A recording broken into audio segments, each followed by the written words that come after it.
Lamb, you wake up. It, in your old age, it takes a bit of time to remember where you are. But it's when you look out the window of the room you're staying in and see an entire cavern beneath you that you remember. You're with the Sky Guts, and in this place, you feel shockingly safe. You felt it yesterday, but you once again feel it as you look down at the cavern spread beneath you. Much like in the Middle Deeps, there is no outward source of light to tell you what time of day it is. But you do notice that much like the Trade Deep, here the glowing mushrooms have a certain change in their luminescence over the course of a spore cycle, which you're sure if you lived here long enough would eventually tell you what time of day it is. But, Blam, you can start your day. We talked about what your daily routine was like in the Middle Deeps, but now, here in the Grand Atrium, there's no mushrooms to maintain. There is not even a tribe that's hyper-concentrated. Your tribe is spread across a whole floor now. So what does Blam do as he wakes up in the morning? It's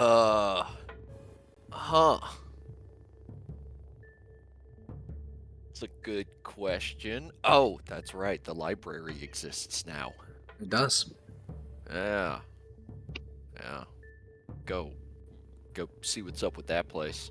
Sure. You head down a couple of floors, and if the entity called Skelethial sleeps, you're not familiar with it, because it's still awake. Like, it's been awake the entire time that you've been here. And the blue crystal kind of lights up as you walk towards the library, and Skelethial it glows, and the air kind of vibrates, and you hear a voice in your mind, and it says, "Good morning." Oh, I forgot about you. Ah, then I assume you are here for the library. What? Huh? I assume you are here for the library if you are not here for me. Yes. It is on your left. Thank you. And you walk past Skelethial into a room that has no clerk, no person to check out books with, no person to even pay to buy the books. Instead, it is just a hall of knowledge. You can see little paper slips are inserted between various books saying that it's been checked out by a specific person. You even see that Hiss has checked out a book on the exotic shelf with books in foreign languages. But the majority of the books here are written in Goblinoid, scribed by Skyguts. Oh, interesting.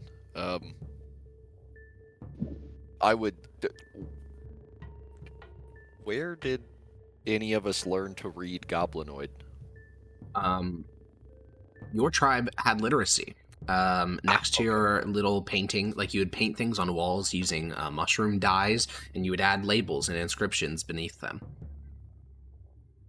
All right, then. There were even members of your tribe that spoke Dwarvish, since not all members of your tribe originated in the blood spores. Many came from the upper deeps that you kidnapped. Well, yeah, I mean, I speak Dwarvish. Well, you probably learned it from a kidnappee. Yeah, that's a good point. Fine, let's just go read about some advanced medicine. Or, you know what, not even that, simple medicine. Yeah, you go find a book in Goblinoid. It is a translation of Dwarvaz's Physician's Enchiridion. And you take this massive tome, you walk towards the lunch hall, or the eating hall, where you expect to find the rest of your tribe. Turns out, though, you sleep less than most other Goblinoids. It's probably due to your advanced age. And so as you get to the dining hall, there are very few other Goblinoids, mostly Skyguts that stick to themselves. And you can, put this tome on the table. It has a kind of a heft to it. It weighs it weighs 5 pounds, which is like 1/4 your carrying capacity. And you flip open the tome. That book. Yeah. On this very first page, you are greeted by an image of it's a hand-drawn sketch of a naked Dwarven body that's posed, but the arms are lifted up, the legs are spread, and then there's another set of arms and another set of legs. Huh. Yeah. Interesting. And you can start going through this medical text. It is pretty extensive. Talks about all sorts of mostly anatomy, because it's clearly written by the creators. And roll me just a raw medicine check. He's Okie goaded with it. dokie. Oof. Yeah, Blam, you never learned medicine from anyone. You kind of taught it to yourself. You have no, like, conceptual framework for why the things you do work. You just do the things and they work. You know, when a mushroom sprouts, that means there's sickness. It means you cut out the flesh, and then usually that solves the problem. When that doesn't, you give them some sort of poultice or a rub, and all of this is very, like, ad hoc. But the way this book starts instantly confuses you, because they start talking about immune systems, and they start talking about respiratory function. They start assigning labels to every single part of the body. Like, you just called it a kneecap. They break that knee into 15 different terms. The first chapter of this book seems exclusively dedicated to categorizing every little limb and nodule of a creator body, and it seems insane to you. Why would they do this? I don't know. They measure. They say they make this crazy claim that there are over 168 Dwarvish bones, and that seems wild to you because, like, there's one. It's called a skeleton. I don't know, like. But luckily, All right. yeah, I think that this work is hard. So by the time that finally the other members of your tribe start entering into the dining hall, you have not made that much progress. Like, there's just so much new terminology, and though you're a quick learner, you're not that quick. Yeah, presumably. And some of the other early risers come into the dining hall: Fizzle, Clang, Plonk, the older members of the tribe. And I think Fizzle and Clang, the two of them, will walk over. Clang will sit down beside you and say, "Oh, what's that?" Book on this thing. Well, so far it's just on this thing called anatomy, which seems to be an exercise in how many different parts of the body you can give names to. The answer is a lot. Why? I haven't figured that out yet. Okay. They have 168 different names for the skeleton. He kind of lifts up his arms. I don't even think I have that many bones. The book claims that the creators did. Oh. He kind of looks at the text, and you flip to show him that particular diagram, and you notice that kind of 2 pages were a bit stuck together, and you flip that one open, and it provides diagrams for humans and then for elves as well, like for the bone count in them. 206 for humans, and then 315 for the elves. They're all their little bones. They're very small and fiddly, like a bird's. But yeah, you have these 3 diagrams. You know, I'm sure some tiny part of you is like, where's the goblinoid? Where's the goblinoid diagram? Why is it only human, dwarf, and elf? But Clang will kind of look at the diagram and say, wow.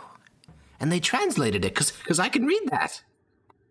Yeah, I don't know who went through the process to do this, but I'm even confused as to if the creators had more medicine. It seems like they spent all of their time just naming things. Well, they're not quite as talented as you, I'm sure. I mean, how could they be without the crimson fungus? Well, that's part of what I'm reading this for, to figure out why it works so well. And, he leaves you to your lonesome and goes and eats some of the Sky Guts food.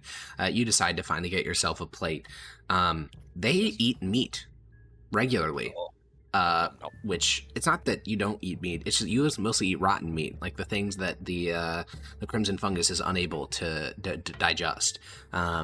But now you just eat Quaggoth meat, straight up Quaggoth steaks, and goddamn, that shit is, you know, it's pretty tasty. You get why Munch wants to eat so many people. And one by one, amongst the other 4 of you, who do you think would wake up the earliest? Probably me. I have scheming eunuchery to do. That's true. Yapper, you walk into the dining hall. There's about 20 members of your tribe, all the older folk or the little ones that have been, like, brought to get some morning food. You can see Blam, massive tome spread out before him. You can see Zebit looking out a window down onto the cavern with a kind of narrowed eyes. I would be searching for Marduk. Okay, unfortunately, not awake yet. Okay, I'll go to his room. Okay. You make your way back up the spire of the Sky Guts, And as you head down the hall to go find Mardak, you see that out in the hall, Mardak and Rathaclick were chatting. They're not wearing their armor yet. They're just kind of chatting in regular clothes, which I honestly don't know if you've ever seen Mardak like that outside of like some type of plate. But yeah, Yapper, you can walk down the hall to see Mardak and Rathaclick. What's up, big dudes? Mardak, I need to talk to you. Can we go to your room?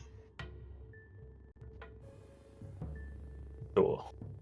Well, Would you like me to get you a plate of food, Mardak? don't worry about it. I'll find something. Click will head down the hall, and Yapper, you can head into Mardak's chambers. Other than the slightly rustled like pillow, everything has been put back in place. He's very orderly, even in this new space. He's already like redone his bed. Your boys still got those controllers? Rollers. The golems. Yeah. I would guess so.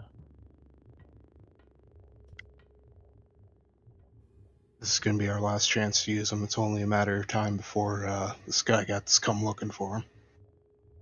Use them for what? I think we should take this place. Take back the gifts that the gods gave us.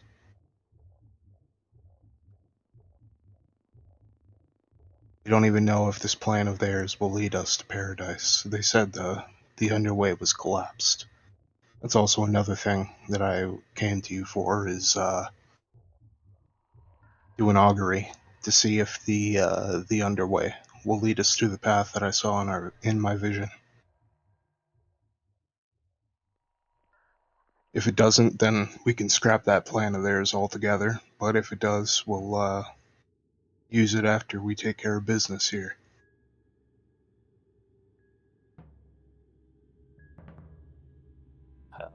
What are you proposing that we strike at them? We activate the golems. We disable any others that they have stored in there. And then we get the guns with the golems.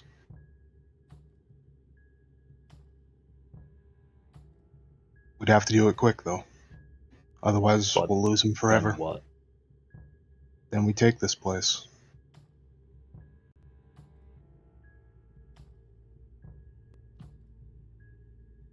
I don't think it would be that simple. They've built fortifications, and attacking a fortification with all this climbing equipment, it's not We our built them from expertise. without. The golems are within, are they not? This like place we're in, it's fairly spread out over the, isn't it? I thought. Well, yeah, the I don't know Skyguts inhabit three much of it, separate but yeah. kind of stalactites coming down from the ceiling of the cavern. Clearly, they're not natural. They were built by the creators. And you did see that your golems were carried by rope to a different one of the like tall spires down from. But I mean, yeah, they are within the Skyguts, one of these Skygut spires. Maybe we could take one of these spires, moving the golems between them. I don't see a quick way to do it. Is this, like, I've seen the golems fucking jump in the Yeah. trade deeps. Is that something It's not I think I could impossible. do? It's not impossible, but nor is it guaranteed. This isn't like a 5-foot gap, it's hundreds of feet. Now, the thing is, especially your types of golems, a super fast, yeah, they can run and jump very insanely far if you activate the runes right before jumping. So it's not impossible, but definitely not guaranteed.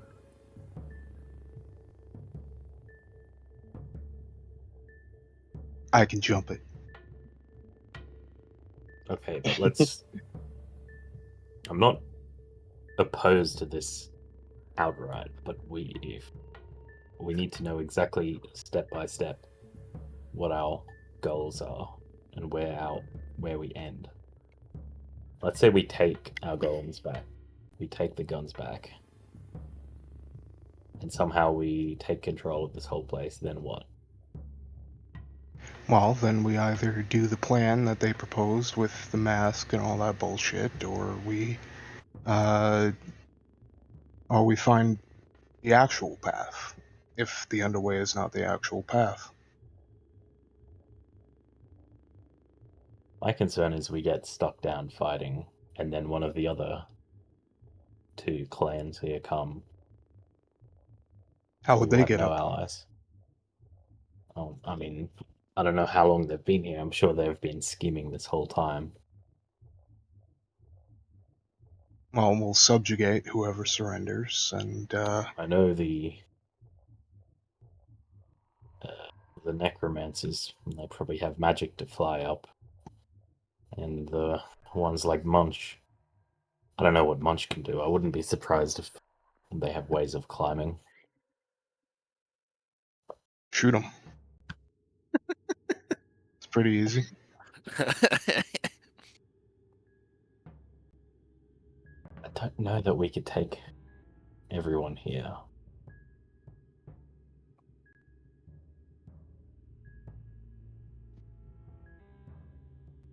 I think you doubt yourself too much. You got that red metal. We'd have the golems. We'd have the element of surprise. Mardak, roll me just a general intelligence check. General intelligence check. Ooh. Yep. So average. Yeah, this is in the context of like tactics mostly, but Mardak, there is some truth to what Yapper is saying. You've seen a lot of people throughout your time in this main spire. Like right now, you guys are in the largest of the spires. This is where all the leadership of the Sky Guts is. They're also a republic. So, they're a bit like, this is the concentration of power.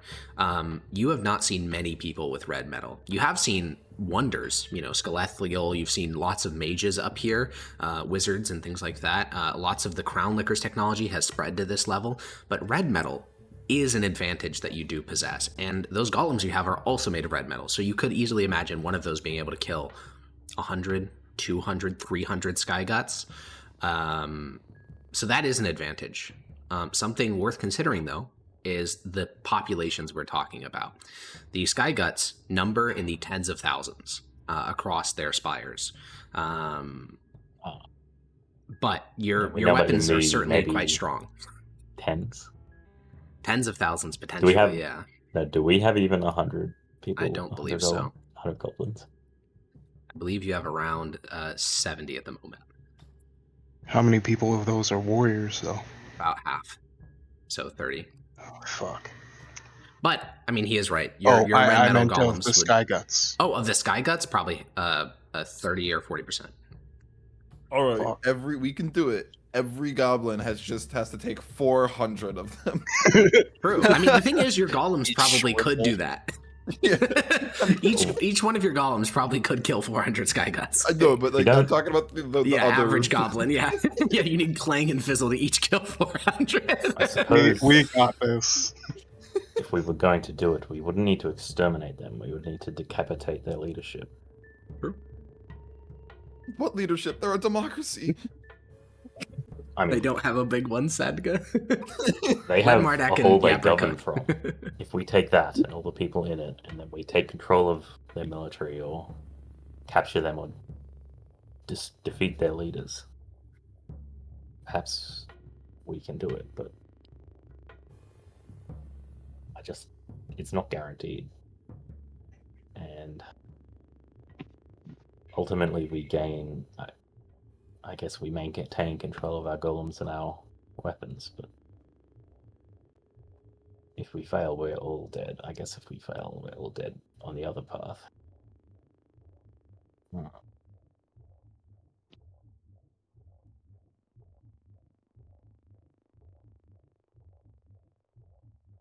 Outside of the room, you hear a slight knock at the door, and you hear a voice say, hello? Is anyone in there? I'll Yes. just hold my... Who is it? Nah, never mind.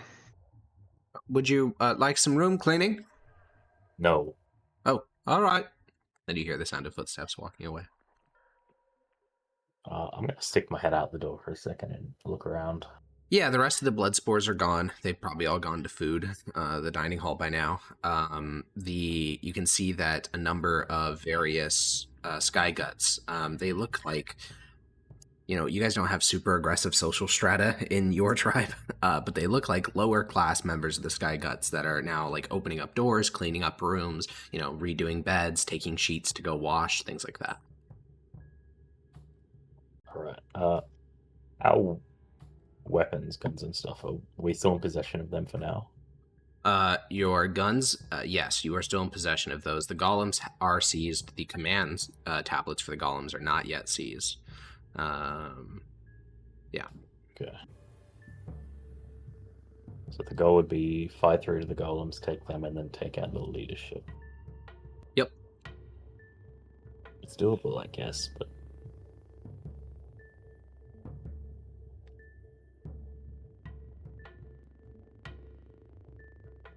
I don't know.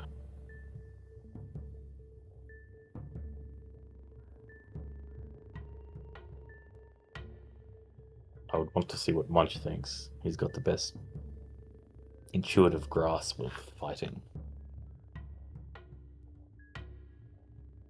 Yeah. I'd be willing to bring Munch in on this.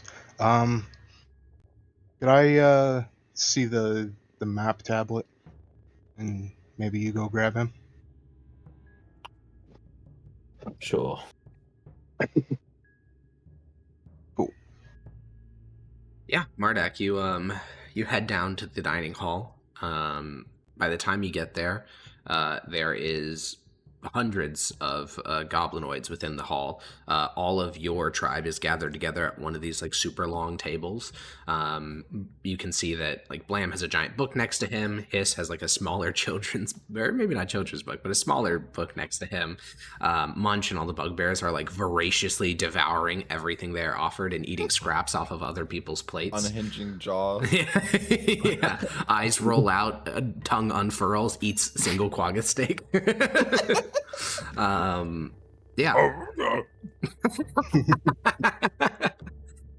Oh man. And Rathclick has a seat next to him that's open.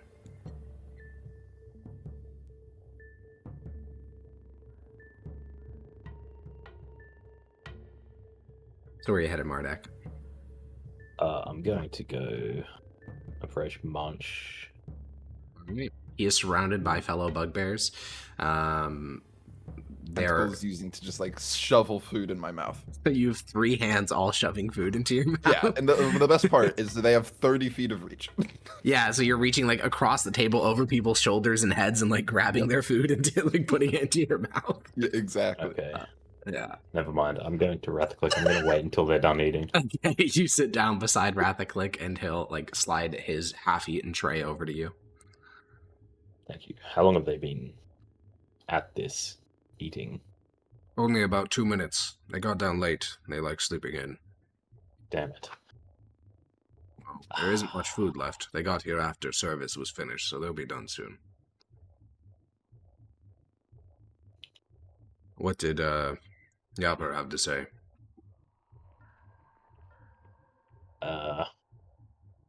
It's maybe not the best conversation for right here.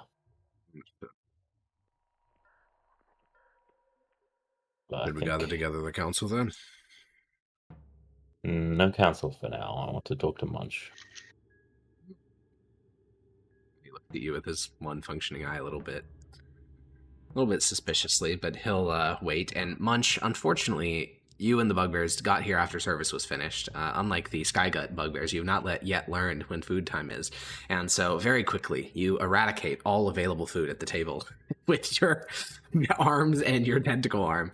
And you are still hungry. Though, to be fair, you're almost always hungry anyways.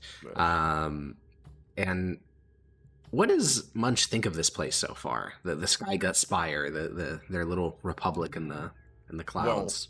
Well, as thought about last night, it was Munch don't like the democracy. It's too structured. It's too like this is too much bureaucracy for Munch. Yeah. Munch finds comfort in the simple things. Strength, and cuddle puddles and food. The food right now, not much thinking. Food is great. Food good. Food good. Food good. But Is the there structure as a whole and like knowledge central, like not for Munch. Munch is about strength. Then I think the thought food good is running through your mind when you notice that Marduk has been staring at you for a while. You notice that particular thing because whenever most other bugbears stare at you, it's because they want to do a leadership challenge. Like that is what Vrash or the others would do, but that doesn't. You don't think that's why Marduk's staring at you? That'd be weird.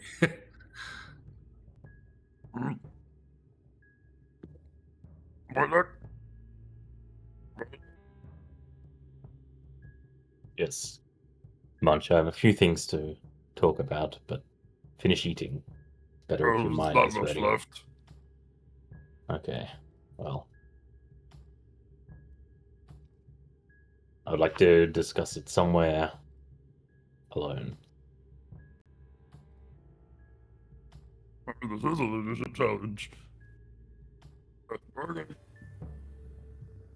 And Munch will stand up and take like the last few bits of steak and do they have bread, like baked bread? Yeah. Yo, Yeah, they managed to get flour down here.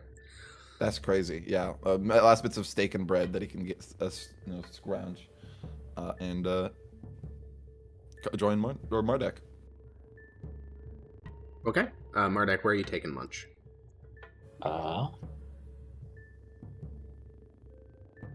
Somewhere our people are stationed.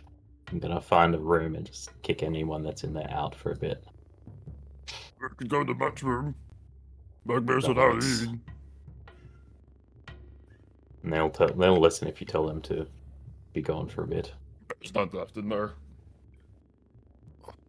Okay. I'll head back to the puddle room that we were in. Yeah, you head back to you go to the bugbear room and there is an instant smell as the two of you guys walk inside. There is some sky gut that is like looking at the ground with like confusion because the bed is totally untouched, but the room smells horrible. And the sky gut is like looking at the floor with confusion and then glances back at the two of you. Oh, hi. Hello. Okay. And the sky gut will leave the room. What's that? I'll give him. It's not one of ours. Yeah, what the fuck is this guy doing in our room?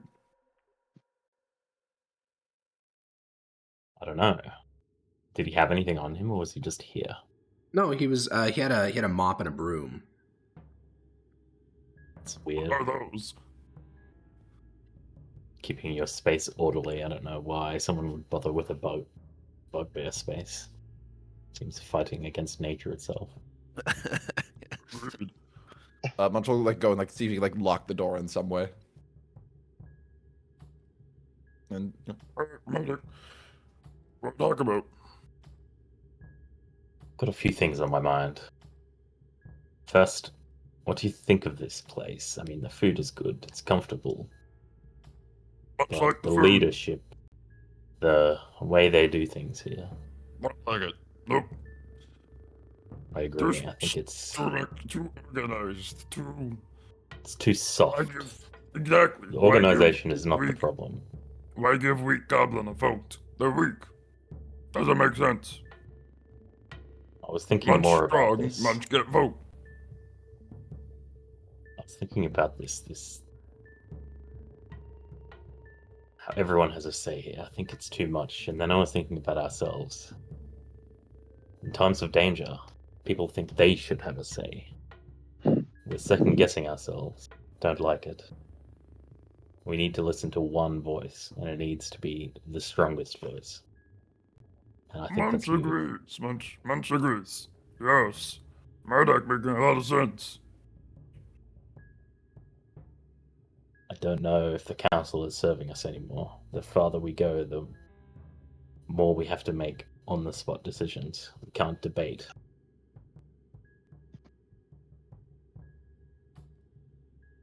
Munch agrees. We need a big one.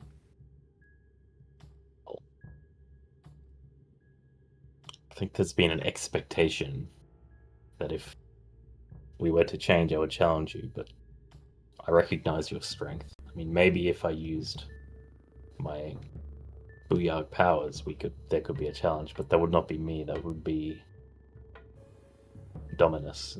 Dominus is not our leader. You are our leader. Dude, you're glazing me. So I'll stand behind you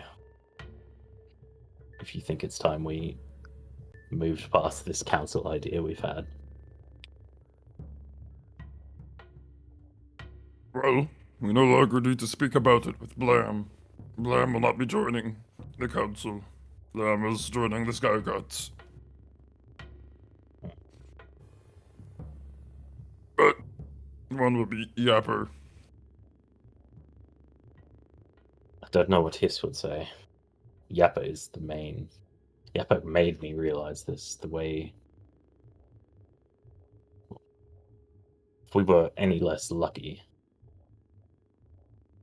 when he went for that, his actions could have destroyed us.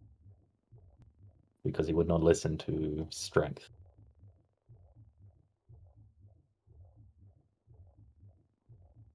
And Munch thinks if we have the vote of you, Click, and myself, abolishment of the council could be done. I don't think we need a vote. Oh, you I know stand what? behind you. Rathaclick will stand behind me. And we simply Click say how it stands is. behind Rule of Strength extra hard too. The goblins might protest it for a while, but the bugbears and hobgoblins are the true strength of this tribe. We need their wit and their ingenuity, but they can't stand against us. Madak is right. Discusses getting rid of the council while talking about why it works. No, you don't understand. Based on big There's one always Phil? room for advisors. Rule of strength. We need them. Let's get rid of their voice. We need the advice, but the decision must come from one man, True. one goblin. We need a bunch of scheming eunuchs to respect the authority. Well, just saying, this is how every single goblin tribe is structured. You have the big one, then you have his overseer, who is his scheming eunuch, and then you have his booyah, who is also a scheming eunuch. Exactly. But you still have the big one. That's one thing. The other thing, Yap approached me this morning. He wants to take our golems back and then take control of this entire place, and then I don't know, from there figure out the way forward, but with our full strength. I'm not opposed to the idea. It's a big risk, and I don't know if we could do it. Fighting the entirety of the Sky Gods? I thought it was...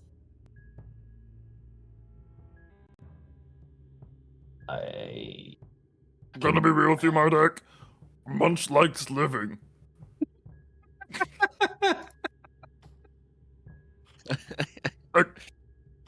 Golem's strong.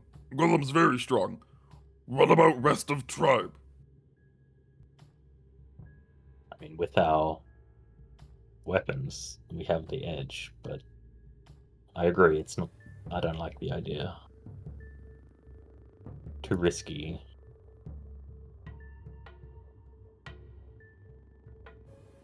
More than that, the other two tribes here will see us fighting, and I'm sure they've been scheming for a long time to take each other out. If they see the chance, they will surely go for it. And then we'll be stuck in the middle. Why not just go to Ziglach, Ice Dealer tribe? They wanted us to kill the other tribe, most likely. Remember, they were saying, we just have to kill someone for them? Well, the problem is now we've lost our golems. If we were to take them back, it would be extremely difficult. That was our big bargaining chip.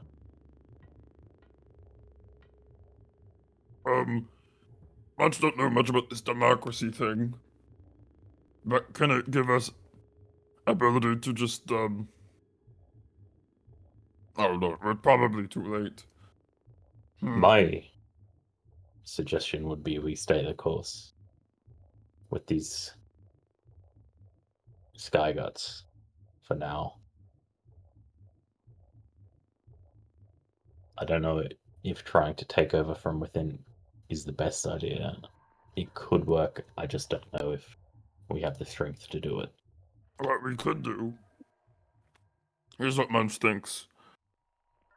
Follow the plan set up by the Sky Guts. Take the lieutenants of the Bone World, get a mask, put on them, get the drive through the pass. But when we are at the entrance,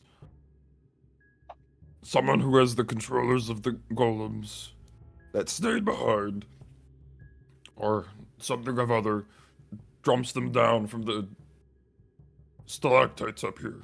We gather them at the checkpoint, go through the pass.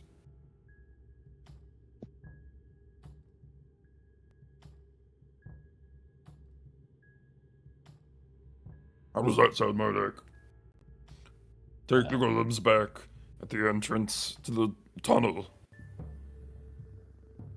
We can get them to the tunnel and then use them to block the way. I don't think they would be able to get past them, and we could slowly retreat. I think that would work.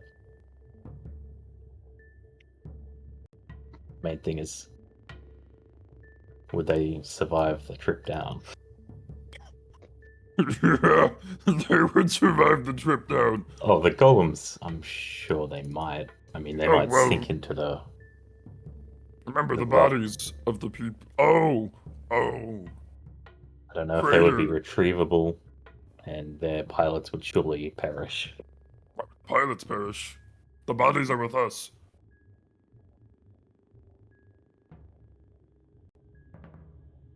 I was thinking they would be inside, but you make a better point. Okay. I like this plan.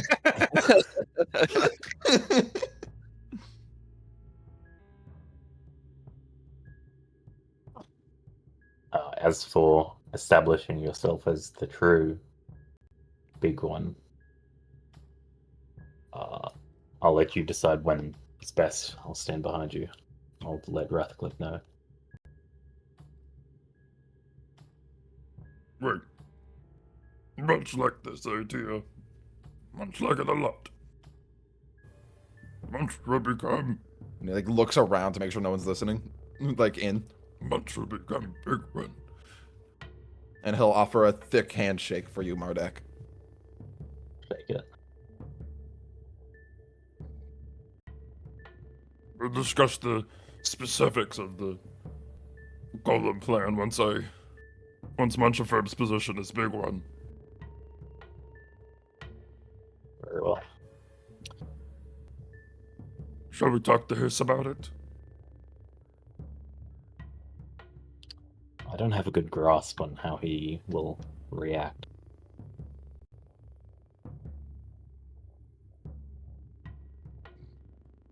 That's why we talked to him. Convince him. Yapper won't be convinced. I mean, Hiss is always going to be a valuable member, an advisor, and a powerful Booyarg, so I'm sure you can be convinced Yapper too, but he's very strong in his convictions. Might take some doing.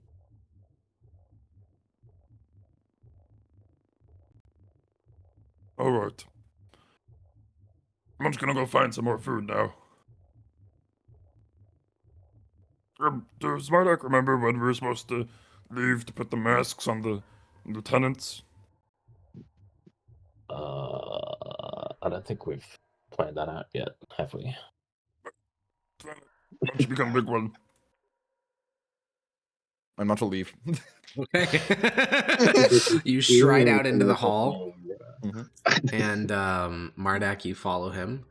Yapper is still in your... Oh, yeah?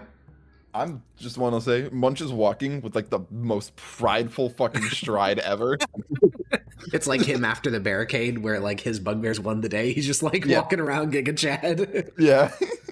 except not injured, so he's so much more Chad. Yeah, and then Mardak, you still have Yapper in your room. Do you want to go talk to him? Do you want to go talk to Rathclick? Where are you going, my scheming vizier? I'll go back to Yappa. Okay. You walk down the hall. It's not very far. You open up the door, and you find Yapper is sitting in the room. He has like the overseer tablet on the table in front of him.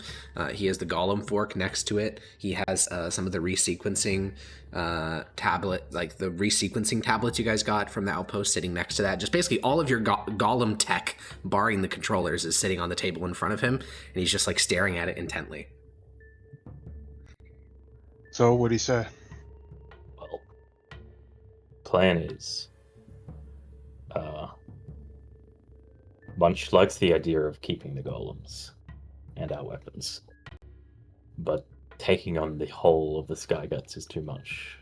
So we think it would be better that once we get down to this place we're trying to leave through, we have our 3 people trolling the golems, jump the golems down, and then we make our escape.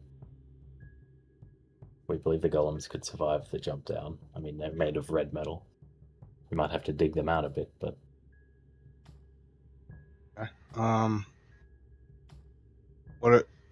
They're gonna ask for all our shit before we get down. Yeah, we might have to give some of the guns over, I'm not sure. It's not gonna be a sum of the thing. They're gonna ask for them all. And if they don't, it's gonna be a fight. Or, if we don't, it's gonna be a fight.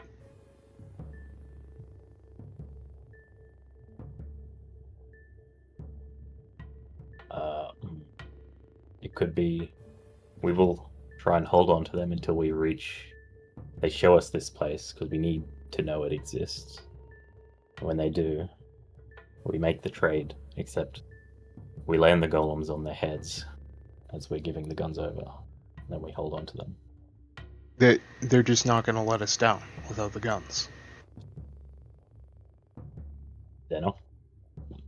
We hold on to the guns until they show us where it is. And when they show us where it is, we jump the golems down. Well, they already have. They showed us that we have to capture one of their lieutenants, and we have to fucking... I believe they also gave the actual mask to someone in the party. If no one has it written down, I think it was Yapper who was given the mask. Sure, I'd take it. Yeah. So you already have the mask for that part of the plan. Oh, so... I don't know. We can plan this out more with the Munch and the rest, but I don't know if we can do war on this whole tribe. I don't.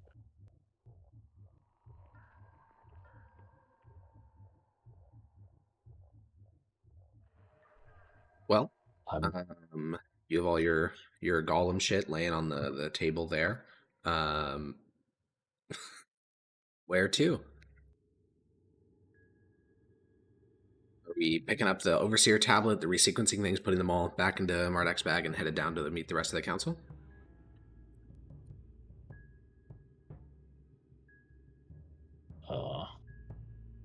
Yeah. Do we know where the golems are now, or are they kind of... All you saw was that when you guys were being lifted up one by one into the main spire, you watched your golems led to a different series of like pulleys and lifts led to a different spire. That's all you know. Maybe Yappa, do you want to try and connect to one from here? See where it is?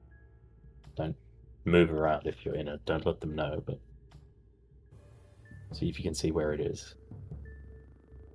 I assume it would be in some storage bay. What use would there be in just looking around? It's there. I don't see the harm in trying. But I mean, I guess we don't have to. Alright, I'll connect to it. Sure. You connect to your golem, which I believe you were controlling Dominus, the double fist? Yes. Yeah. So you connect to Dominus, and as you go to make the connection, I just need a I think we've been using intelligence, right, for your control over the golem? I thought it was Wisdom? Was it wisdom? It was either remember. intelligence or wisdom. I think it was intelligence, but we can just scroll up. Intelligence save. It wasn't intelligence save. Yeah, that's what I thought. So make me an what's your? Do you have any saving modifiers? Like, is your What do you saves mean? different than your checks, or are they the same? They're the same. Okay, great. So with a 16, as you try to connect to the golem, you feel this interference between you and the golem. You still connect, but normally when you're in the golem, it is so similar to being in an actual body that you don't actually recognize that you're in a different body. Like, it just feels like you're in a body. But now you can very clearly tell you're puppeting something else, because as you try to look around, there's like this kind of staticky texture, like when you press your eyeballs really hard and it makes that weird, like those weird patterns. That's what you see as you kind of like try to look through the golem's eyes. And as you look around, you are in a lead-lined chamber. The interior walls are all made of lead, but the doorway is currently open, not made of lead. You can see, roll me a perception check, actually.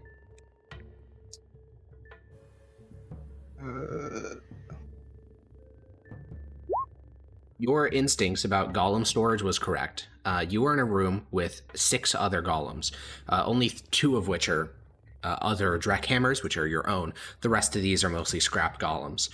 They are all like hanging from the ceiling with giant chains, like putting them against the stone. And there's currently a goblin and a hobgoblin right in front of your golem talking to one another. And you can see the door that's open is probably the only reason you can even be inhabiting this golem at all right now. Because once that door closes, this entire room will be lined with lead. But you are able to look around, golem storage, only 2 people in front of you. Yeah. Do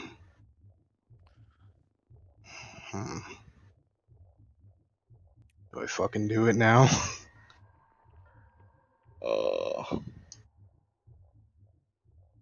You can see the goblin is like pointing at you and like talking. You can't hear the words, but you see like the lips moving. The only thing you hear is this kind of like staticky noise, because you had started to get so in tune with your golem that you and it you felt like you'd started to become one with it, but now you're reminded this is a golem, like this is not you. That's because you can't hear the words, and so you just see the lips of the goblin moving as it points at you.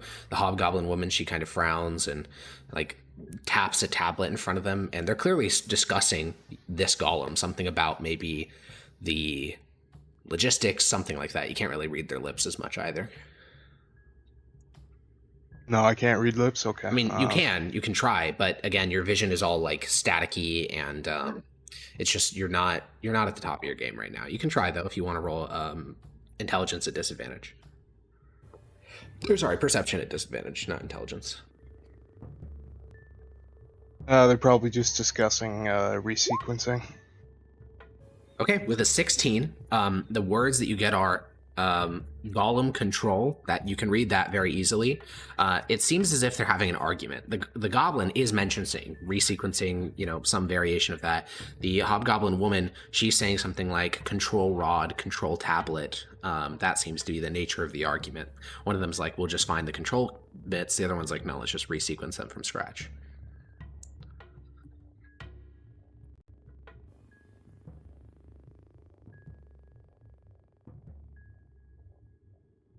I'll disconnect and I'll say to Mardak, we have to do the plan now if we're going to do it. Yes or no? Why? They have it lined in lead. We won't be able to control it outside, and if they close that door, we're fucked. Yes or no? We're not ready to now. No one knows the plan except me, you, and Munch is on a different page.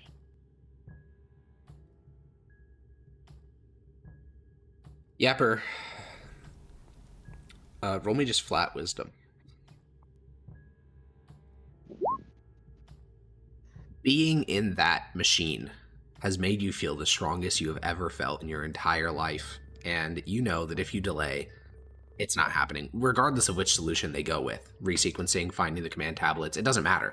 You will not ever be able to be within that thing again and feeling immortal and powerful. And I think on a 10, you're able to control that impulse, but it does certainly hurt the idea that you'll never be that strong again.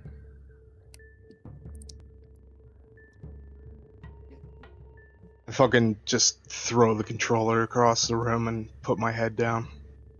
Couldn't fucking convince the council. It's lost. We're gonna lose all the guns. We're gonna fucking lose. Yeah. Do you recover the controller for Dominus?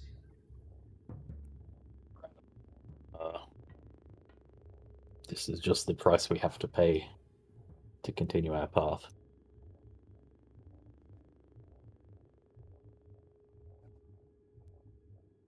I'll head out back to my room. Okay. Then, Munch, throughout you go in search of more food, and you find something that you genuinely fucking hate about the Sky Guts, which is if you don't operate within their pretty rigorous time schedule, they will not feed you. Like, that is not true for the blood sports. You're pretty good at, like, guilt tripping them into feeding you a little bit more, especially when you're hungry as you are right now. They just don't do that. Like, you talk to multiple people, you even try to like intimidate some people just by your passive existence, but you receive a shocking number of no's as you walk from like stall to stall in the dining hall trying to convince people.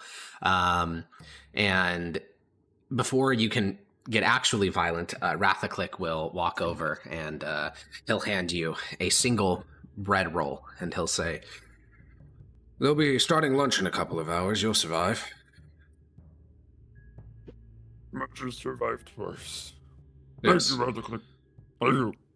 Of course. Swallow it whole like a snake. He frowns. Well, do you know where Mardak and Yapper are? We should be planning with Hiss and Blam about how to get to those lieutenants. Agreed. Much was just talking to Mardak. I don't know where he went. And Mardak was just talking to Yapper. Don't know where they are now. Okay.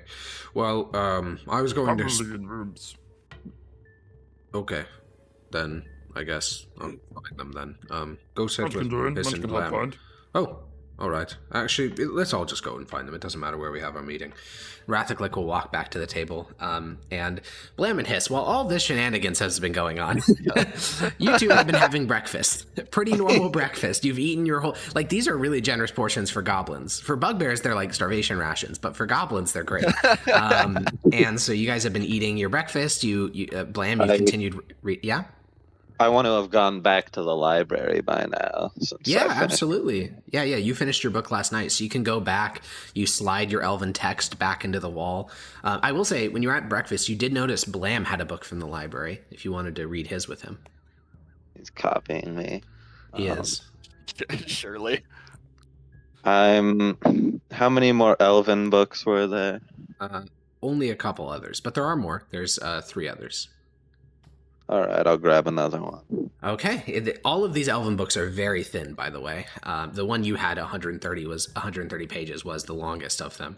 But you grab it, you head back down to the dining hall. Your entire tribe is just hanging out here. Like, you don't have a space, so your tribe's just hanging out in the dining hall, because this is what you guys did in Middle Deeps. You hung out where the food was. So your whole tribe is just spread across a couple of tables, chatting, playing games. Some of the bugbears are wrestling. The occasional Skygut will walk past with... The looks vary from like amusement to just outright disgust. But Hiss, you can sit down next to Blam. Blam's book is like almost as tall as him in terms of its like length. It's just this colossal tome, and he's just like flipping through different diagrams of cut up dwarves. Hello, Hiss. Hello. I saw you got a book. What did you go with? It was a history of a young man who flew into something called a sun. Sun?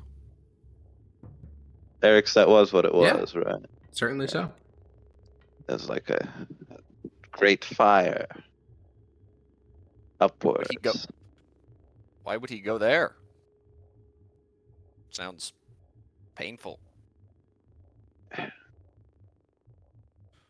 Eric's, I can't remember the story. It's something Icarus-esque. But... Yeah, it was some Icarus. Basically, he was on a Gulliver's Travel type thing, traveling, and when he was a little kid, he pointed at a distant star and told his dad he wanted to go there. And so when he eventually, after all these journeys, got to the star and realized it would burn him alive, he's like, nah, I'll just live. And then he died. I'll say, well, he wanted to go there. Believed it was his destiny. He sounds kind of stupid, but okay. Well, we'll see what this one's about. Yeah. Yeah.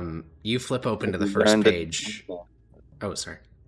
Have you learned anything about Creator?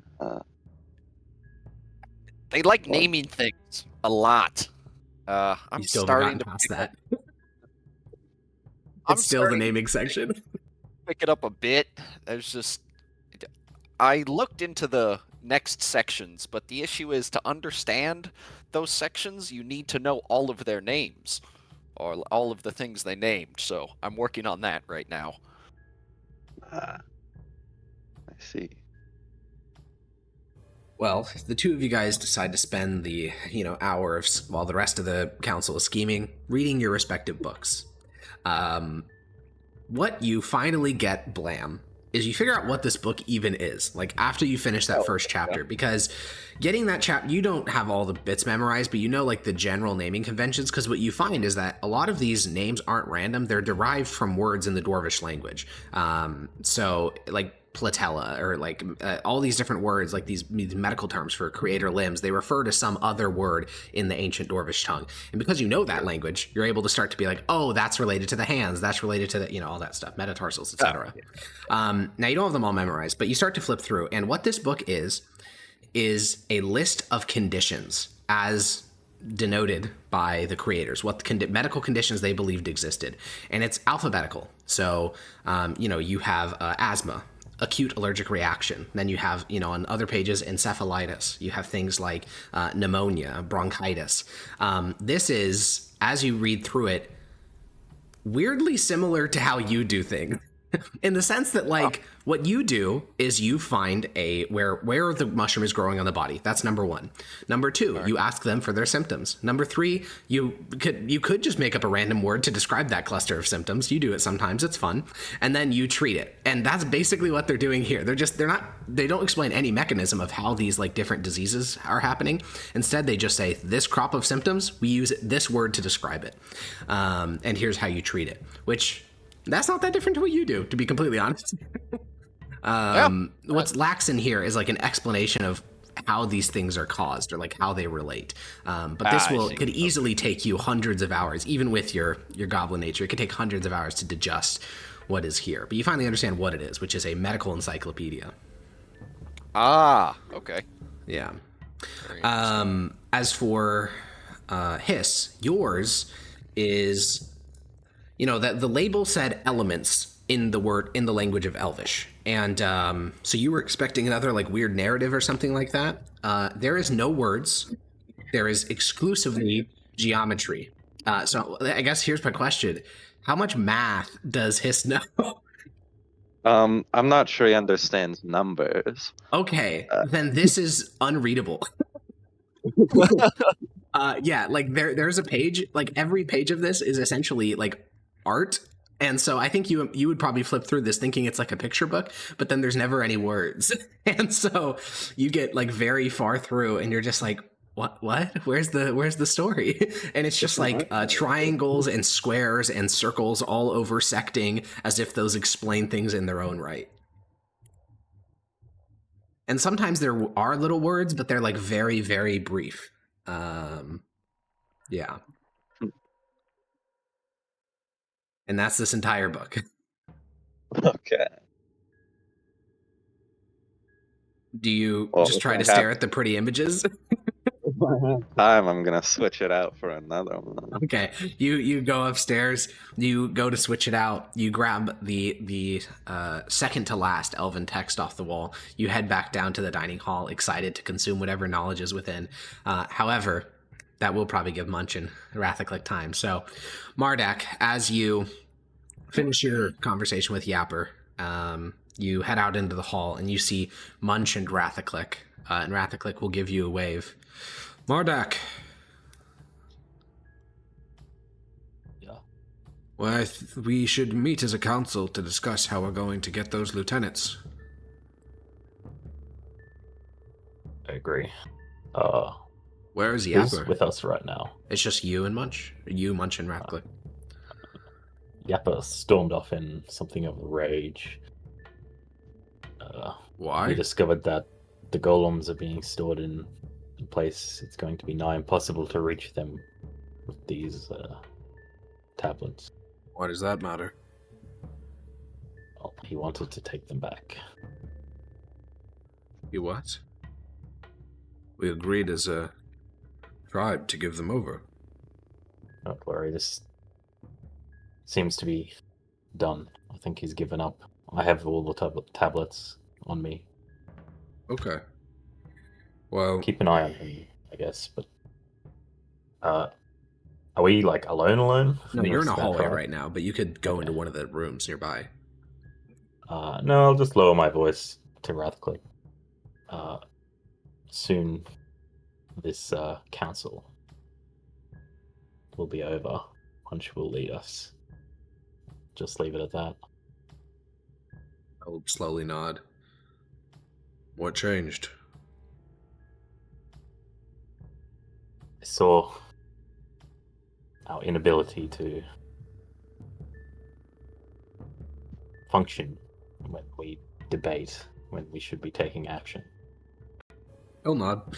He'll look over at you, Munch, and pat you on the arm and say, "Congratulations." Thank you, Rathaclick. I've said it should be this way for a long time. I'm glad to see we've finally come around to it. I'm just glad to get support. And, I yeah, feel like I'm being Rathcliffe like elected. Like I feel like I'm like a politician going around being like, Yeah, it's a little bit worse than Well, that. You Munch were is being here. manipulated. oh yeah, I know, but I'm being like, the two scheming hobgoblins are making you into their big one. I know, I'm just like a normal politician. It's I'm so like a puppet. beautiful. It seems like these golems might have that, and never mind. I'll go find Yapper.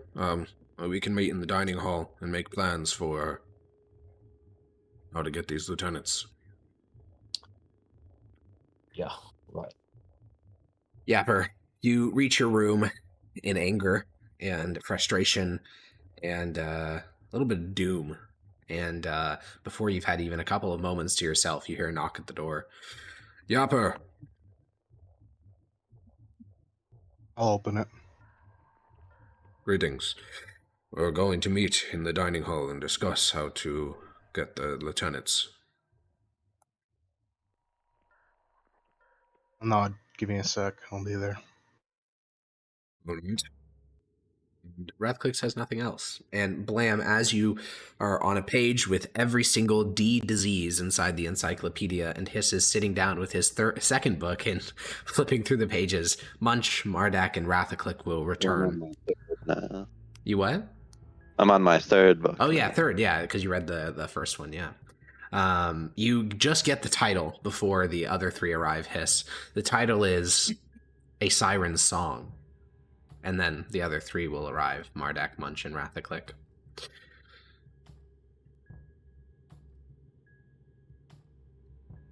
Well, what are those texts of yours? I just got this one. I can't say it. It's Yeah, that's medical good. knowledge. Oh. Yes. Well, Riapa will be here in a moment. We should probably start talking about how to get these lieutenants. Yes. Who is the mask? Yapper? That would be Yappo. I suppose we have to wait till he gets here then. True. Did you enjoy breakfast? It was very good. It wasn't enough though. Yes, you stole food off of Kling's plate. Yeah. Sneers a little bit at that, but doesn't say anything. And you guys all wait until Yapper joins you. Pretty big one behavior. Real quick, could I try to find the Mardak's Pain Boys that had the Other controllers. You can try doing this. I'm just going to tell you this. This will be a suspicious level of delay. That's fine. Okay. Yeah, roll me an investigation check.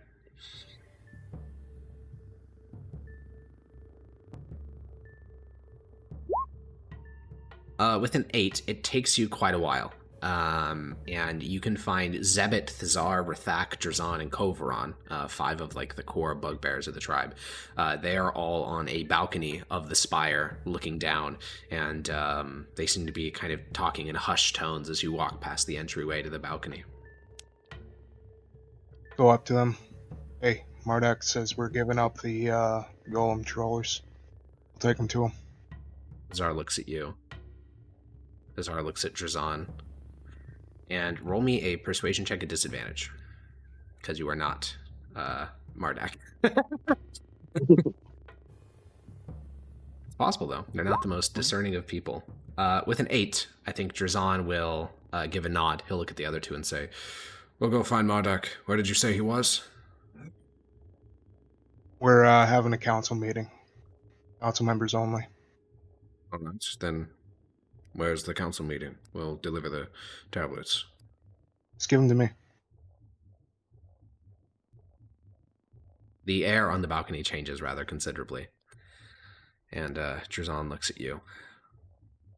Where's Marduk? He's at the council meeting. And where's the council meeting? Dude, I'm out here doing Marduk's bidding. Right? Give me the fucking tablets. I don't have time for your shit. No. Alright, well, I'll have to tell Marduk that you're not giving them up. Flip them off and leave. Stares at you. And they don't go back to like whispering. The 5 of them seem almost like kind of shook by what just transpired. And Zebit kind of gestures to the 4 of them, and the 4 of them begin to ascend upward in the spire. Where are they going? Upward could be leading them towards their rooms, towards the dining hall, could be going to the library. All those are upward.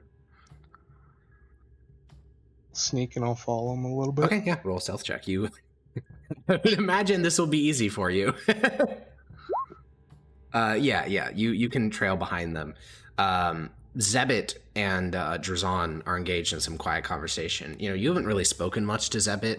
He's like your guy's ranged person, but you don't know him much personally. But it seems he was my boy. We'd hang out on scouting missions. Yeah, I mean, that's what I mean. Like, sorry, when I say person, I mean, you don't know what he thinks about Marduk, for instance, or what he thinks about the gods. Like, you guys have never had a conversation that in depth.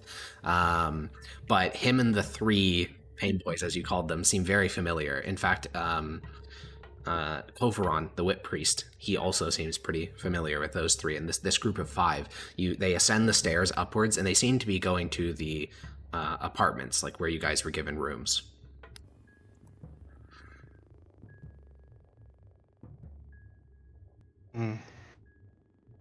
Any chance I could try to pilfer the controllers? You can try. This will be incredibly difficult. DC probably 25, to be completely honest with you, just because they're already suspicious of you. But it is, I mean, DC 25, if you'd like to try it. I mean, they don't know I'm here, do they? Well, they are looking for... Now, if you use some sort of illusion to change your appearance, that would help a lot. But if you look as you do, it's going to be very, very hard. Because they're going to see you and then instantly get suspicious. What if I changed my mask a little bit? That could help. Now, remind me, are you at the level where the mask starts to change other parts of your body as well? I don't think so. Okay. Because I know that does start to happen as you get higher level Masked Mummer. Yeah, are you level... Oh, yeah, 13 is, I think... No, 9. Are you level 9 yet? I'm level 8. Okay, then no, it does not yet change your physical appearance. You're level 8? Yeah. We all are we not? Or, no, I'm level 7, sorry. Yeah. No, it does not change your physical appearance yet. You're still just the same little goblin when you change masks. Okay, I guess I have to make a charisma check. Oh, because you're taking off the Pale 3? Yeah. It is it's a mask save. So yeah, you'd make a charisma saving throw. That's a pass. That Yeah. succeeds, yeah. You can remove the pale 3 in a quiet corner of this spire. No one is there to see this, but your face is unadorned for the first time in this entire campaign. Holy shit. There's a little bit of like spores that kind of release as I take off my mask, and it's just a fucking mass of mushrooms and mouth and 2 eyes, and quickly Yapper puts on the weeping guy, and he goes back. You put on the Weeper.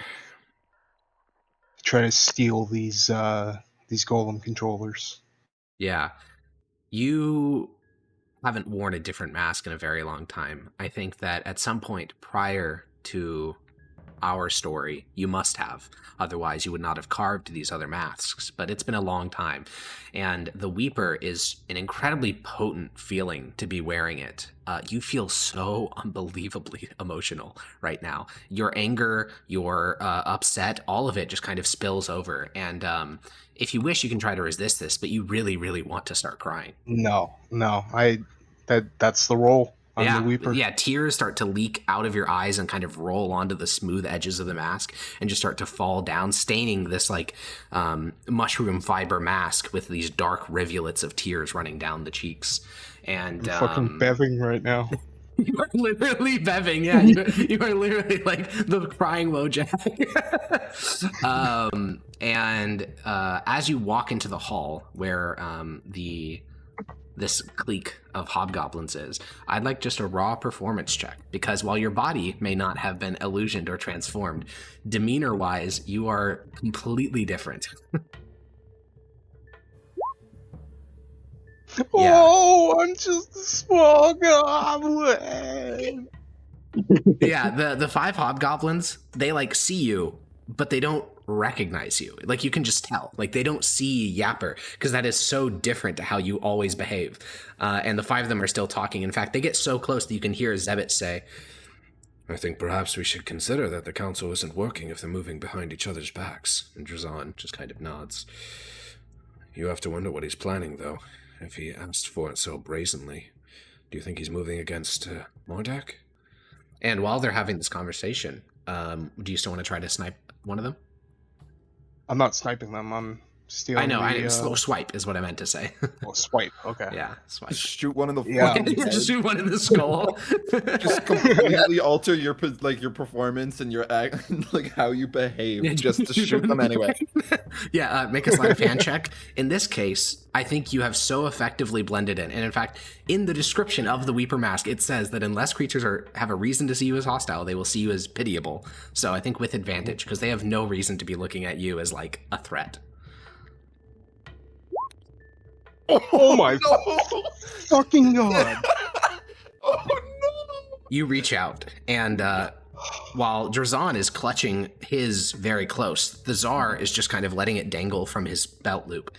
And so you just reach a little hand out, your whole body trembling and quaking, just to grab the little tablet, and you put your little spindly fingers on it, and then he just kind of continues walking forward so quickly that your hand just kind of releases it again.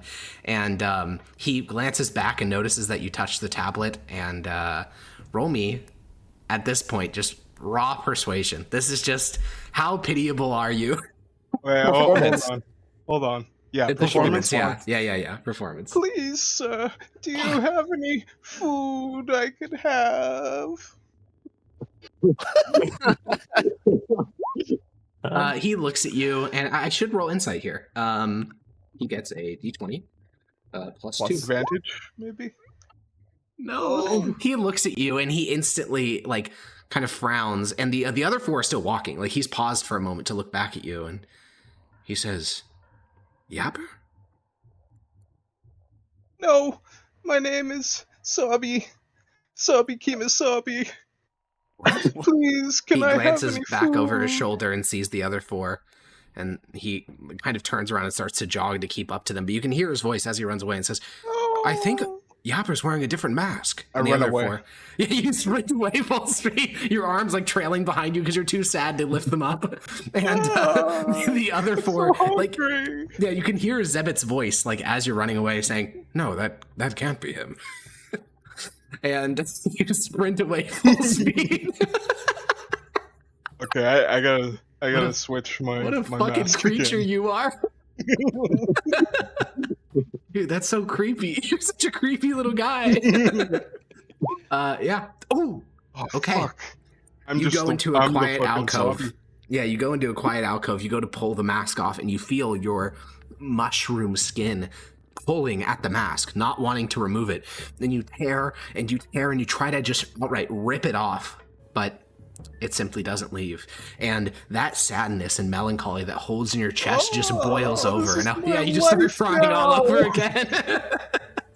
You just start crying all over again. And I'll go to the council meeting. Yeah. Munch, Blam, Hiss, Mardek, and Rathaclick sit around a table, and you're waiting for your scheming little, proud, pale 3 masked Yapper to show up.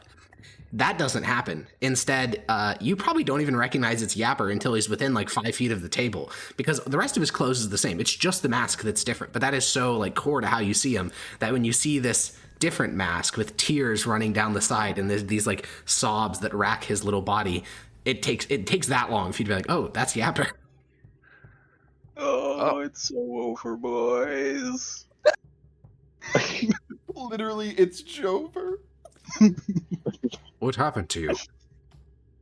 We're gonna have to give up all our weapons. We already did. Yeah. Our golems are gone. What? What the fuck? What the fuck is wrong with you? What the hell is this? I'm having No one's a around bad us, right? day. Except for the council. There are, I mean, you're in the dining hall, so there's just some people at some other tables. There's some other Sky Guts like further down the hall. Yeah, this is not a particularly private place.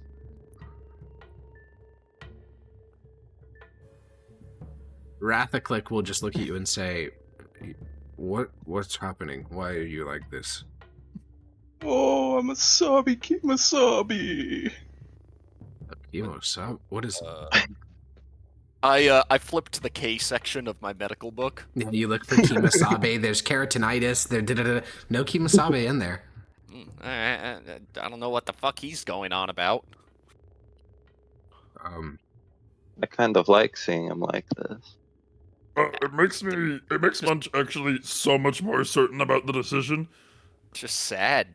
I find it rather funny, but it concerns me that yesterday he was different and now he is like this. This.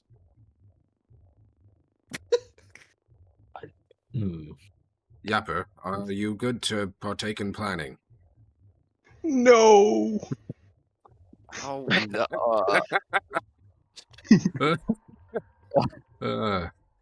He is so pathetic. Yeah. I think that may be the point. Wow. This I've never is- seen you outside of your other mask. This one makes you quite pathetic. It is very Oh, good. I'm so tiny. He is. Wow. I wish to return to my funny robot. Well, You're right, we can it- ignore him, I suppose. Yapper, little one, do you have the mask? Oh, I guess I can do that at least. And he'll pull it out. Excellent. Excellent. Well, how do we deal with these Hey. lieutenants? As he pulls it out, it like fumbles from his hand. He's like, "Oh no!" Yeah, your spaghetti spills onto the floor. Yeah, Rathaclick will reach down and pick it up and put it in the center of the table between all of you. Well,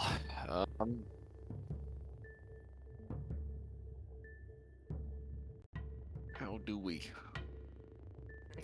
First off, Go we ahead, should Munch. decide if we're going for Complicit or Magog. Yes, yes. How much do we know about either of their daily habits, if anything? Not much daily habits, but of the capabilities. The Blizzard's the Booyog, but very weak. Doesn't have legs. Almost as pathetic as Yapper. Magog is the ogre. Technical laugh. Very little Booyog abilities, but, ogre. Yes, What that. is this? An ogre. They said it was like the flesh golem that we fought in the Trade Deeps, only rather smaller, but still quite It's potent. all ogre, boys.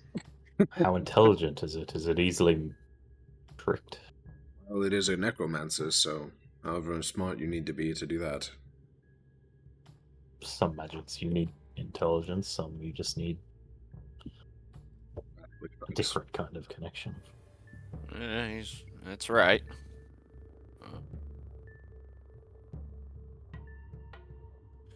I believe I we should suppose- seek the cripple.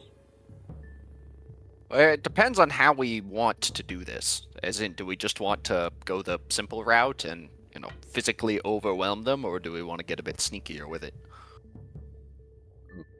I had assumed. I suppose there is a choice to be made. I had assumed we would have the Sky Guts let only us down, the council. Then we find where this person is, we beat them to death, kill them, and then use this on their corpse, and then ascend back to recover our tribe, and then walk through the gate. Seems simple. Had to That be is- alive when we put the mask. Well, we beat them near to death then we put it on, then we kill them. That is one of the options, but there is the alternative of do some sneaky, maybe lay a trap, something along those lines, put it on when they sleep. Oh, I believe the Sky Guts said we could also bring them to the Sky Guts for some sort of Oh, reward. just kidnap them in essence? Sure. There are no children here, but yes. We're here to kidnap the cripple. Agreed. It would be. But that also means more magic. Munch doesn't like magic. Well, most magic can be prevented by cutting off their hands and cutting out their tongue. Very true. Yes, that is true. Let's see, no verbal, no semantic. Yeah, I almost all of it, in fact. Yeah. So based, in fact. Well, I don't know specifics of this hold, this deep, I suppose, but if we descend to ground level, do you think we'll be able to just walk and find this blizzard?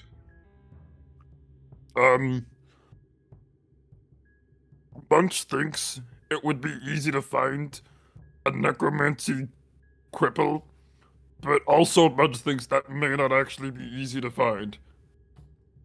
He's a big one. Huh? He's going to be protected. Unlike Well, us, tiny and weak. But also, is there not, gonna be a lot of necromantic cripples?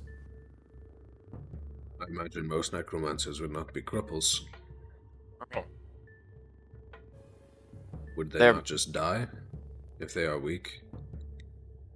It comes from their magic lets not you their do bodies. a lot of funky stuff. I am not dead. I am basically a cripple at this point. You're not half as weak as you'd pretend. During the barricade fight, I saw you scrambling about the shoulders of the bugbears. Yes, one can be fast without being physically strong. That's my point. There are, in fact, yeah, you laid it out perfectly. There are plenty of ways to get around not being physically strong, especially if you have magic. Which drugs? His piece has been spoken. He wants the bluntest, most brutal option. Oh, he always does. He always does. Me too. And you always do as well.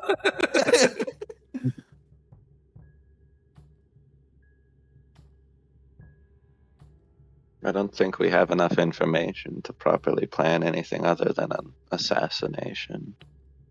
Yes, that is almost certainly true. Of course, we could spend time to get more information, I could Which make poisons. I would like to do. Yes, exactly. The sad, pathetic creature is right. Oh, Oh, it's you brought this true. on. I don't know why I'm telling the pathetic thing to not be pathetic. How silly of me. I'm gonna walk up to Yapper and like flick him on the nose. Yeah. He falls over. Bong. Yeah, that's about right. Dude, he's just so good at what he does. He's got the whole squad laughing. It's true. He got the. I mean, it's the performance. It's just so good. It's the perfect performance. Bro's the most in character I've seen.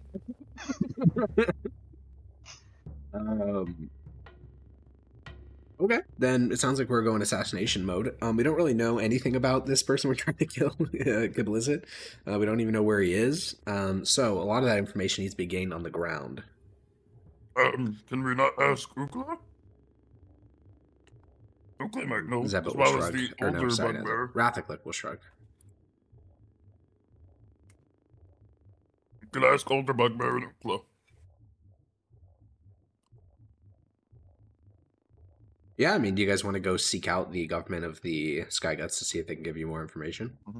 I thought they basically told us like, don't bother us. They did. They Or- did do that. They told you to figure it Oh. out on your own. Don't care. So no.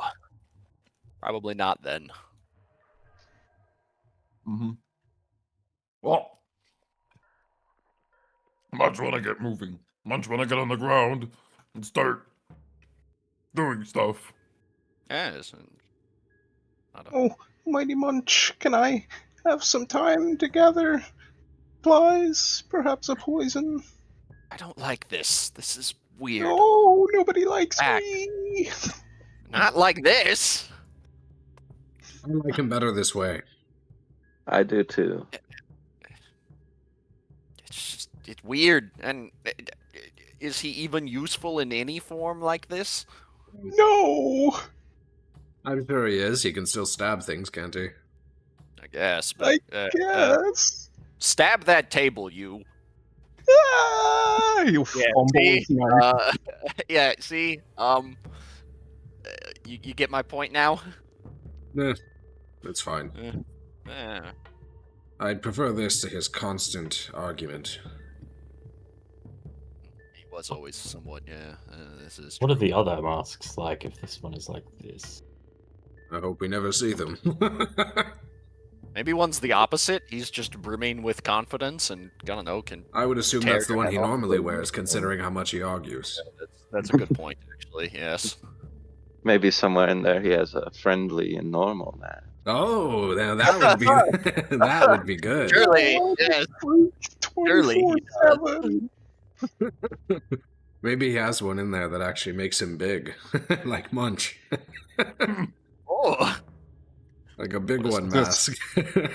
Yapper will just stare at the mask that is supposed to turn him into one of the necromancers. He Well- could put it on Munch and then put it on himself. Boom, he's the big one now. I mean, that is true, but some horrible shit would happen to Munch. But yes, that would. Yeah, Rathaclick, I think, will probably stand and say, "Well, let's head down then, unless there's anything else." Can I get poison? Rathaclick will look to you, Munch.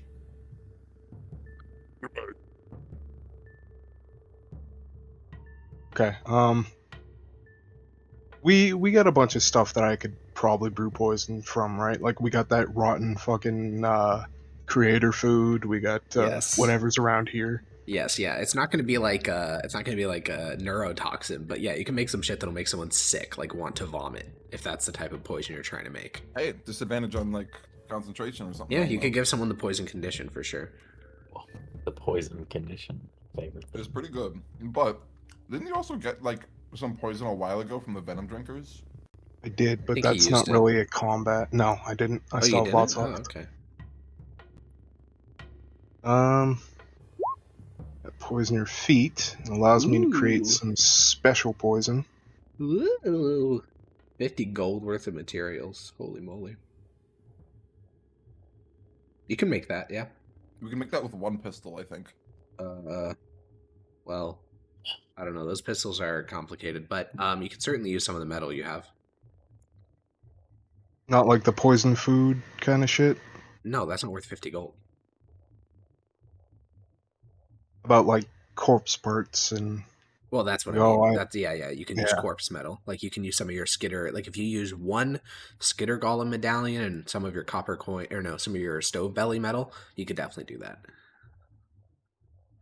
Now, obviously, what this actually looks like is taking the metal, giving it to some Skygut, and then trading with them for the poison shit. But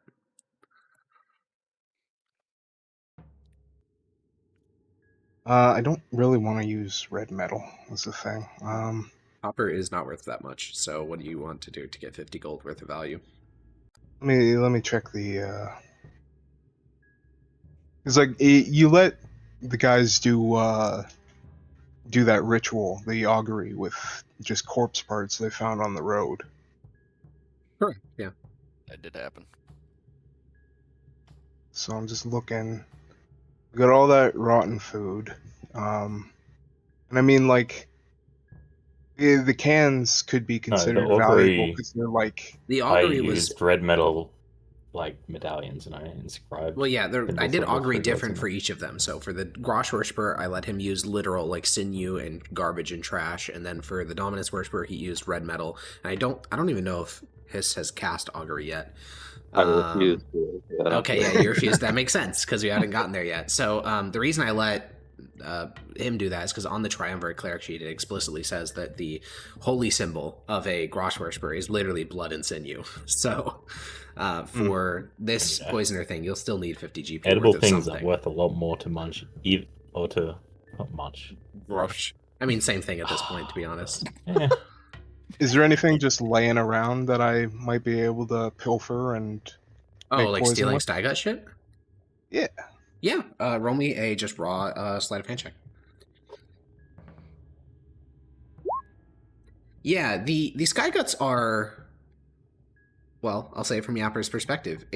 He's a little guy, and these are not very watchful for little guys. Another way to phrase it is they're actually very trusting as a society. They never really thought you guys would double cross them, so they're not watching you guys like as you move about the spire. They're pretty trusting folk, and so you were able to just like me. With an 11, you literally just walk into one of their workshops, like past multiple what are supposed to be secure doors that say like no one else in. You just walk to a counter, you grab an entire vial of some like greenish acid off the counter, and then you kind of like walk towards the door. Someone spots you, you just burst out crying, and then they just like shepherded you to the entrance and let you leave. So yeah, you can steal a full vial of a type of, let me pull up my little thing. A type of poison, which then with an hour you can turn into this special poison from your feet. Okay. So I'm good to go then. Excellent. So for the rest of you, you have about an hour before you depart the Skygut Spire. Blam, for you can start to learn a bit more about creator medical conditions. Turns out that what you call them almost every time, like every sickness under the sun to you is some type of flu. Turns out there's things called viruses. You've never heard of this shit before. At the back in the V section of this encyclopedia, there's a whole page-wide illustration of a microscopic image of a virus. And I think, Blam, just roll me an intelligence. Microscopic, yes. Like a zoomed out microscopic. So roll me a raw intelligence check. I can do that. Bros, I'm starting to understand things smaller than the size of what can be seen. Yeah. I mean, yeah, I don't know. Like, I was gonna say. I know that's what the intelligence check is for. Oh, okay. If I can figure out the context behind that. A 21. Okay, with a 21, there's a little label here that says this is a scaled up image of a virus. A typical virus is about 3 Dorfometers across. And you think about that, and you're like, okay. What the fuck is a Dorfometer? So you go to a different diagram where they give units, and slowly, over the course of about, I'd say 5 minutes, you have this moment that most, like, I guess modern people have in like 8th or 9th grade, where you're like, oh my god, there's an entire microscopic world. My body is covered with these things. And then you start flipping to distant entry. Dust mite, a tiny microorganism that lives on the skin of a creator. And you're like, oh my god. And then you go to, and you have this like trilobite. And you just go through all of this. And after like, basically you spend this entire hour having this slow realization that your body is covered with living organisms that you can't see. Huh. Nifty. That's mildly terrifying, but I get over it kind of No, quick. it's good for Garage. That means there's so much more violence every time you punch someone. It means Oh, you're thousands so of little right. organisms die. Oh my god. The micro environment with garage worshipping. Wait till I learn what ants are and how many of them die on the daily. Oh yeah, a Garage would love them. And then Hiss, you get to read this new book of yours. It was called The Siren Song, and the first page, Hiss, is about a elven man and an elven woman walking along the beach, and then you flip to the second page and they start talking about sex, and you're kind of confused about what this book is about, and then you flip to the next page and oh, now they're getting really in depth, and you get about 5 pages in and you're like, oh, why would someone write this? Because it's pornography. This is your first time ever reading something being exposed to pornographic material. And they're just talking about mating over and over again, Hiss. And it's just really in-depth and detailed. And yeah, that is what this book is. It's elven smut. All right. So you read I'll this read the whole hour? Yep. So we just have our gooner and our doctor just like locked in for the whole hour reading their little books. That's so We funny. both have the same like academic expression. Yeah. Yeah, you're both like stroking your chin as you think. Huh. Wow, really now? And she spun him around. Wow, that's And all what was right. that face she made? Incredible. You learned so much about elven anatomy reading this, and honestly, you're reading a medical textbook as well. Yeah, after an Does the hour. goblin learning rate mean Hiss is now going to be a sex master? Or what? Oh my god! Well, at least literary specifically. Like, if he had to rewrite this, he'd write such good stuff. Yeah, so the 6 of you, after an hour, can meet up on one of the lower levels of the spire, near to where the zipline will take you down to a lower level. Yapper is still sobbing. Well, not actively, but like he has the tear marks on his mask. Hiss and Blam, are you taking the books with you? I imagined that between Yappers waiting for him and this extra hour, I would have finished it, or do I still have any left? We finished already. It's actually relatively dense prose, so there's still quite a bit to go. Yeah, take it with me. Did you say bangers? No, I said damn. Oh! I said dense prose. I thought you said banger. Okay, so 6 of you. Damn, your impression of me is funnier than me. Yeah, sorry. The 6 of you, yeah, head down to the lower levels, and yeah, is there any last things we want to grab at the spire before we head down? Are we gonna be back up here? Presumably to get your tribe.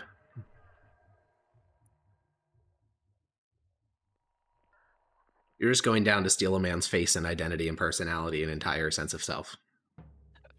It's where we get betrayed, and Too heavy. Yapper was right again. Yeah. I mean, I don't have anything. Okay, then I just want to make sure some things are written down on people's sheets. Number 1, I added to your sheet, Kazik, the Liar's Mask. That is the name of the special type of mask you are using to do this entire heist. It needs to be recorded on someone's sheet. It's on yours right now. I Overseer. named it the funny identity stealing mask. Okay, whatever makes you remember it, that's fine. Mardak, you should have the Overseer tablet. Put that out. We should give the mask to someone who's more like close range than Yapper, since they're gonna have to go put it on him. I can take it. You're too good. You always go down. Well, okay. Man, Yeah, I mean, the only you're 2 right. actual frontliners you have are Munch and Rathaclick. That's true. Everyone else kind of hangs back. I will say, I've got a About 30-foot head start in putting that mask on his face. All right, sure. I got the limb. Okay. Then Yapper, you can hand over the Liar's Mask. And Mardak, on your sheet, make sure you have the Overseer's tablet. Just written down somewhere. Okay, cool. As you guys reach the platform, you guys are getting ready to head out, and a pretty bookish looking hobgoblin man. He's like bald. Honestly, all hobgoblins seem to be afflicted afflicted? There we go. All hobgoblins seem to be afflicted with male pattern baldness, so he's probably not much older than Mardak, but his head is completely chrome. And he will push up a pair of glasses and say, greetings. Before you all depart, we have been investigating the golems that you provided us with, and we are lacking control tablets for them. Do you have them?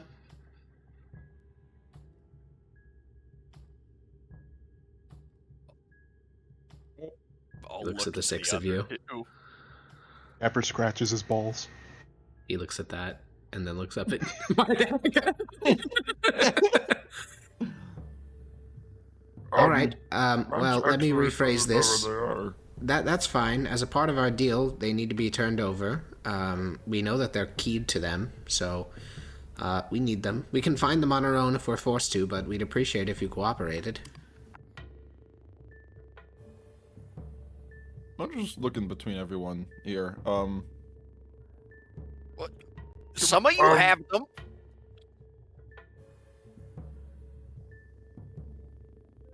The air's not particularly tense. Like, there are two Skygut soldiers here, but they're not, like, on guard or anything. It's just this... Soldiers. But there is this, like, bookish Golemmancer, or whatever his role is in the Skyguts, that's just waiting. He's just staring at you guys. Yeah. Guys. Give us a moment. And I'll, like, hold a finger up to the hobgoblin. If that's He'll take a few steps back. And I'll kind of huddle with the group here. Okay.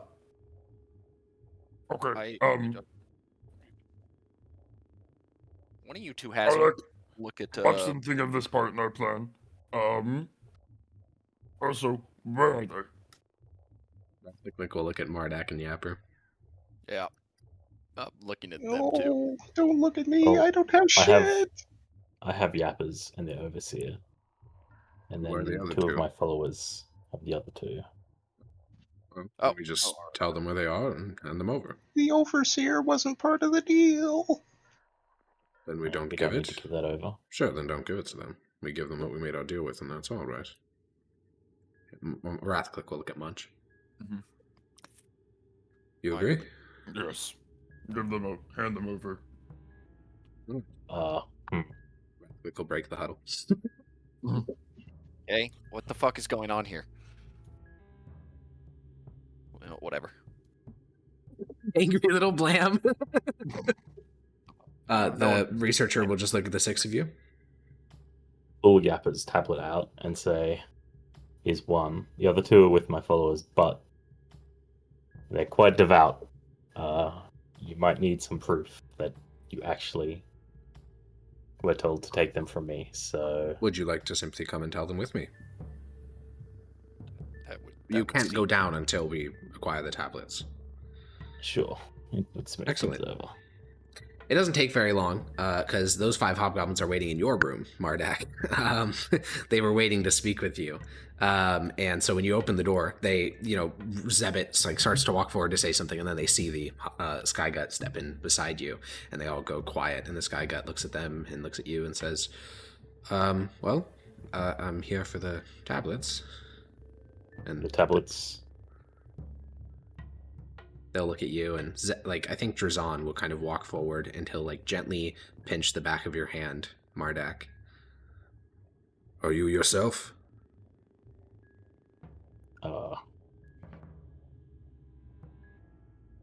Yes. All right. And he'll the Rathak and Drazar will walk forward and hand over the 2 tablets, and the researcher will take the 3 of them, say, "Thank you very much. I wish you luck with your journey to the Underway. It seems quite exciting." Before I go back, something up? You guys seem like you're waiting. Once the researcher leaves, the Skygut just leaves because he has no reason to be here any longer, and then Drazan and Zebit will kind of crowd you, and Zebit will say, is there something going on with Yapper? He's changed masks, and we've had before that.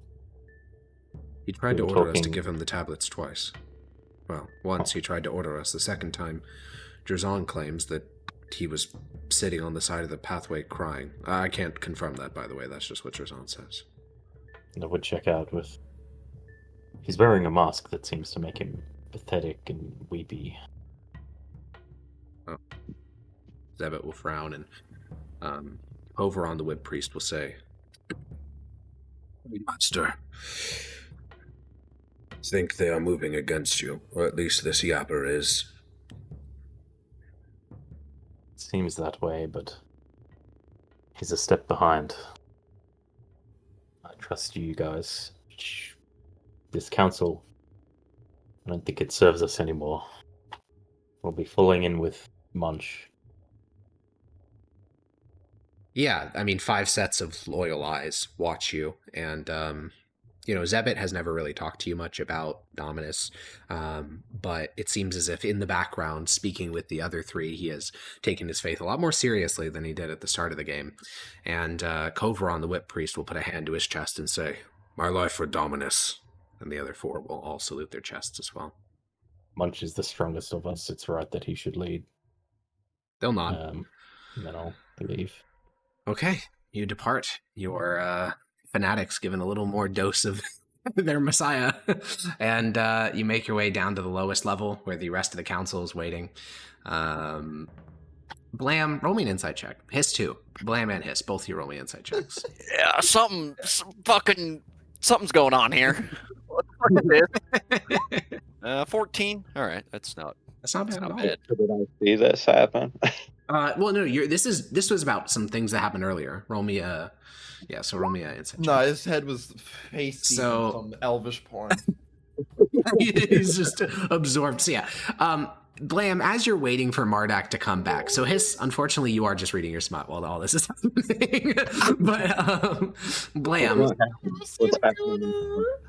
Yeah. Well, yeah, so Blam, when Mardak was off doing that, you kind of looked around the room and you just noticed the way that people are like looking at each other. It's one of those things where, like, if it was a film, you'd zoom in on each of the characters' eyes to see who they're looking at.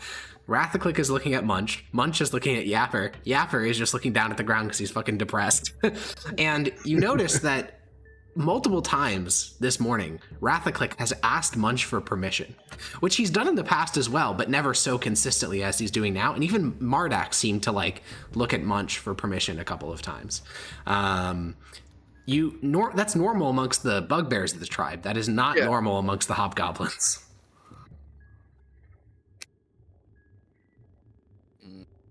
And so I think you have this realization while Mardak is away that, I don't know, it's not that something concrete has happened, but there's been a power shift somehow. But why? Munch didn't do anything. No, there hasn't been a battle in a while. The last battle was in the Trade Deep. Well, Mardak gets back as you ponder that, and Rathclick stands up fully. He'll look at the rest of you and say, well, no one's preventing us from going. No, not anymore.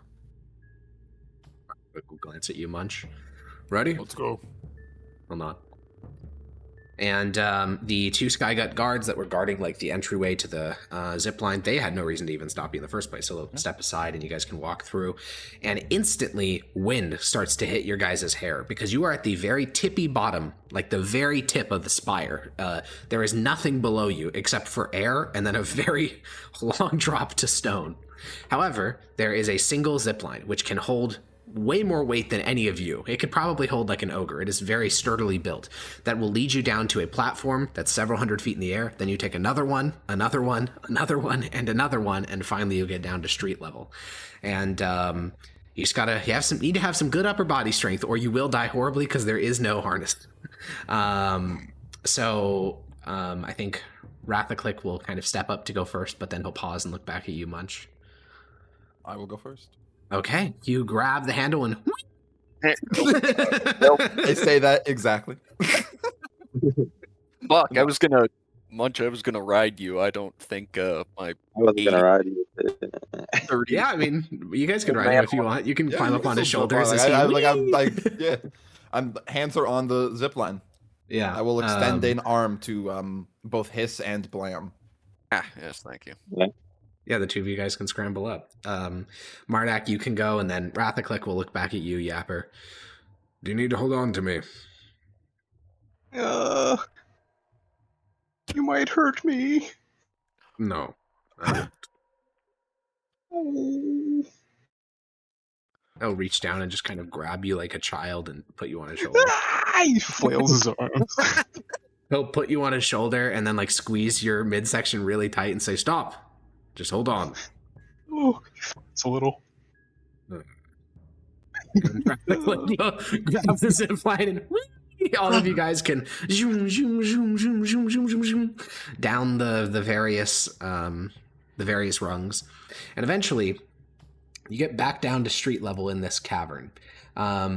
The particular area where you're deposited is like a Skygut outpost. There's about 30 soldiers here of various types, all the different races, and they just seem to be like eating, chatting. They don't even really pay much attention when you get here. You also notice that unlike the Trade Deep, which has this general like moisture to it and sometimes even rain, the atrium is quite dry. They don't have, a leaking roof that's going to collapse inward. So, folks are just chatting, and you can essentially walk out without much incident into the Grand Atrium. As you guys were brought here, you learned that the borders up here in the atrium between the three tribes, the Eye Stealers, the Skyguts, and the Boneweld, are not as they're not as amorphous as the Trade Deep. There are like distinct archways that declare this is Boneweld territory, this is Eye Stealer, and then for the Skyguts, it's very obvious because they have outposts and things like that that denote their territory. So right now, you guys leave this Skygut outpost, and you are essentially in neutral territory for now. Where are we going? What are we doing? I suppose we're going to try and find out where the lieutenants are. Sure. Through what method? Carousing, mayhaps? Sure. You guys could go look for something like a neutral market and ask around. Yeah, that sounds like a good plan. Okay. I would like a party-wide check then. Whatever skill you want to roll that's related to looking for this outpost, or like looking for a neutral market or something like it. Could be investigation, could be stealth to try to keep from getting caught. Whatever skills you guys. Sure, that works. Yeah. Intimidation. Performance. Threaten to murder someone. Yeah, that works. What did you say, Keisha? Performance? How? Oh, please. Oh, tell please. Me Yeah. Okay, performance. Yeah. Performance works. Yep. All right. That's 4 passes, so you guys find it very quickly. They don't have neutral markets here. There's no ragmen in the Grand Atrium, unfortunately. However, what they do have is neutral tribes, which sounds a bit oxymoronic to you. You don't know how a tribe could ever be neutral. You always have enemies. They're the what should you get? The ragmen. Well, they don't have ragmen here. They have neutral tribes. Tribes that are essentially just serve as, they weren't a tribe. They were a monastic order, which is a little bit different. But I guess, fuck it, it's a goblin. It's all a tribe. It's a tribe.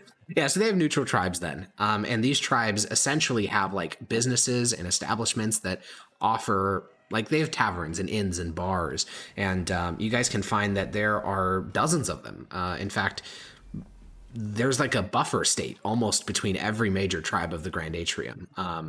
The Eye Stealers control a huge swath of this eastern edge of the Grand Atrium, which prevents you guys from going further west. But between them and the Boneweld are about 7 of these neutral tribes that have farms and things like that. So you have lots to choose from. There is no grand map. You're in a tiny little corner of the giant atrium. There's a Grand Atrium map. All right, I can visualize it a little bit. You got a circle, and then there's a tiny sliver, so like this side, and then you have Eye Stealers, and then you have like those guys, and then there's a bunch of neutral guys in the yellow area. Does this visualization help you, Kasich? Yes. Wait, question. Yeah. This is the Eye Stealers. What is this? Or is this the Eye Stealers? Okay. Now I'm going to do a proper visualization because you're asking more questions. Okay. So we have the Grand Atrium. It's bigger than the Trade Deep. It's very large, etc., etc. Then we have over here, I'll put the little yellow lines. This is the gate that you guys entered through. It is the atrium gate. Then we have over here, we have the bone weld. The bone weld have essentially where this entrance that leads you to the underway is like right here. Then we have the sky guts, which are not even on the map because they're like vertical, but they have little outposts like here and here and here, and you know, dozens of them, little guys. And then the Eye Stealers have a very weird boundary. The Eye Stealers are like, they're like this. They like intentionally have cut the cavern off, but they're not like big. They just have this like narrow sliver that they've cut through the Grand Atrium. Yo, they got goblin gerrymandering. They do have goblin gerrymandering. And so those are the tribes. And so the neutral tribes are all in below where the Sky Guts would be, essentially, or on the boundary between the Eye Stealers and the Bone Well. Where is the mithril mine from here? That would be over here. Oh, Holy shit. Yeah, so you'd have to get you don't even know anything about the tribes west of the Eye Stealers. That is like the western boundary of the world for you. It's the edge of the world. But yeah. So yeah, you guys can go to one of these taverns. You guys, I don't think you've been in a tavern before. I think this is a tribal first. I'd imagine. Interesting. We do psychedelics. We don't drink alcohol. Oh yeah, true. So you guys find a tavern that they're all drinking booze, which I guess would be weird for you. So there are. Which was like a alcoholic. Oh yeah, that's true. You psychedelic. drink Demont. Yeah, that's true. That's true. You're a bit of a drinker. But yeah, you guys can find a neutral tavern. Inside there are Sky Guts, there are Bone Weld, there are Eye Stealers, there are other people. Like there's a collection of 4 goblins sitting at a table. They're all completely naked, completely hairless, and they have bioluminescent paint around their eyes, mouth, and genitals. And everyone here is just drinking. They seem to use a variety of different currencies, unlike the Trade Deep, which all uses copper chips. Here they use basically whatever barter they can, though the bartender seems very generous with some of the options. Like people are giving him like you watch a guy literally give ogre toenails as a payment for a drink. It seems as if the expectation here is that like they're just supposed to be very generous with how they give out their booze. And so you guys can slip inside into the tavern, look around, lots of wacky characters, and do I want to start doing some carousing?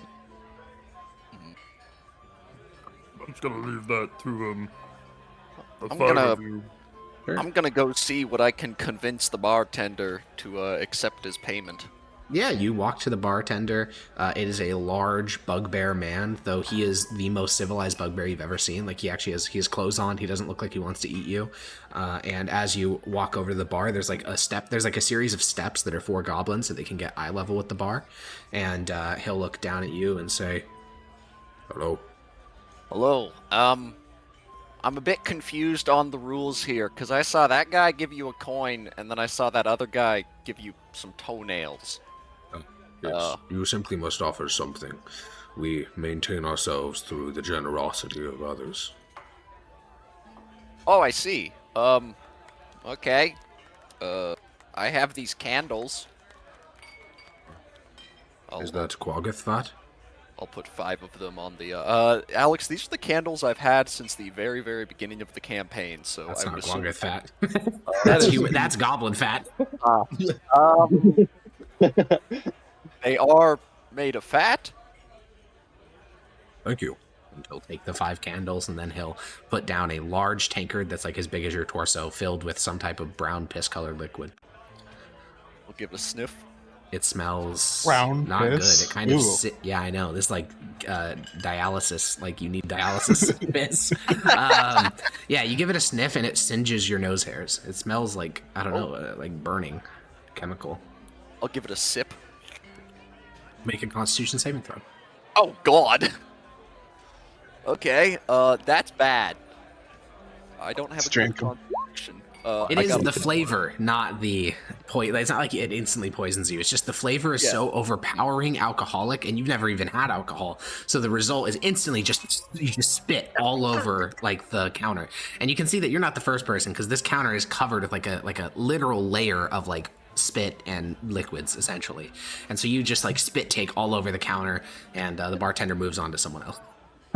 It just doesn't even care. No.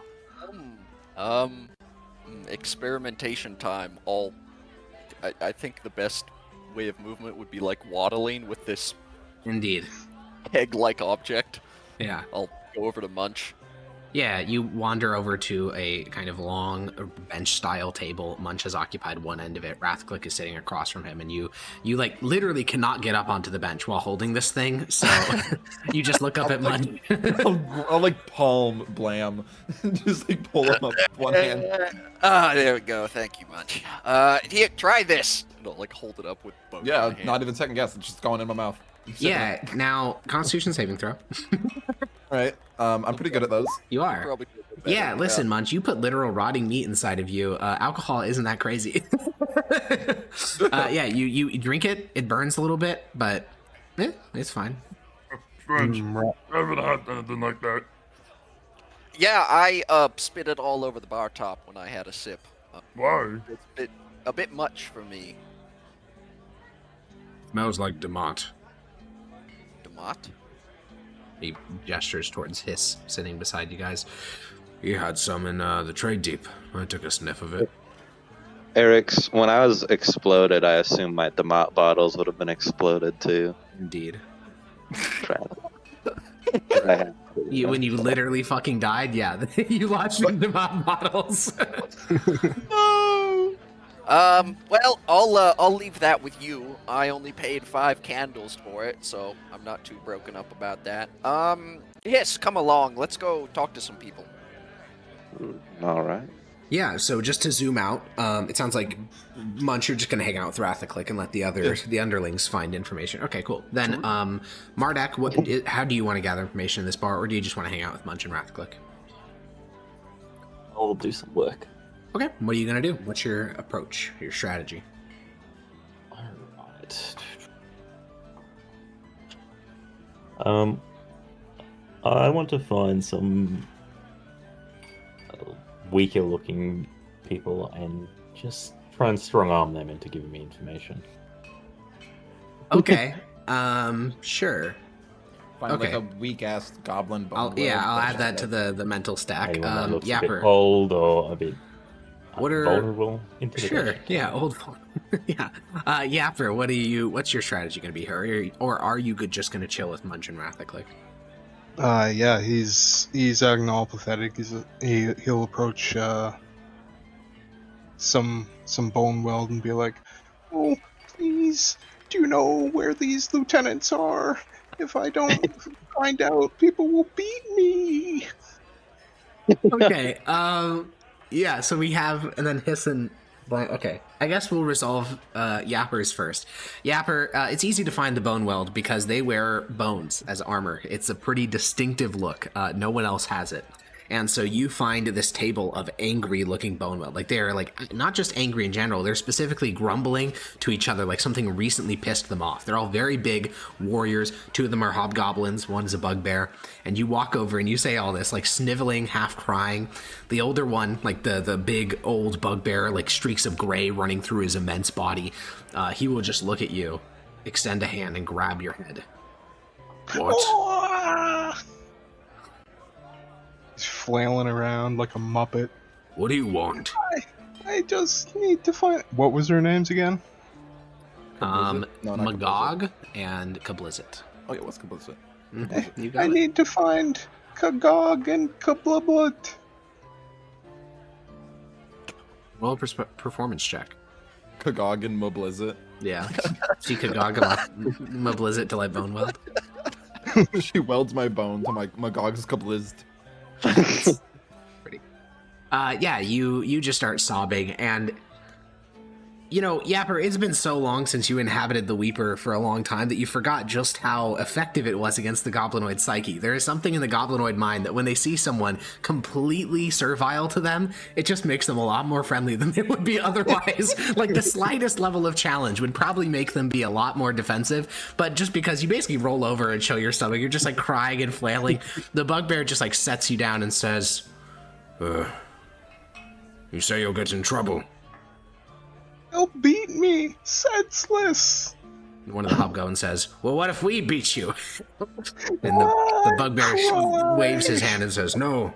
Oh, look at the little thing. This boy clearly needs our help." Oh, thank you, kind Hob. You are my favorite Hob. I'm a bugbear, but that's all right. Oh, I'm so dumb I can't even tell. The two hobgoblins at the table just burst out laughing, but the bugbear just seems kind of sad, and he says, "Who's threatening to beat you?"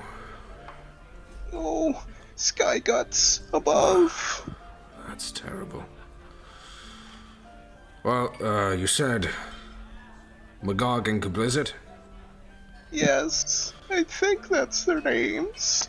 I'm not very smart. Well, luckily I think Magog is strong enough to handle you on his own, so I'll let you know.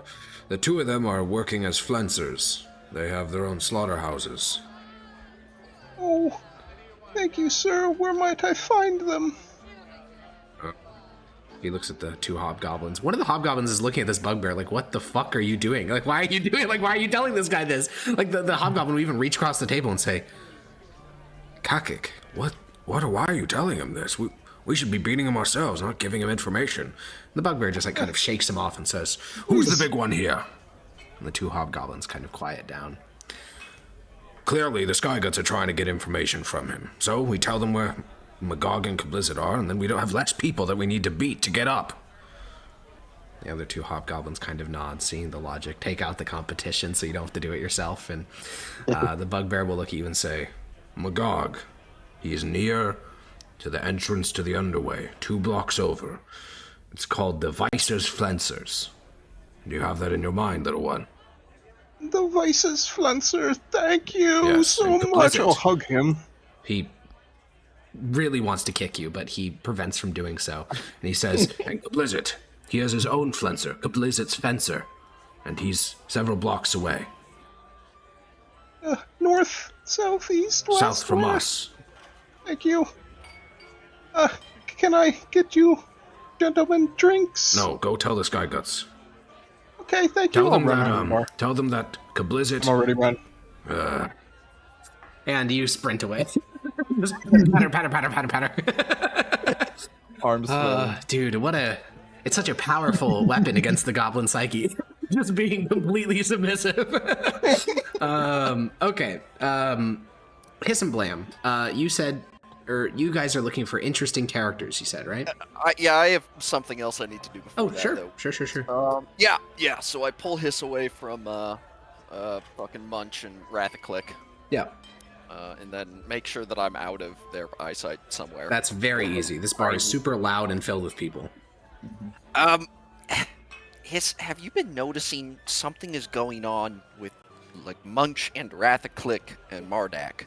And, well, Yapper has his own thing, but maybe him too. What do you mean exactly? Well,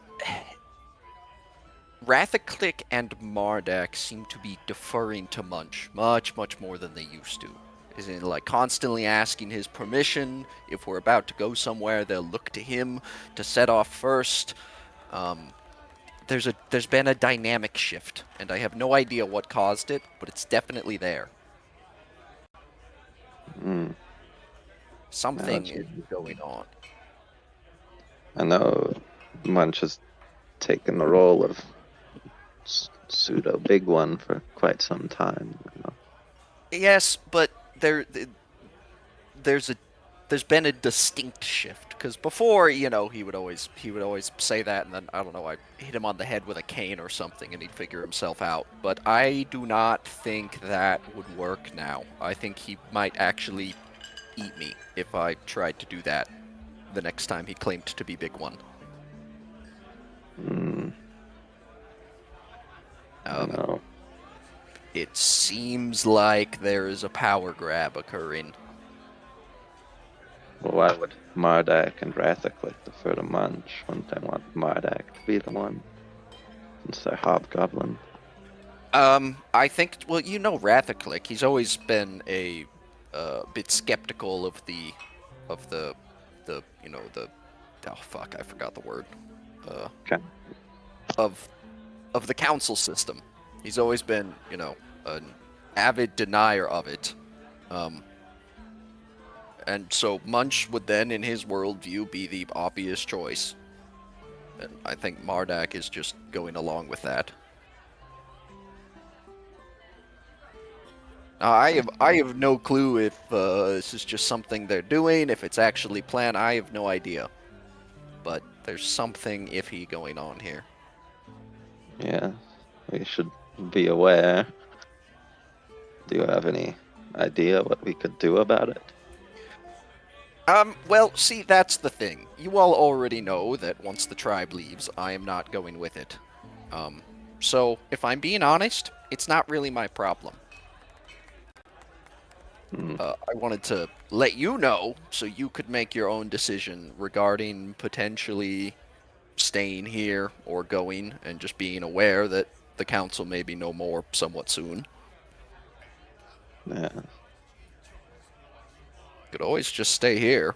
Can read more of whatever that last book you seemed incredibly engrossed in was. Yes, the books here are quite good. I've considered it. I'll have to think on it. Yapper was my main torment, but he seems to have... He seems to have changed slightly. Yes. He is much different than he is now. But hopefully those are later problems. I suppose for now we have to solve the now problem. Oh. Yeah. Yes, shall we look for, I don't know, someone who may know? Who are we roll looking me an for? insight check. Magog and Kablizzit. We're looking for mainly Kablizzit, I think. Seemed to be Kablizzit where was you were the leading. Kablizzit was the disabled cripple. I don't know. That's probably not the right word. Quadriplegic is probably the more proper term to refer to him. I think we frown on using the word cripple these days.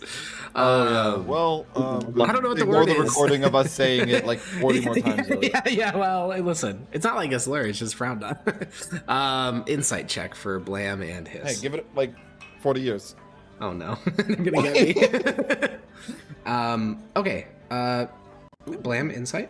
Maybe. I don't know how you're going to beat a 22, but maybe. My character sheet is going cuckoo. Okay, we're going to take the 22 then. You look around the tavern. It was just taking a while. Well. You're looking for someone who both know... Wow, yeah. Hiss, you look around the bar. You're looking for someone who both knows about the Bone Weld, but also probably isn't the Bone Weld or one of their direct rivals, just because, like, maybe a rival would work, but, like, definitely not a member of the Bone Weld. And so there's a bunch of exotic people here that clearly belong to tribes you've never heard of, but that doesn't mean you necessarily want to talk to them because you don't even know anything about them. What stands out to you, Hiss, is that over in the corner there is a lone eye stealer. No one is near him because he probably smells like fucking shit, like horrible, because his half of his body is rotting, like actively, like there are literal maggots crawling out of the flesh of his arm. But this tall hobgoblin eye stealer is just covered with grafts. There's probably like 8 or 9 on him, and then about half of them are rotting off his body, and he is sitting alone, just kind of in this booth, drinking a great tankard of this poisoned beer.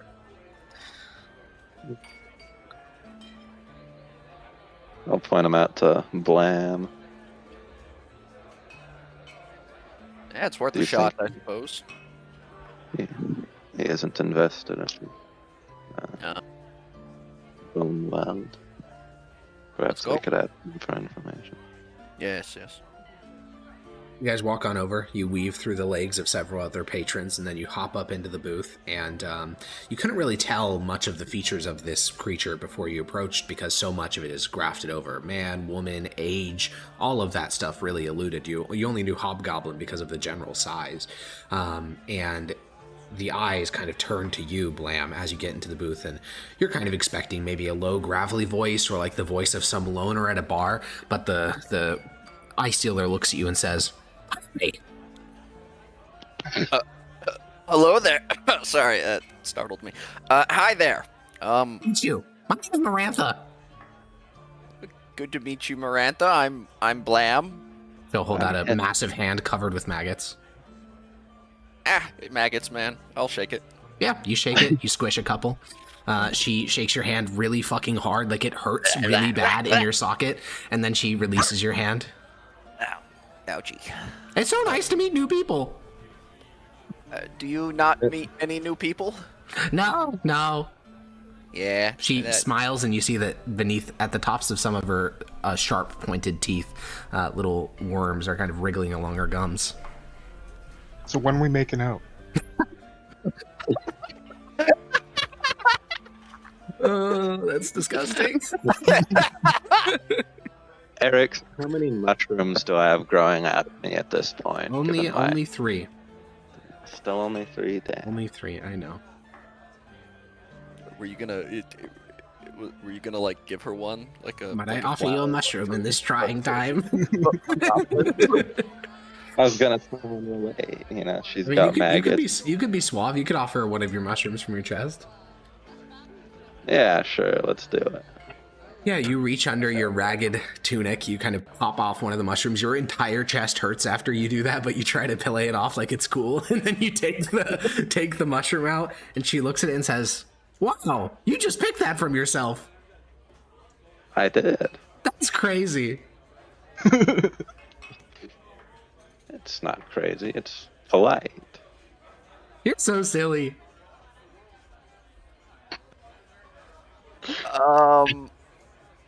Anyway,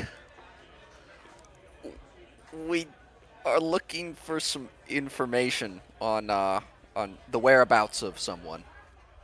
What was alternative? Who again are we looking for? It was Magog and Kablizit. Oh yes, the Was it? I got his legs off. you did? Yep. Was it difficult? No. No. No, it was during a skirmish. I was going to kill him entirely, but then he started screaming, and some backup came, and I only got to kill several of his zombies, but I bit his legs off. She's such a bad bitch, though. Wait, you're the reason that he's like that? You. Yep. How would you like to try again? No, we have a treaty. Yeah, I see. Yeah, we're all getting we're getting all those refugees from the trade deep, and then we're eating them. What we were doing when we were below the trade deep, except we were eating them earlier. Oh, you're almost like a Fleshclaimer. Yeah, we have one actually. He's right over there, and I'll point to Munch. Her eyes, it's like she seemed pretty normal. I mean, insane, but like kind of normal in this Yeah. conversation. You forget that she's like a Fleshclaimer. Her eyes do that kind of like reptile blinking, and she looks at Munch, and her entire demeanor changes. She like starts to look like an animal. She like licks her lips. You see a bit of saliva gathering on her teeth.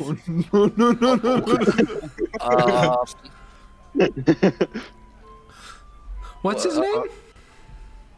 Munch. Do you like him? Yes. I like him a lot. She shrugs go. and looks back at you and slowly returns a bit more to normal. I guess no eating him then.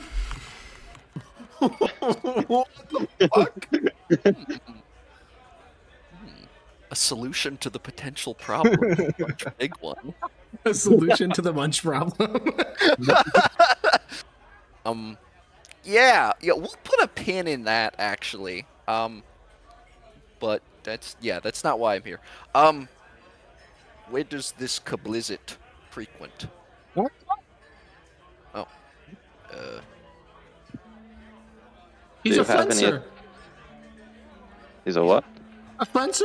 It's a job. You remove flesh from bone. You know where he works? Yeah, he has his own factory. Okay. Oh, where is that? I don't know. Yeah, I fair only know enough. that about him because he was screaming that he'd pay me if I didn't bite his legs off. Ah. Is all of your knowledge about him from this one incident? The only time I've ever met him. It was during the You have- skirmish. Yes, and you don't talk to many other people, so you wouldn't have. Yeah. I do in my tribe. Is your entire tribe like you? All Fleshclaimers and whatnot? Not all of them, but most. We have some cattle. Oh, Damn, that's Lovely. a fucking. Do you have any advice for fighting this blizzard? Oh, he has really strong magic. He's gonna use some fancy cold touching and inflict wounds and lots of spells that I know the names of and know how they work. And it's gonna hurt a lot, but if you just bite him, he'll die. So it's about getting up there to bite him and surviving all of his nonsense. But once you bite him, you're basically good. He also has about a couple dozen undead with him, but just ignore they exist. Okay then. Yeah, that's helpful. Yeah, I sort of cheated because I just jumped over all of them and grabbed his legs and bit them off. Oh, interesting. Okay. Yep. I see. And then anyway, just one bite was all it took. One bite for me. For you, probably 30 or 40. Well, yes, not for me. For instance, if Munch over there was the one biting, one or two is all More. it take. Watch this. And she reaches up. She grabs her jaw. She unhinges it completely. And you notice that her lower teeth are all metallic and her upper teeth are all like razor needles. And she kind of like gestures towards her now unhinged jaw as if to demonstrate and then re-sockets it and closes it. What if we shot him in the face? I like that plan. Oh well, yeah, maybe not the face. Make Maybe sure the not to chest. completely obliterate. Yeah, I think we need the face. All right. Well, thank you. You've been quite helpful. And I'll hurriedly get away. I want to get away from this.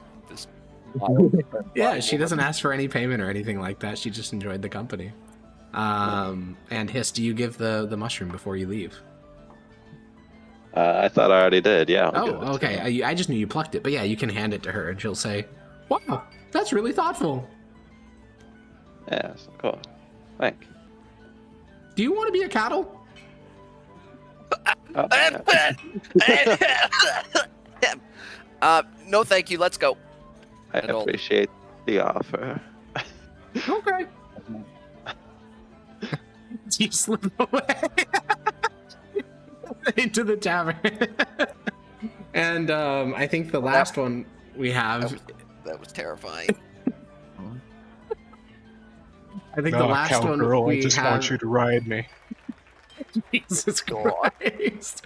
Mardak, you're like sitting at the table brooding, looking for...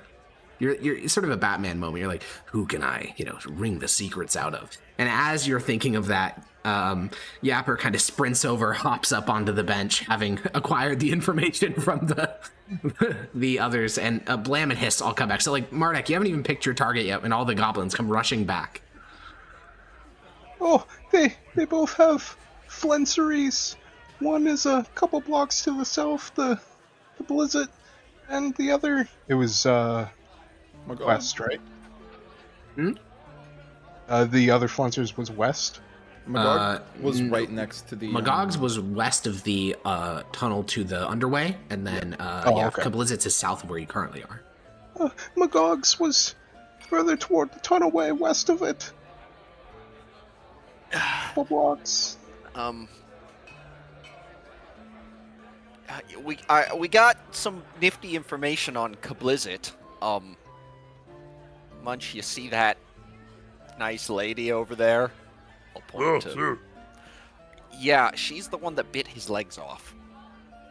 Oh, She's so beautiful. Monte agrees. I think she wants to eat you. I want her to eat something of mine.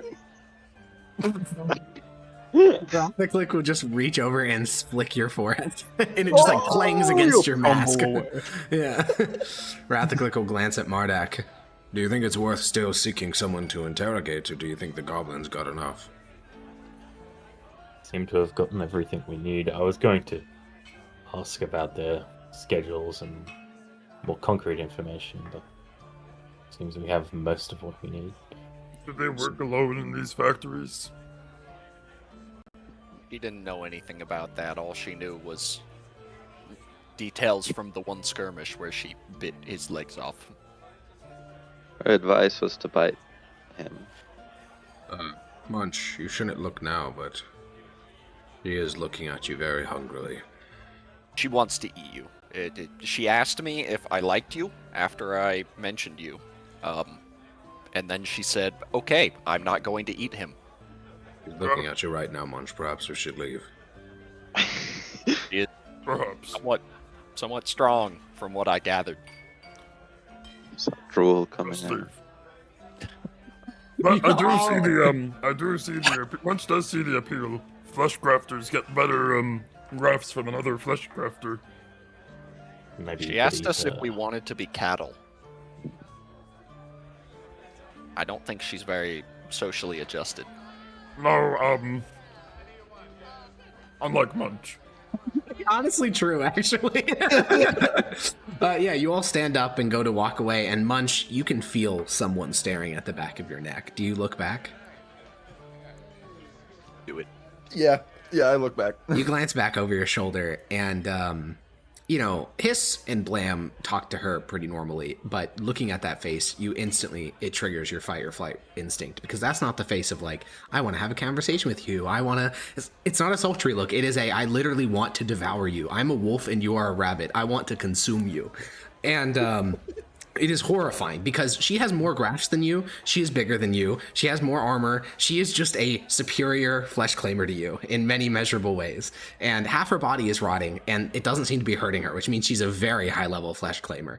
And I think you just make that moment of eye contact and realize, oh no, she wants to kill me. To be fair, Munch. how Scary different is sexy that? lady is following us. We Alex, might have what was this lovely lady's name? Marantha. Marantha. Okay. Yeah. I'm gonna add that to my allies and organizations. Marantha wants to eat me. Yeah, and I mean, you know why? Because if she kills you, she gets another permanent graft on her body. Yeah, which is so good. Very fucking good. Yeah, so. And I was kind of like tempted to maybe I do want to like I fight know. her. But then I thought about look it. at other flesh claimers as like, what if I killed you? She much wants to be like powerful as hell to keep. Yes, the to have. Yeah, and imagine how many fucking things she has on her body. Oh.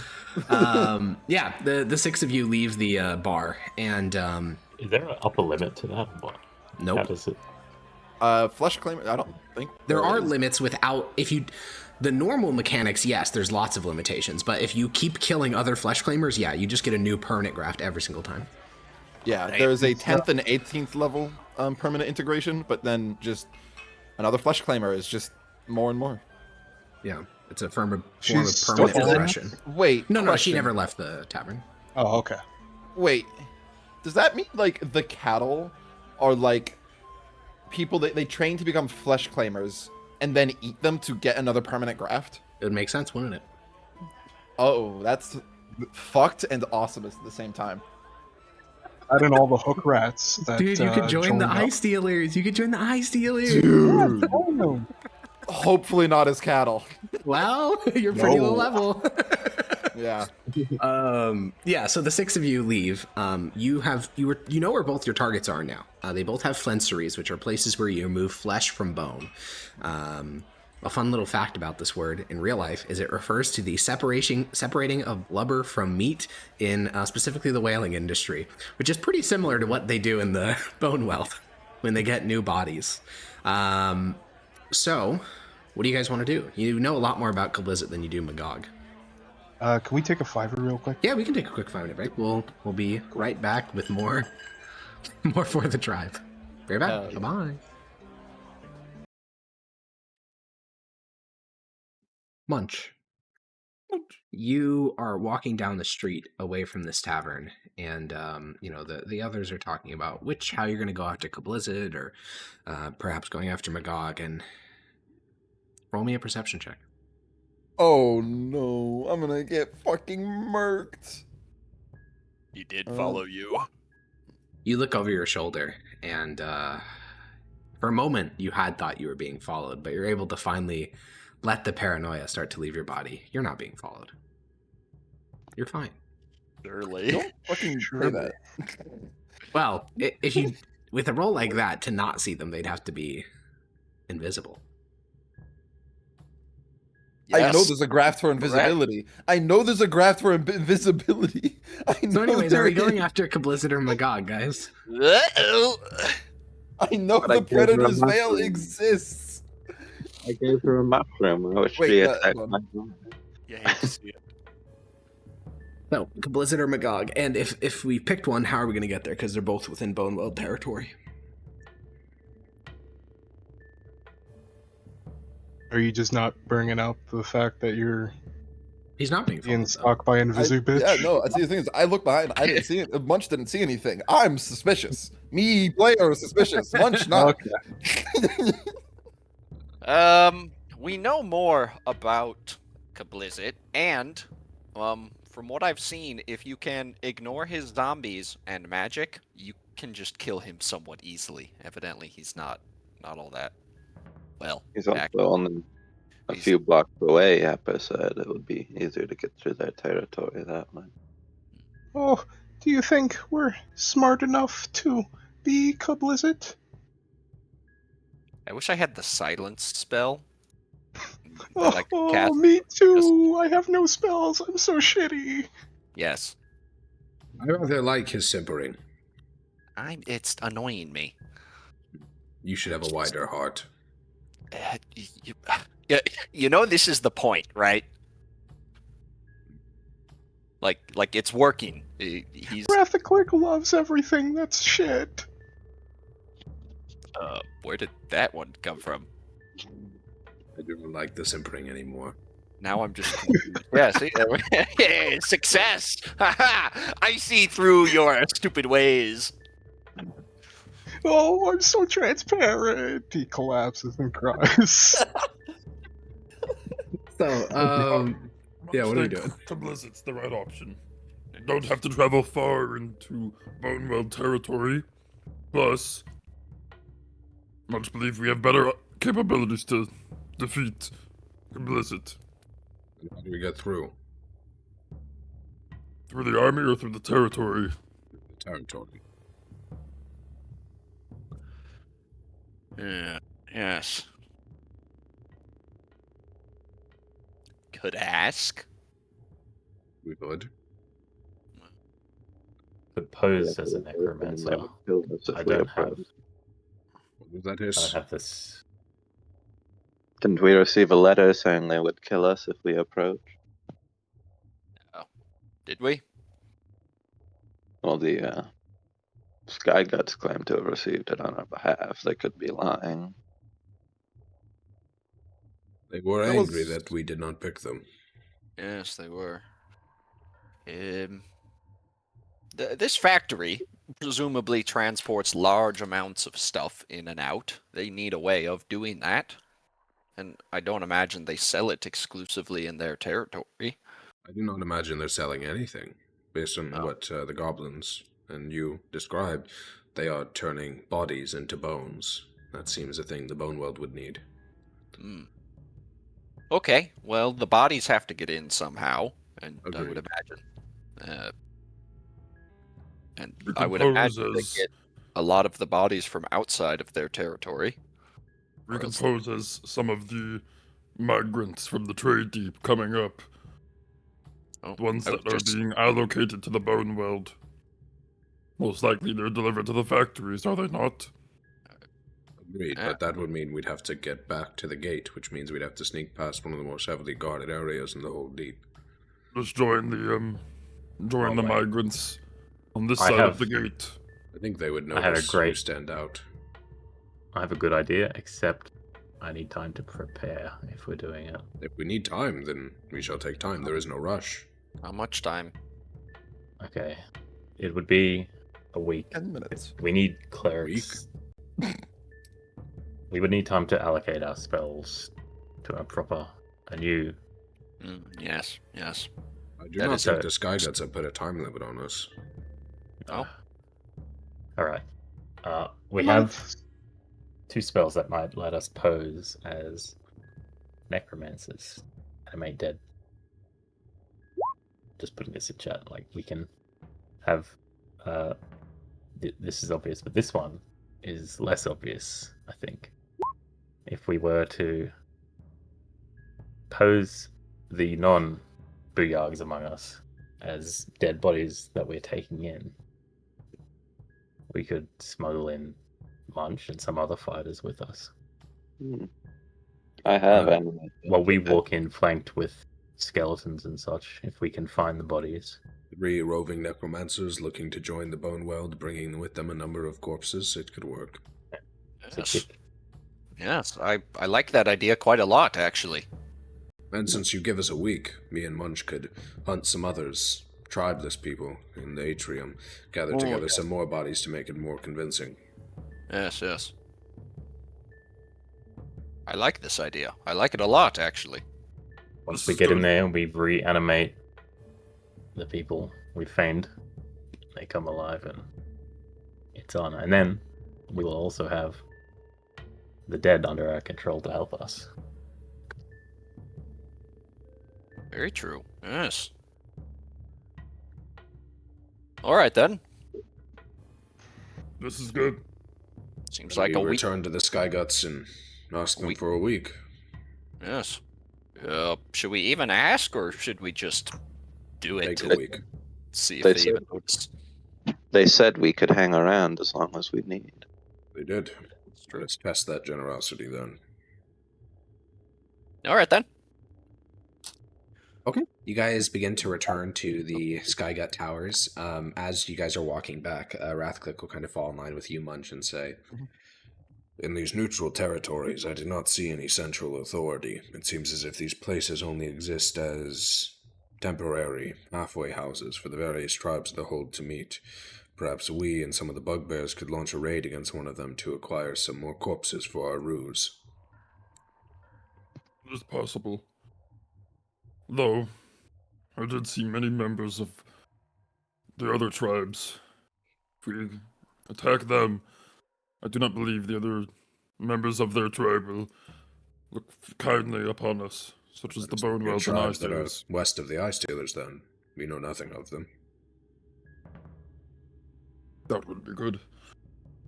Take some of the corpses of those western tribes. Most likely, they wouldn't be able to take exact revenge across Eye Stealer territory. Good thinking, Rathaclick. He nods. And you guys can return back up through there. It takes way longer to get up into the Skygut spires than it does to get down. Getting down takes a couple of minutes. Getting up takes a couple of hours of waiting in queues and all that stuff. But eventually you get guided upward to the central spire. And yeah, you guys can just take a week-long rest.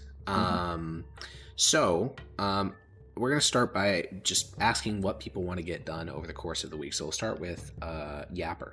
What is Yapper trying to do? Is there any path I can get into that other spire? Yeah. You'd have to go down and then be lifted up into it.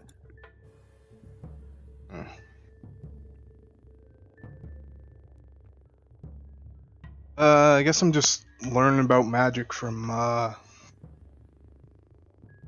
what's his face, the Oven Golem. Okay. Skelethlio? Sure. Okay. Do you have any proficiency towards Arcana at the moment? No. You can add 8 out of 20 to your proficiencies. So normally the way skill learning works is it takes 40 weeks to teach yourself a proficiency. This is with books and like self-instruction. If an expert teaches you, you get 2 progress for every week you spend.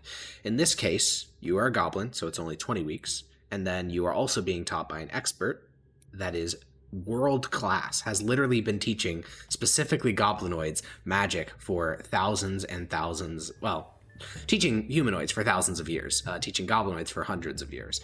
And so you can add 8 out of 20 on your progress bar towards That's an so Arcana skill. fucking good. So yeah, you got that. Also, do you want to change masks during this week? Shit, didn't mean to do that. Do I want to change mass? What the You fuck? do know that combat's coming at the end, so it could be maybe a big one angle if you think that would help, or like a fangless one angle, or fuck it, Pale 3. I don't know. Whatever you think's best in combat, really. You got some undead. Shit, that'd be really good.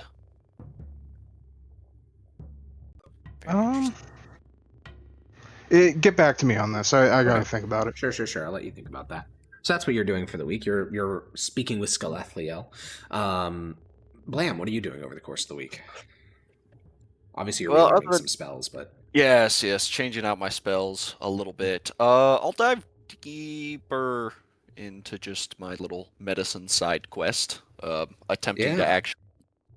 Now, are you just reading the book, or are you working with Skelethliel and other experts of the? No, I'll go talk to Skelethliel. Yeah, Skelethliel can hold up to about 20 conversations at a time based on wherever the crystals are, really. So as long as there's a crystal, you can hold a conversation with Skelethliel. And, yeah, you can gain expertise straight up. Oh, shit. In 1 week. Fuck, now, okay. this type of expertise will thaw naturally, but if you continually renew it, basically every week you have to spend that week keep renewing this by learning new knowledge. But until then, you have expertise in this skill. Lethil must have so much goddamn patience. Yes, and literally endless. I mean, literally endless patience, but damn, like, imagine, like, you're a teacher and your student comes back to ask to learn all the same material of the quarter, like, every single week, yeah. And you're doing this to 20 students at a time. Yeah. So Blam, you gain expertise in the skill of medicine. Is there anything you wanted to know about creator, human, or elven physiology? Because you are an expert in them by the end of the week.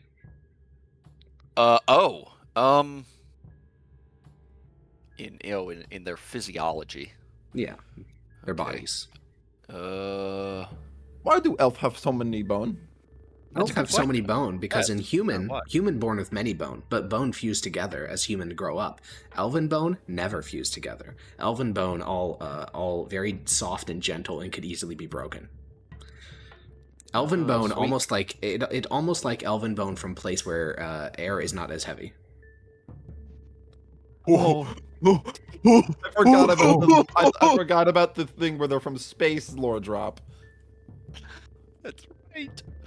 Okay. God, the elves are from space. And then the dwarves have the creators have the least of the bones of all of them because almost all their bones fuse together. Their rib cage is one solid piece.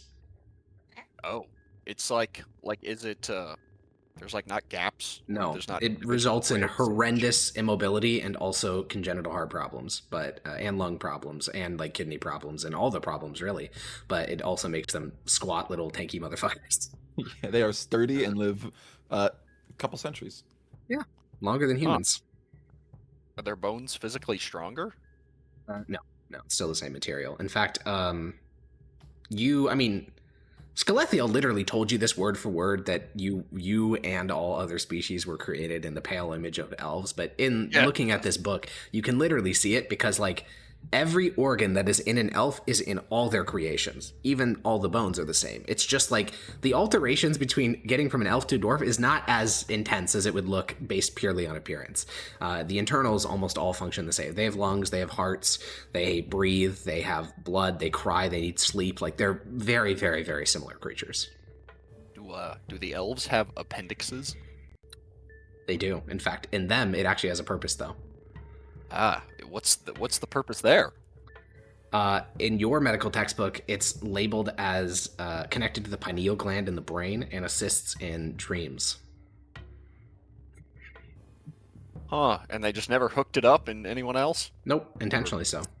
Oh. Dwarves don't even have one. Oh, lucky them.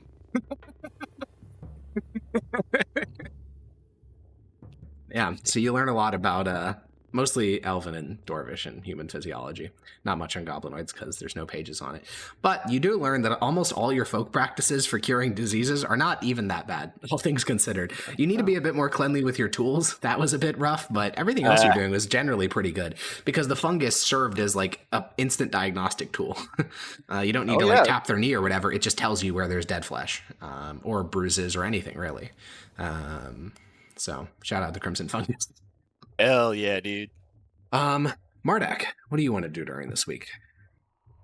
Well, change our spells, we have to have a long rest, so not too much. Make sure you How got are we? remove curse. Make sure what now? Make sure you got remove curse.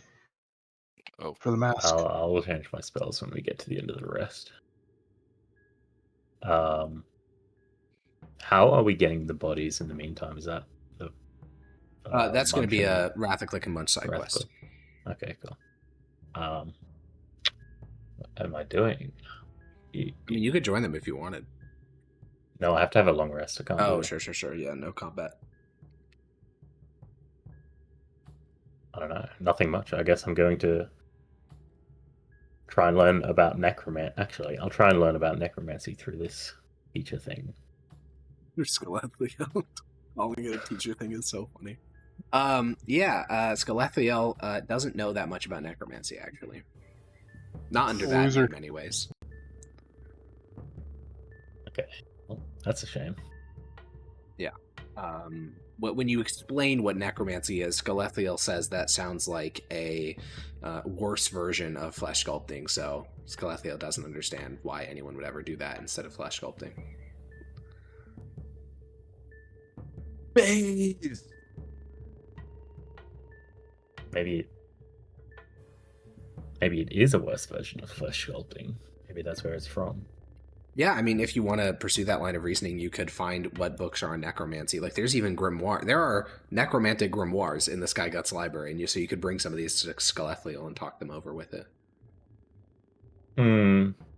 Maybe a bit. I get tired of this quickly and go back to, I guess, organizing the hobgoblins. Sure, yeah, you can get some of those newer hobgoblins to be fanatics to Dominus with some beatings.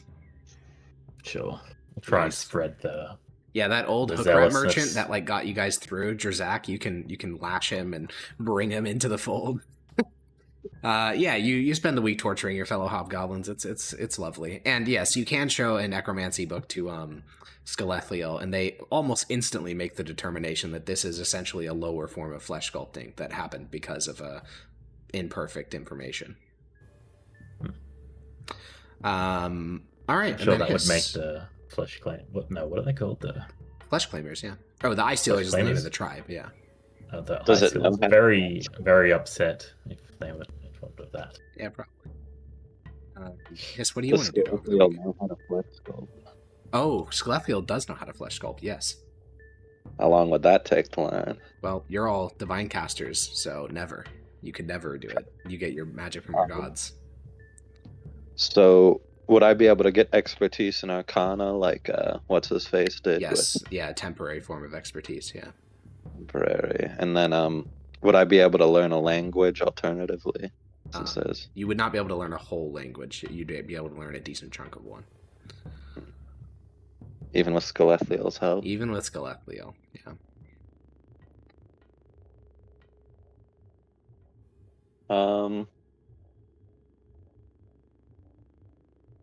How fast does the expertise wear off? 1 week. 1 week away from Skelethiel. Yeah. Basically, if you I'm ever take a gonna- long rest without spending that long rest consulting Skelethiel, then yeah, you lose the expertise. And I'm gonna grab one of those books that has a language I don't understand and try and start learning it. Okay. Unfortunately, language tutoring, language tutoring is a bit rough. It's just hard because a lot of it's like work you need to do on your own. So you'll be able to make 4 out of 20 progress towards whatever language it is you choose. On the shelf, the languages there would be, so you speak Dwarvish, right? Yep. You speak Dwarvish, you speak Elvish, you speak Goblinoid, you speak Common. Do you speak Cymbalin? Great, then you can get 4 out of 20 progress in Cymbalin. Is there anything like totally foreign to me? Like I don't recognize any of it. Mathematics. Is that a language? Well, is it? I don't know. That's debatable. Yes. Elven is the most foreign thing in this library, by far, and you already speak it, so. All right. So you can start learning Symbolin. Symbolin is most similar to Common. It's second most similar to Elvish. All the books here written in Symbolin are clearly very old, like centuries old, probably stolen by the creators from some other culture. Most of them are histories concerning the Galadite dynasties. So lots of stories of palace intrigue and scheming eunuchs and consorts and concubines and whatnot. Okay. Munch, are you willing to forego your long rest to get some of these bodies for this plan? I am, but I would also Okay. like to, because I basically essentially got a long rest before and we haven't fought since. Right. I do want to speak to Hiss privately Oh, before sure. we head out on our first expedition. Yeah, it's probably the second day then. Rathaclic's been looking for which of the neutral taverns to just slaughter, and you can find Hiss in one of the reading rooms connected to the library. Like, half of your tribe has come in here. Most of them aren't even literate. They just think it's cool to look at the pictures. And you can slide into a booth next to Hiss as he's staring at this, like, book in a foreign language, just, like, mouthing out words. One of Skelethiel's crystals is on the wall here and was, like, helping Hiss along. Right now, I'm taking a break to read pornography. Oh, okay. So you see him reading some Goblinoid script that is very lascivious. Oh, you're reading your Elven one. You're reading the song, Siren Song, of course. Then he's just staring very intently at this Elvish writing. Yes, Hello, Munch. I'm ready to talk. I'll like scoot into the kind of bench. Yeah, the crystal in the wall, the Skelethiel's crystal, will kind of dim.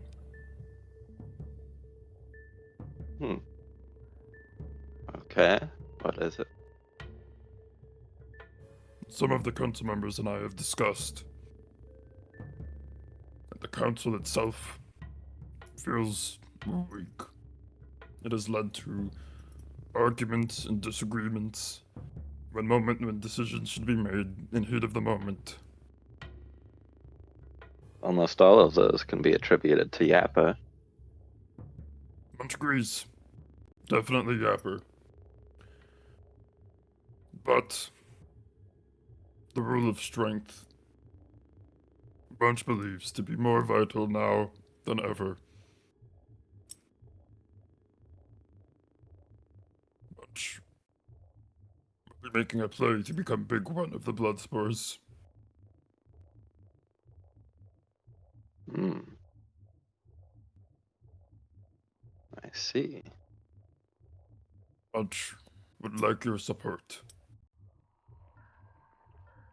You have been valuable and a great aid to the Bloodspores, so much so that none of what we could have accomplished could have been done without you.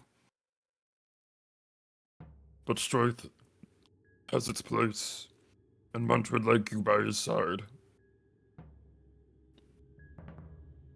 Who is opposing you?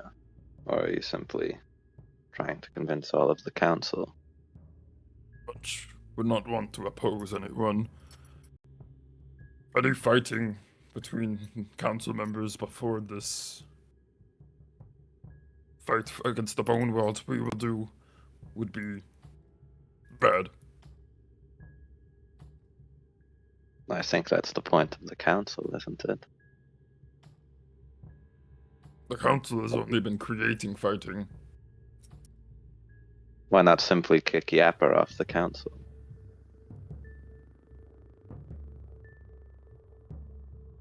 Munch has been getting the opposition from not only Yapper, and it would unite the tribe. Or the tribe. The tribe, Do you think- the people themselves, do not know who to follow. Giving them a central pillar of unity would allow us to be more useful and strong when it is needed.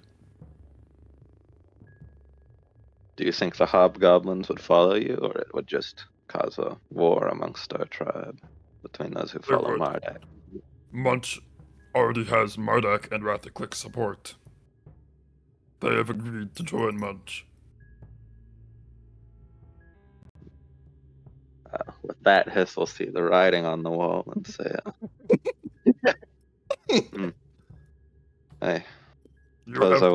about it.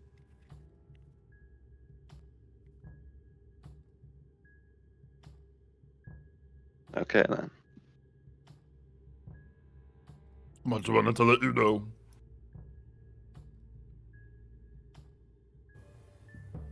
Well, You have until the end of the week to decide to stay with the blood spores under Munch, or perhaps join Blam and do whatever you wish to do. What you reading, by the way? Oh, it's literature, telling stories about a young couple. I can translate some for you if you'd like. Nah. The elves seem weird to Munch. a young couple. What an insane description of that story. Well, you have until the end of the week to decide to join under Munch. But I thought you should know, Hiss. Munch values you. Alright, Well- and I'll take a step out. Yeah, you leave your scent lingering behind you because you smell like shit. And Hiss, Hey, I'm you, not the one that's creating the goon cave. who's doing that? Oh, Hiss is okay. Yeah, Hiss, you return to your literature, and then the crystal kind of returns on the wall, and Skelethiel says, "Perhaps we return to Cymberlin." Yes, that's a good idea. And you take out the Cymberlin book, and you wait for Skelethiel to start giving you, like, aiding you with some of the words, but there's just kind of quiet for a little bit. Do you not feel guilty Guilty over what? when you do these schemes against your fellows? Mm. It's everyone does them. Be foolish not to.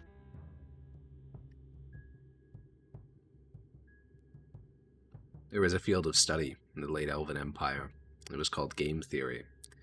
And the findings of this field were often used to justify behavior that, while rational, was ethically dubious. It seems interesting to me that even though the elves are long gone, their behavior somehow lives on in their creations. Yes, and these histories we're translating, it's similar to what we do. And these are half-elves, thousands of years removed from you. And yet you act the same. But the elves did it too? Oh yes, in far greater scale than you could imagine. What do you mean?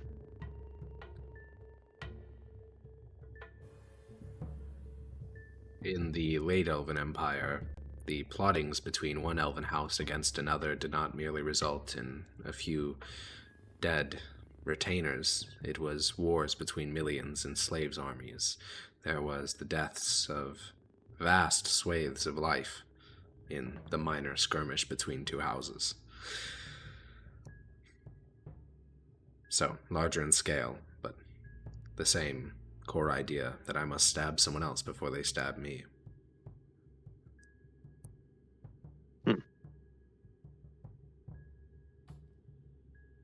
I do not know what a million is. Is that a lot? More goblinoids than live in all the Grand Atrium.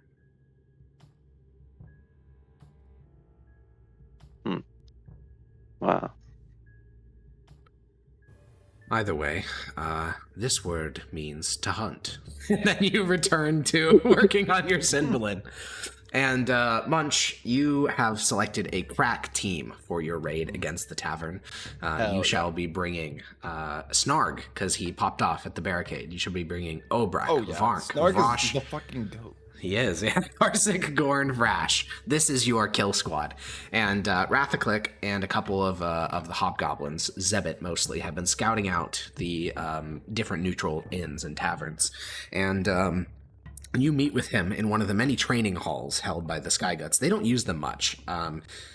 it is a deeply unmartial culture that you found yourselves in. So you've mostly been the ones using these areas when, you can get the bugbears to actually fight or practice. And Rathaclick is there with Zebit, and the two of them are just kind of talking in low tones. But when Rathaclick sees you, he gives a wave, and he gives like a bow of his head. And he started doing that over the last week, and he used to do that to Thok the Blue. He stopped doing it because there's no one to bow his head to. But yeah, he gives you the same like nod that he gave to Thok the Blue when he served as overseer in his own tribe. And he'll say, Munch, I think I found the perfect candidate. At the late evening of a spore cycle, as the cavern starts to turn a hue of dark green, I found a tavern that only has 8 to 10 patrons. None have weapons. They're all from the neutral tribes that they live in and around the area. At worst, perhaps we'd have a couple of angry wives, but the bodies should be easy to acquire. Perfect. He glances at the retinue following you. And we cannot eat these bodies. They need to be preserved for the ruse. Mm-hmm. Is this... It's only the second day of the week, right? Yep. Alright. Perhaps we wait a couple days, get it less suspicion on our back. Presumably, we would have to keep these bodies unknown to the Sky Guts. I think we should do it the night before and leave them on the ground, but I mentioned it mostly because I don't need your, the bugbears shouldn't be eating any of the bodies after we kill them. We need them fresh. Day before is great. Fresh. Do we have a cleric that can confirm that? Oh, no, never mind. The Bane Death spell was going to be on us. Yes. Yes, the fresh bodies. Good. Alright, the bugbears may not join us. Who are you bringing to hunt them with? Myself, you, Zebit. There's Kovaron, and then a number of the spearmen that we recruited before the entry to the atrium. Rathamar, Kurdan, the like. Munch would suggest bringing one bugbear.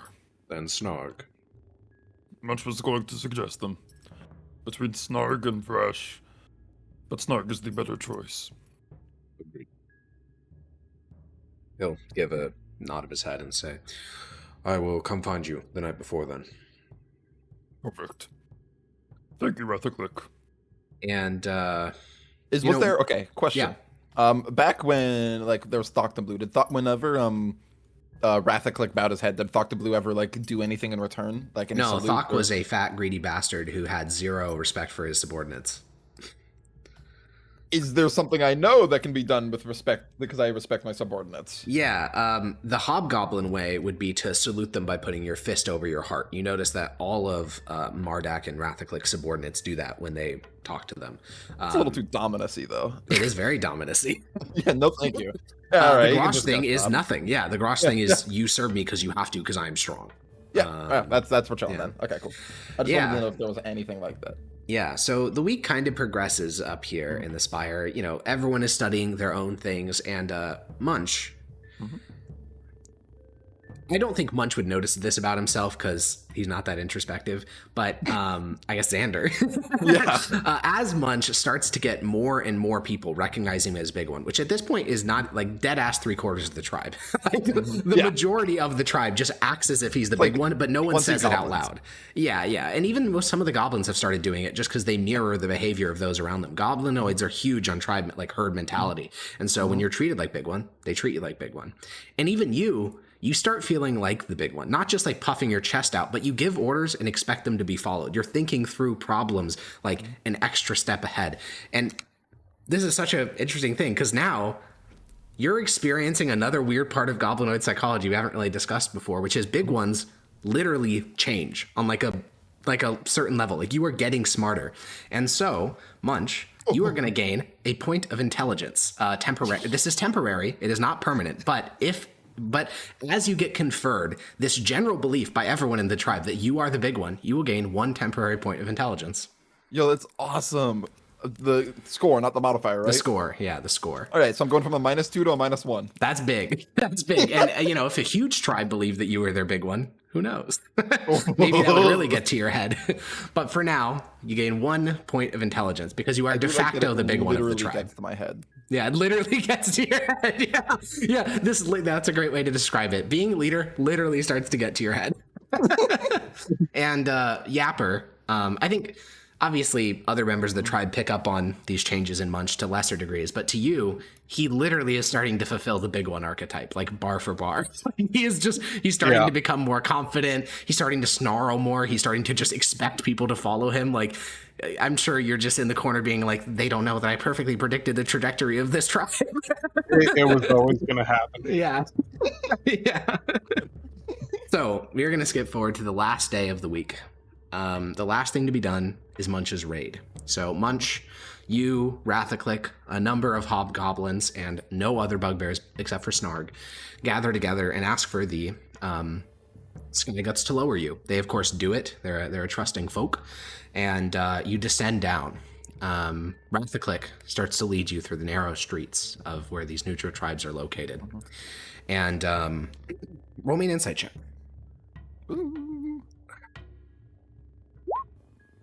Okay.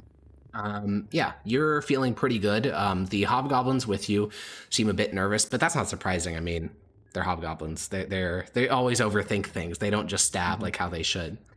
And actually, we're gonna do a super quick 5-minute break. Some grass during the week or so. Oh wait, no, but that would have been great. We're gonna do a quick 5-minute break. We'll be right back.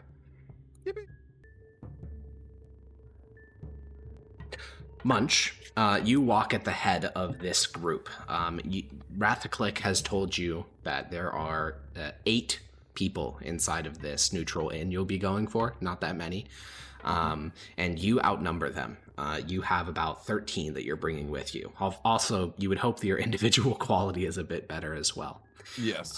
You guys gather onto the street outside of the tavern. You can see that there's people inside, though not many. And Rathaclick will take a look at you, Munch, and he'll say, well, my thought is that you and Snarg run in first, kill what you can, then we follow up. Who else was with it again? Just it was Zebit. Zebit, Kovaron, all the hoplites, and Rathaclick.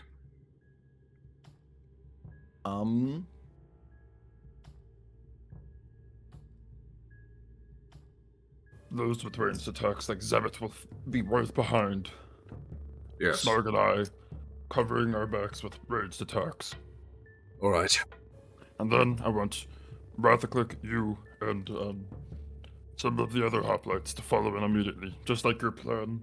Munch just want to make sure that Snarg and I are covered with our immediate burst in. Yes. And remember, the strongest one is Big One, and you're the strongest right now.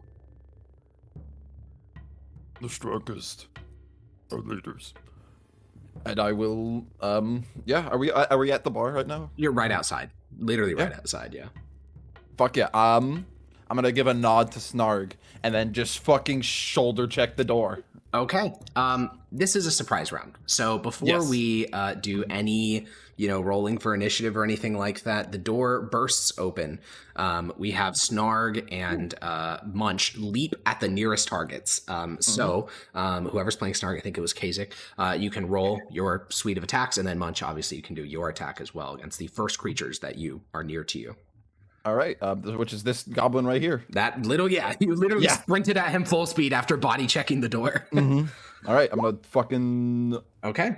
This is a surprise round, so you have advantage on the first attack, so that's a hit. Oh, it's a crit, you mean? Yes. All right, you so you have overkilled this goblin by 4 times its HP. Describe what that looks like. What's up? Describe what that looks like. It's no, he's just a mist. No, that's not. No, that's the opposite of what we need. Yeah, I think you run forward, you strike the chest, and you hit it so hard the chest comes separate of the arms, and so this mist of blood fills the air as the chest flies against the wall, and the arms just fall around it separate. Extra attack on this one. Yeah, go get it because you have the reach. Yeah. Wait, actually, you know what? I'm gonna do it on the Hobgoblin? because Okay. because I still want to use my advantage on that. Yeah. No! 10 misses. You swing at the hobgoblin. He ducks down. Like, he doesn't even have weapons. He just puts his head to the table and it swings right over him. And Kazak, that carving claw hits. Classic. He did a question mark instead of the roll. Instead of a slash. Imagine. All the peepos. That's the damage? Yeah. Do you have sneak or anything like that? If we did have sneak. You have advantage this round, so if you have the ability to do a sneak attack, then you would. I don't know if you're charactered. I don't know if wounded no. do that, though. Okay, cool.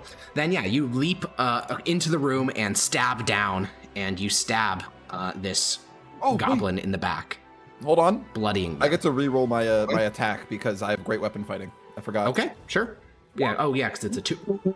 That hits. This was on the hobgoblin. Yeah, so you swung, he ducked down, and then as his head was like on the table, you lifted up the hammer and you swung it down and just eviscerated his head. There's just like a bloody smear where there was a person. We are now going to roll into initiative. This would include those of you that are controlling Wrathclick and Zebit, and I will roll for those inside. Ooh, so that's the bartender's the only big guy problem. Mm-hmm. Where is the initiative on this? On NPC sheets, it's like in the top left, it's labeled in it, as in British people. And it looks like a little D20 thing. Yeah. Oh, I just rolled the dexterity. Is that cool? Yeah, I'll just add you to the initiative manually. Oh, there's the in it. That's fine. Okay, I just need to roll for one last creature. God, I fucking love being munched, dude. That is, yeah. Okay, so Mine Zebit. on? No, not yet. It is your turn though. So you are just outside. So getting to the here would be 5 feet of movement. So I'm just gonna put you on the map. And I'm gonna DM you something, Jackson, that you should consider as you position yourself. All right. Where are you in my DMs? You silly. There you are. What's the way to describe this?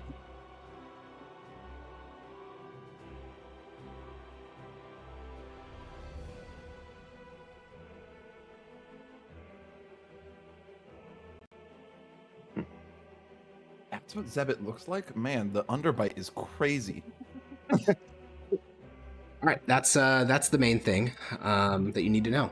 So you have 30 feet of movement, I think. Okay. Are there any other of the what is my thing where I get +8 damage? I believe that's other iron shots only. Yeah. Are there any other iron shots? Nope, you're the only one in the company, in the whole tribe. I will move to here, I think. Okay. Or yeah. Here. Or no, wait. Here, and then can I shoot at this little goblin here? You certainly can. He does have +2 partial cover because he's sitting in a chair, but I don't know if it'll make much of a difference. And that would be just iron shot. Yeah, click the. Yep, that hits. Yeah, the crossbow bolt overkills by 4, so it like punches through the skull and hits a far wall, and the body just kind of slumps to the ground. Snarg. Snarg will be moving here up on the bar. He's fucking snargling, and he will attack the Gobulin. Gobulin. The Gobulin is bloodied. Oh, so advantage. Yeah. Oh, yeah. That hits.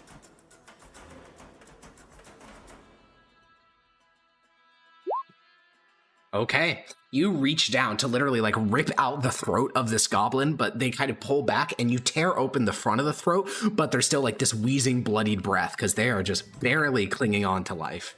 Kovaron, the Whip Priest, will walk inside and he just kind of lingers near the door and he kind of says, "Oh, you got this, Zebit." And Some of those inside of the building react. There's like a cacophony of surprised screaming. This goblinling runs over and tries to hide behind this table. That is an opportunity attack from you, Munch. Oh no. Question. Yep. I didn't. Okay, this doesn't. I don't think I didn't move during. I did move during my turn. No, I didn't move during my turn. So effortless killer could apply here. Correct. You have not moved yet. Can I decide after I hit? See if I hit. You should check what effortless killer says, but I do. It think does. You can... If I haven't moved during your turn, you can deal an extra 2d6 damage. Yeah, so you can. So that just means you can do it after. Yeah. All right. Okay. 14 hits. Roll damage. All right, you just obliterate this. Like you hit their back so hard they like fly forward, hit the table, and just slump down. Munch. Oh no, these two will hide behind this table and I guess lob projectiles at you. This one will throw a rusty shiv at you. Does that hit? That's a hit. All right, you take 1 damage. This other one will kind of hold its knife defensively and say, "What?" And Munch, it is your turn. Hold on, let me just check something real quick. Yeah, I'm just gonna running fucking leap like off of this table onto this one. Okay. Because I have athlete in case that matters. No, you just do it. Yeah. In case it matters. One attack to the one that hit me with a rock, or was it a rusty shiv? It was a rusty shiv, yeah. Yeah, rock. Rusty shiv, and oh my god. Yeah, that hits. Yeah, he's dead. Christ, dude. Yeah, you just missed him against the wall. Another pasted goblin. I think at this point the you're one too below- like bloodlust to think about keeping the bodies preserved. Yeah, one to the one below me. Alrighty. That also hits. That also missed. I wish I could have saved for the actual important combat. Yeah. The spearman at the bar where Snarg is kind of backs up, grabs his spear, and he is going to stab Snarg twice with his pike attacks. First one hits. Second one also hits, actually, because he's flanked. No, we're not doing those rules in this campaign. For this creature, it just needs any ally within 5 feet, so... Oh, okay. Oh, he's got pack tactics. It's not what it's called, but yeah, it is basically pack tactics. So you Name more Snarg takes icon. 13 damage from getting 15 damage from getting poked. Okay, you're gonna have to deal with that because I don't know how to do it All on right. this. So Ethan, you're controlling Wrath to Click, right?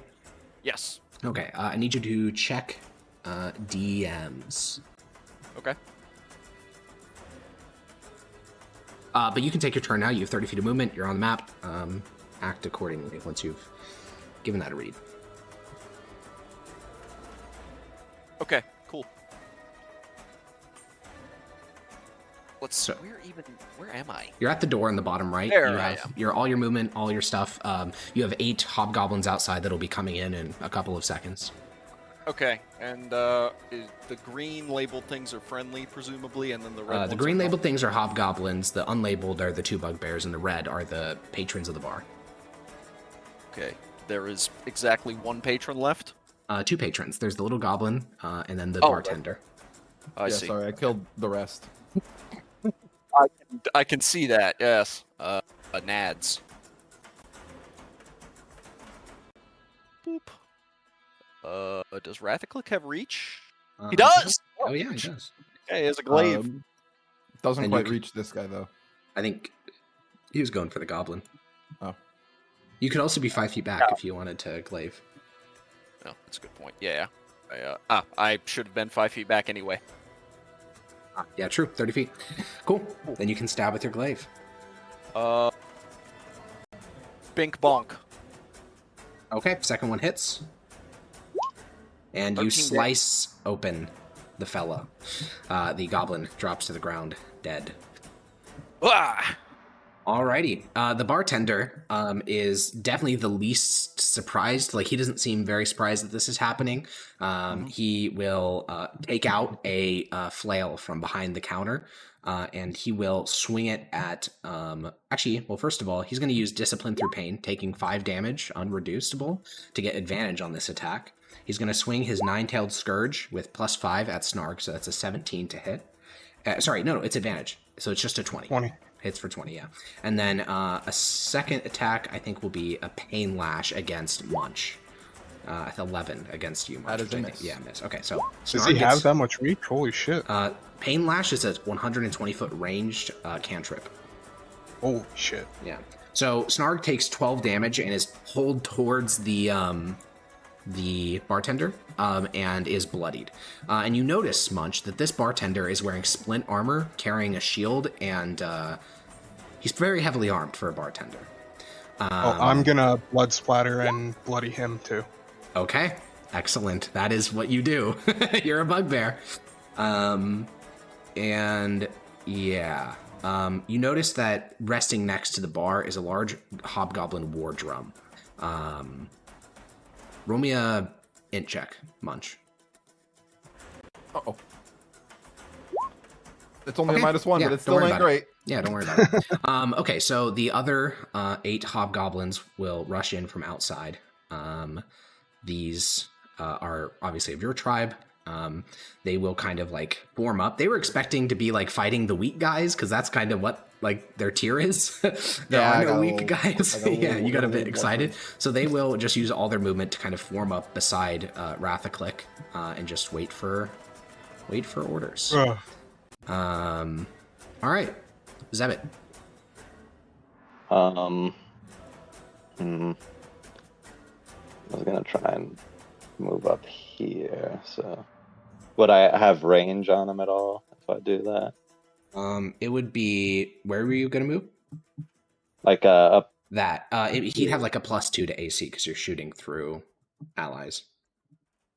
It'll be fine. I'll move up here. Over one, and then I will crossbow attack on that guy. Alrighty. That misses.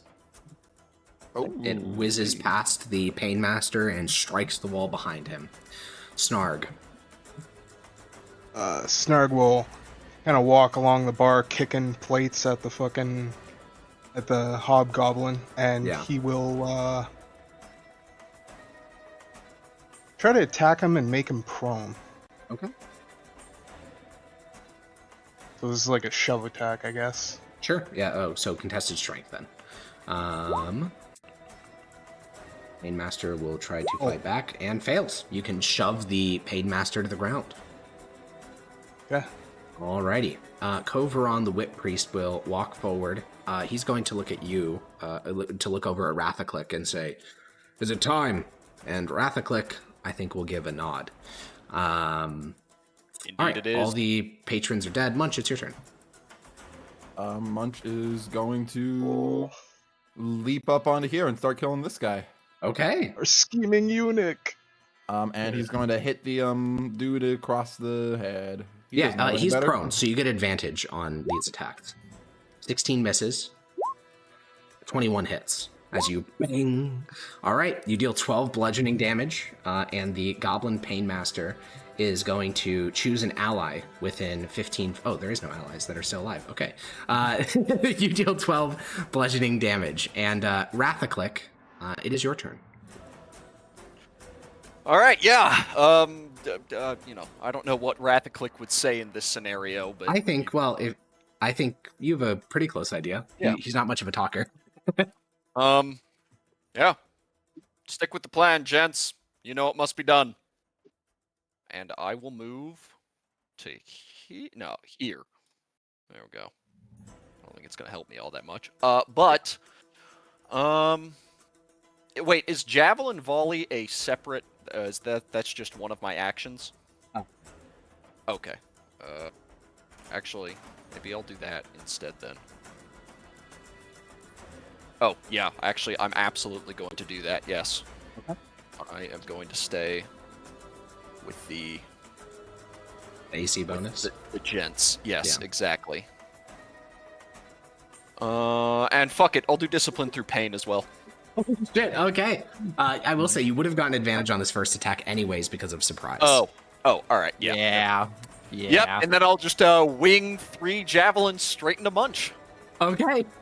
Rathaclick pulls back his javelins, throwing all 3 at Munch. Munch, you look over and you're like, oh, they're throwing it at the as it hurls towards you. 3 attacks, 3 javelin attacks. Will that work? No. No, you're gonna have to click them individually. Javelin, right there. Boop, boop, boop. Miss. I have 14 AC, so that's 1 hit. Yeah, one hit. It's unfortunate. 10 damage. Ooh, nice. Right. Are you gonna use a bonus action on anyone? I I'd strongly recommend for you and Jackson to scheme together. Yes. Jackson, where are you at? No. I thought he would stay where he was foolishly, but No, that's fine because I can just I can do order by pain, and you may immediately move your speed without provoking opportunity attack. It does. He does take some damage from that, so you should put the feature in the chat. Yes, you will take take pain. It's similar, but not the same. You will take 1d8 psychic if you're fine with that. 7 psychic damage, Zevit. But you are allowed to move up to your movement. Would I have, since Munch is on the table, like a visual on him from here that I could just shoot over? You could choose to do an attack action if you wanted. Then I'll probably do that. Yeah. Okay, advantage. Now that I was convinced, brother. I knew we were scheming eunuch, but I was like, yeah, he wants me to be strong. He wants me to I know, be that's why it's a good betrayal. 24 that is a hits. miss. 24? Because it's advantage. Yeah, 1 weapon attack with advantage yeah, from that's Order a by hit. Pain. Yep. 11 piercing damage. Alright, the bartender... Oh, yeah? I don't know how to bring my health down on this sheet. I already did. You just do it on the token rather than the sheet. Yeah. Okay. Alright, the Painmaster is going to stand up with half of his movement, and he will... he'd been delaying using his drums up to this point, but he'll reach over and he will start slamming on the... on his drums, and he will summon 1d4 friendly summon. He basically is calling down reinforcements from upstairs. So 3 allies of the bartender will storm down from upstairs, and these reinforcements do not look particularly hostile towards your towards Rathaclick and co. In fact, it's almost like it was coordinated. And so 3 allies are going to start to descend the stairs. That was the Painmaster's bonus action, half his movement. As his action, he's going to look at Rathaclick and say, "Well done." And then he's going to make 2 Scourge attacks against Snorg. Those both hit? Yep. 20 damage from the first one, 10 from the second. Holy shit. That knocks you down. But we are doing death saves for characters that are being played by players. So, Snarg, you are 0 HP. And we'll be doing death saves on your turn. Okay. Rathaclick, what would you like the hobby goblins to do? The hoplites. They could throw... They're spearmen, so they don't have any ranged abilities. They could just hold their action, though. Yeah, basically, I want to just trap Munch in this kind of area over here while we're in phalanx formation. So can I, then, like... Yeah. They can just stay within 5 feet of each other and basically block off as many routes of escape as possible. Yeah. Okay. That's going to be an action dash for the one on the end, but... Yeah, okay, now that we're in this, next turn we can start moving in and pressing him. Okay. The ones that didn't move, which is all but 1, are going to ready their action to stab with spears. Zebit, you still have line of sight because Munch is fucking massive.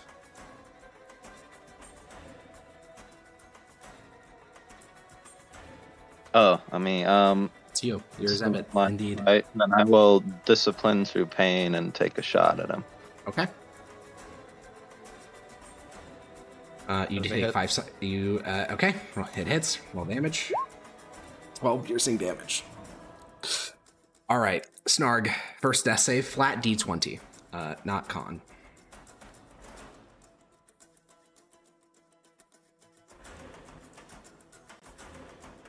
Pause champ. Kazik. Huh? Oh, yeah. Flat D20 for a death save. No constitution bonus? No, that's not how death saves work. You just do flat D20. All right, 1 pass. That's it so far on your death saves. The Whip Priest, much like the rest of them, he's a melee fella. So his one contribution is he's going to throw out a chain hook at Munch. In fact, you guys recruited him from the Hook Rat, so that's kind of their thing. So he's going to fling a chain hook at Munch with a 7. And that misses. Munch, you look around this bar and realize that every single person that is still standing wants to kill you. Yep. Run, I'm son. gonna heal for 17. Okay, second wind. Mm-hmm.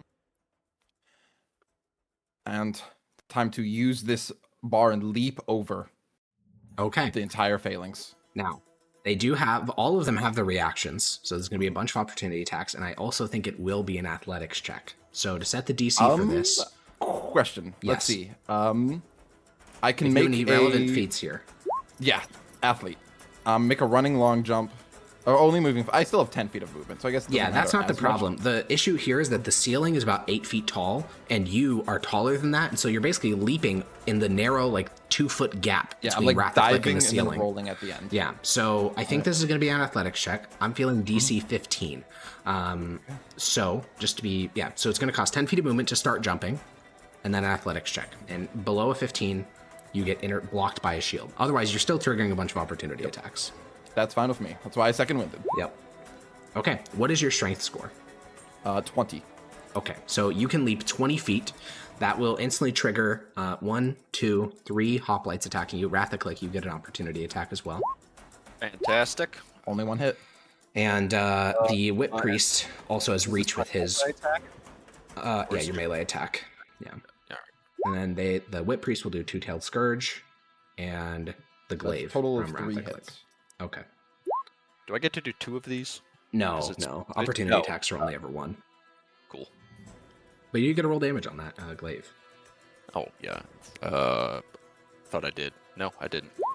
There we go. That is a total of 25 damage as they stab you, tearing open what little you just healed. You've used a total of 10 feet of movement so far. Yeah. I haven't even used my action, right? Nope. Yeah. I'm sprinting out of the place. Dash, you are just fucking running Yeah, full I'm speed. gone. If needed, I still have my action search, but I will not be doing that until needed. Yep. All right. And I am Yeah, gone. you sprint out of the bar. We don't need to resolve. Snarg is dead. He is never making it out of this place alive. So Snarg gets stabbed through the chest. Munch, we're going to stay in your perspective. We're not going to go to anyone else. Your blood is pounding. Your body is in agony. You sprint away from the bar, and you can hear Rathaclick shouting, "Don't worry. It'll be fine. We'll get him." And what are you doing? I'm going to the Ice Stealers. Oh, Really? okay. You sprint out of the tavern. You south would be to get to the closest Skygut outpost, but you start to sprint west. Roll me a perception check. Perception. Ah, Okay. yeah, I'm cooked. You start. I'm you dead. I have my guns, right? Yeah, you have everything that's on your sheet. Yeah. All right. You start to sprint west. You can hear shouts behind you, probably not just from the attacking on the place. You also wonder who that Painmaster was that was behind the bar. You don't know what tribe he belonged to, but clearly him and Rathaclick were working together. It didn't take a genius to realize that. And as you sprint down this western street, you don't know how long it is to get to the Ice Stealers. I'd like you to make an athletics check. Okay, your body is pounding with energy and fear and confusion. I don't think Munch has ever been betrayed this on the nose before. And you can tell just by the streets around you that you are getting closer to Ice Stealer territory because the Skyguts have their territory marked by all these outposts and all these crazy zip lines and stuff. There's getting to be less and less of that. And you're starting to wonder if you're just outright going to get away. And then, as you look in the street ahead of you, I need you to make a dexterity saving throw. Sorry, strength saving throw, I think would be more accurate. But it would be at disadvantage because you're surprised. Okay, it's a 9. So you feel a weight slam into you from the side. And you look around as you kind of have a moment to stand up and look. And there is only one creature that caught up to you.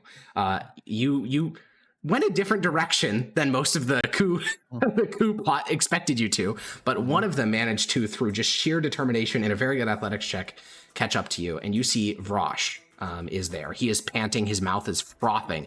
He has been exposed to someone in the bloodied condition. Hell, he may have been right outside the bar. And I need you to make an initiative roll against Vrosh. Yeah. Vrosh. I've got all the fucking warriors. Okay. Vrosh wins the initiative roll. He gets one attack, and he is going to choose to do a great axe attack. He is going to do it reckless, in the red haze specifically. So you have advantage on all attacks against him. He has advantage on all of his attacks. It's a 19. Yeah, that's a hit. That's a really bad damage roll. He hits you for 6 slashing damage. It is your turn. Vrosh is fresh, by the way. He has no wounds. Shotgun time. Yeah, it's kind of shotgun fucking time. I have a scatterblam. Okay. You take the scatterblam off your back as your free item interaction, and you remember Fucking which end shoot him. shoots, and in a panic, you shoot. Make an attack. That hits. Oh god. Vrosh was lifting his axe to kill you. In those eyes, you saw no camaraderie, no second guessing. And then the moment you fire the gun, his entire chest explodes into red chunks. And you wait for a moment for him to keep coming. You know, like most weapons, you shoot a bugbear with an arrow, they just keep walking at you. You shoot him, and he stops. His body slumps down. A street over, you can hear, "What was that?" So, are you still running? First, what I will do is I'm going to rip off the head of Vrosh. That will take you around, and there is at least one person one street over. Shoot it off. That would also take a round. Doesn't he have extra attack? I am Oh, a I guess that's true. You have Fleshclaimer. extra attack. You do have extra attack. Oh, I do have extra attack. Yeah. Yeah. Wait, Okay. so- You just shoot again. Remove 2 rounds from your sheet. I did. And you can just blow Vrosh's. Oh my god, I can hear myself. You shoot Vrosh's. Jackson, I'm getting speech jammed. My brain's gonna explode. So you shoot Vrosh's neck. It separates. You grab his head. And now what? Munch is my name. Munch wishes to speak with Zaylach. Munch is Okay. fought to stay on patrol. You shout your demands vaguely in the direction of the Eye Stealers, and the same direction that he just came from, and that Vrosh just came around. You see, almost comical if they weren't trying to kill you, 4 more bugbears appear in that alleyway, but they skid to a stop and then start sprinting towards you again. You see Karsik, Obrak, and Gorn among them. And are you going to continue running towards Eye Stealer territory? I am. Okay. You continue to sprint. I need raw athletics here. You are trying to outrun a pack of your fellow bugbears that are all in the blood haze. Okay. Also, if needed, again, I have action surge. I will absolutely use that as a I would strongly recommend using that now. Yep, I will use it. Okay, now. so I'll let you make a just second one athletics check, yeah. Basically giving you advantage on this check. Okay, so 17 is your number. I'll roll these in front of the screen, as it were. There are 4 of them, so if any of them beat your athletics, they will manage to catch you and then attempt a contested strength roll to knock you down. That's a fail. That's a success. Fail, fail. So one of them, Orsic, manages to sprint and grab the back of your back, and this is raw contested strength, which for them is a +3. So, oh no, athletics, so this would be a +5. Oh, athletics. Okay, let me reroll that. Yeah. You should both roll athletics. All right. Oh, he manages to. He's ahead of the rest of them, so he manages to knock you down prone. And it's just Obrak. You have 1 round where it's just Obrak. He roll an insight check. Insight. Yeah. You look in those eyes and you think that he is not as certain as Vrosh was. There's a chance to convince him to stand down, not completely, but probably just to let you run away, because he's the only one that's caught up. The rest of them are still panting, trying to catch up. Fuck, So I don't think Munchman has the persuasion to know Well, I don't know. That insight, it means you recognize it in his eyes. Yeah. So he's tackled you, he's knocked you down, both of you have spun across the stones. He's standing up now, pulling out his great axe. I holding my scatterblam. Let Munch live. I'll say it as intimidating as possible. Roll an intimidation check. I have advantage because of my whole scar. Okay. I think that's fair. Yeah. He looks at you, he glances back over his shoulder at the other three that are rapidly running towards you, and he makes the most like performative swing ever. Like he swings his great axe where it's nowhere near hitting you, and you can continue running. And your feet slam against this is probably the fastest you remember running in your entire life. Your heart is pounding. You have no idea what other friends are lurking for you in the shadows. And as you sprint down a street, you see an archway marking our Ice Dealer territory. Two very bored Fleshclaimers are kind of leaning against the arch, chatting to one another. But then one of them turns his eyes, and these kind of orange, kind of animalistic eyes spot you and then spot the three bugbears behind you. And one of the ones behind you says, "Man, you said you were a big one. Complete your strength." Fight me one-on-one, and I will. All three of them are still sprinting after you. Yeah, no, I'm running. I say that back. Don't stop. You just keep sprinting. Yeah, One of the Ice Dealers. This is not an honorable one. Yeah. This is not an honorable One one. of the Ice Dealers steps to block the archway, and then the other one kind of taps him on the shoulder and gestures towards your graphs. And Yeah. roll just a flat d20. The question is, are they going to make the split-second decision? Oh, he's probably one of us because he has graphs. So just a flat d20. Okay. They both step forward, making room. You sprint right past them into the archway. One of the bugbears says, "He's not one of you," and they start to get in some sort of like argument. But you don't imagine the Fleshclaimers are going to back down on defending their own territory. And you just keep sprinting into Ice Dealer territory.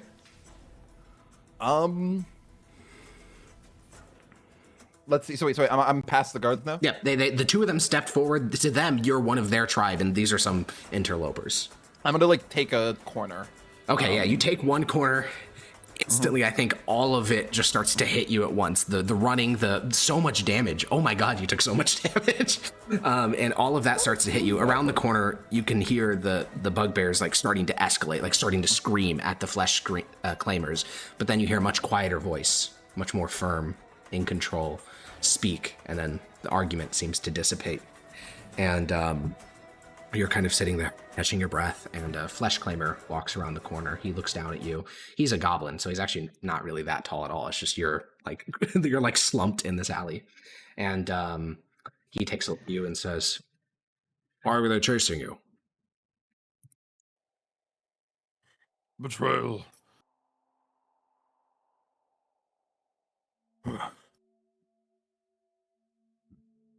They sought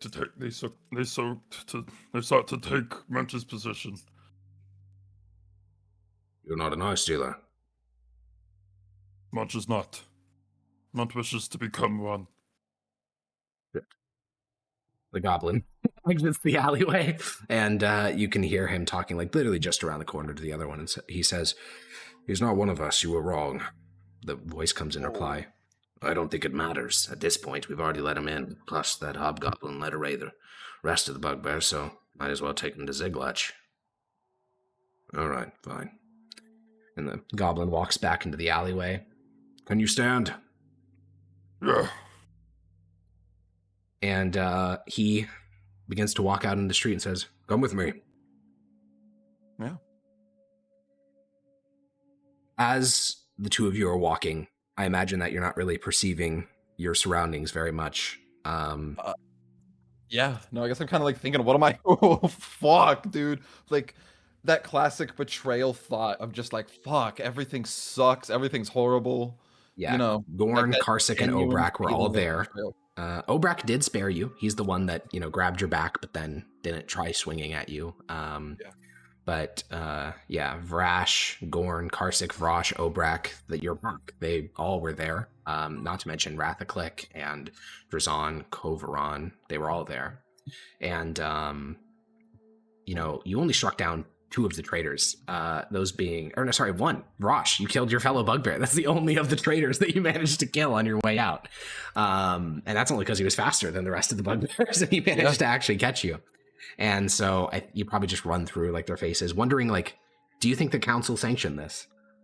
Oh God, no, I don't think. Okay, you think this is Rathaclick? This is like, dude, this is Rathaclick and Mardak being like playing for the throne or playing for the big one, and like it all connects to like now when you think Mardak remember was the strong involved are the ones as well? that lead. Do you think Mardak was involved as well? Oh, absolutely. Okay. I mean, part of it though is like Munch is just like, it's one of those things where everyone's out to get him in his head now. everyone hates, like the entire tribe. Like even that's why you like went to the Eye Stealers, because Yeah. in his head, even the ones that are like still at the Sky Guts. Well then, Blam and Hiss and Yapper. The three of you are all up in the spire. You're chilling. You're reading your books. Each of you is working on a different proficiency. Yapper, remind me which one you're working on? Arcana. Okay, and then I think Blam, you're working on medicine, and then Hiss, you're working on Arcana. So I imagine like Hiss and Yapper, you're probably in like the same cubicle. Valen. Oh, Cymbeline. Okay, yeah, Cymbeline. Okay, then you're all kind of separate throughout the library, but you're just relaxing. Down in like the main library room, all three of you can hear the sound of like some panting breathing. And you hear Rathaclick's voice again. All three of you say, "Council,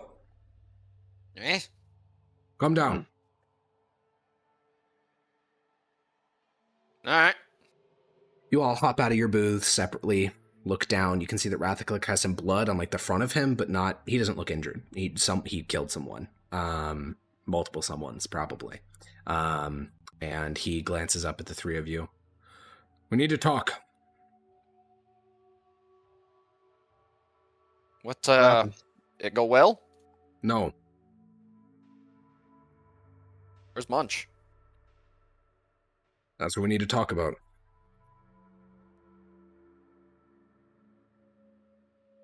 All right. Yapper's eyes narrow. Yeah. Rathaclick will walk to the entrance of the library, and he is going to take you guys up to the apartments that you guys have all been given, up on like the upper levels of the spire. Mardak isn't with him; it's just Rathaclick, and he will lead you to one of like the communal, like basically conference rooms. That's not what they'd be called, but like a lounge type area. Rathaclick will pour himself some of the drink that the people in the atrium call wine. It's something smuggled in from grapes on the surface, and he'll pour himself a cup and say, "We got the bodies. Those are taken care of, but Munch went crazy." Munch went What do you mean? crazy. It was bloodlust, like all bugbears that overtook him. He killed Brosh. He tried to kill me. Inside. How many did you lose? Just Rosh. That's my boy. And my boy Star. She didn't say that. What do you mean he went crazy? I just said it. He had bloodlust, like all bugbears. In the heat of the fight, he turned his weapons on his fellows and ran off. He ran? Yes. Eric, Where? can I make an insight check? Absolutely, you can make an insight check. Obviously, the you can most make an insight insight check check. ass insight check moment. Yes, of course. That is specifically against what I know of Munch. Like, he was one of the rarest bugbears, him and Snark, that were able to like shrug off the bloodlust, able to shrug off the That's fair. the fatigue. That's just like a preposterous lie. That's fair. Yeah, you don't have to choose to believe it. I will say that Hiss and Blam, since you both rolled insight, that are just quite low, I think that... Yep. I think, Munch has had bloodlust before. That's happened. Like, during the barricade fight, he literally did, like, almost lift his weapon, but he's like, no, I have to organize my fellow bugbears. And you noticed it, like, over the last couple days, it's all been going to his head. Like, he's been getting very confident in himself. Yeah, I mean, that it tracks with what I have just been seeing of Munch. Yeah. If he had let or like talked to, I think at least me, about his little plan beforehand, I may not have I may have. Yeah, been and more Hiss, doubtful, you do but have that this- context, because Munch did tell you, like, he's making a play for big one. So I don't know if that's a point in his favor or a point in him going bloodlusty. But yeah, Yapper, you don't have to choose to believe this, obviously not. But that's Munch what is a Rathaclick fucking says. genius, and Yapper has had like first-hand experience Yeah. of his basically supernatural abilities to ascend out of bugbeardom. Sure. But that's So, what Rathaclick like, says. Those are the respective checks. Rathaclick will just like sip on the wine and say, he's not dead, mind you. He just ran off. I think he went west towards Eye Stealer territory. You were going to support him as big one, were you not? Certainly was. Mm. Oh yes, that's I do not know who all was in the loop of the discussions, but yes, Munch was making moves to dissolve the council in favor of him being the big one. Marduk and I supported him, but after what happened, obviously I no longer support that.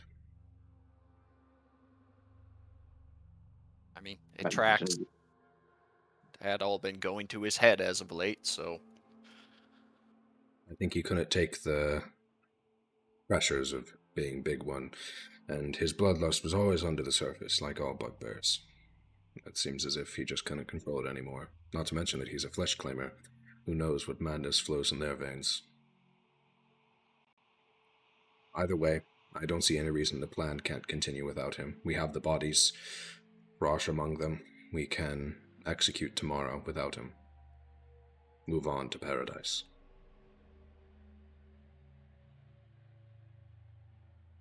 he was attacking bugbears too. Yes, as I said, he killed Rosh.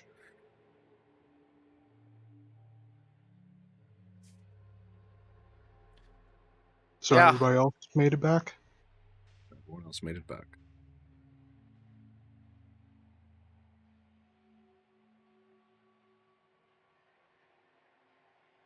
Well, we can discuss this tomorrow. I know it's a lot.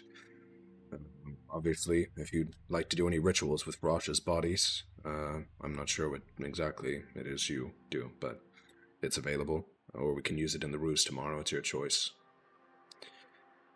And Rathaclick will leave the room. I suppose I have speak with dead ready.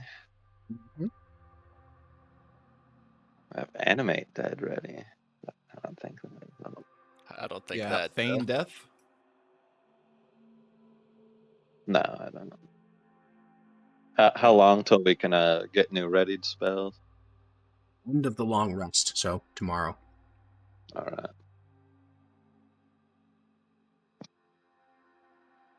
Okay. Do the three of you want to do anything before we wrap up?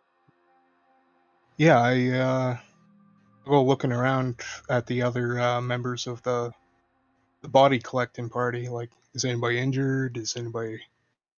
What's going on with them? Yeah, so some of the hoplites have blood on their spears and like on their armor and stuff because they killed a couple people. Zovaron, the whip priest, he has blood on his whip. Zeb is missing a couple of crossbow bolts. You can see him arguing with a skygut trying to get more. And the bugbears all look, I mean, they're completely exhausted. They've already formed a cuddle puddle together. I'll poke one of the bugbears. Hey, Snark. Obrak will kind of open a single eye and try to bite your finger very lazily, like not an attack, but just like a stop touching me type of thing. Yeah, like I'll bap him on the nose. Where the fuck is Snark? Yeah. Hey. Ow. What happened? He looks at you, and then he finally seems to recognize who's even talking to him, and he just says, "Oh, died in the fight." How died? Whipped to death by the defenders.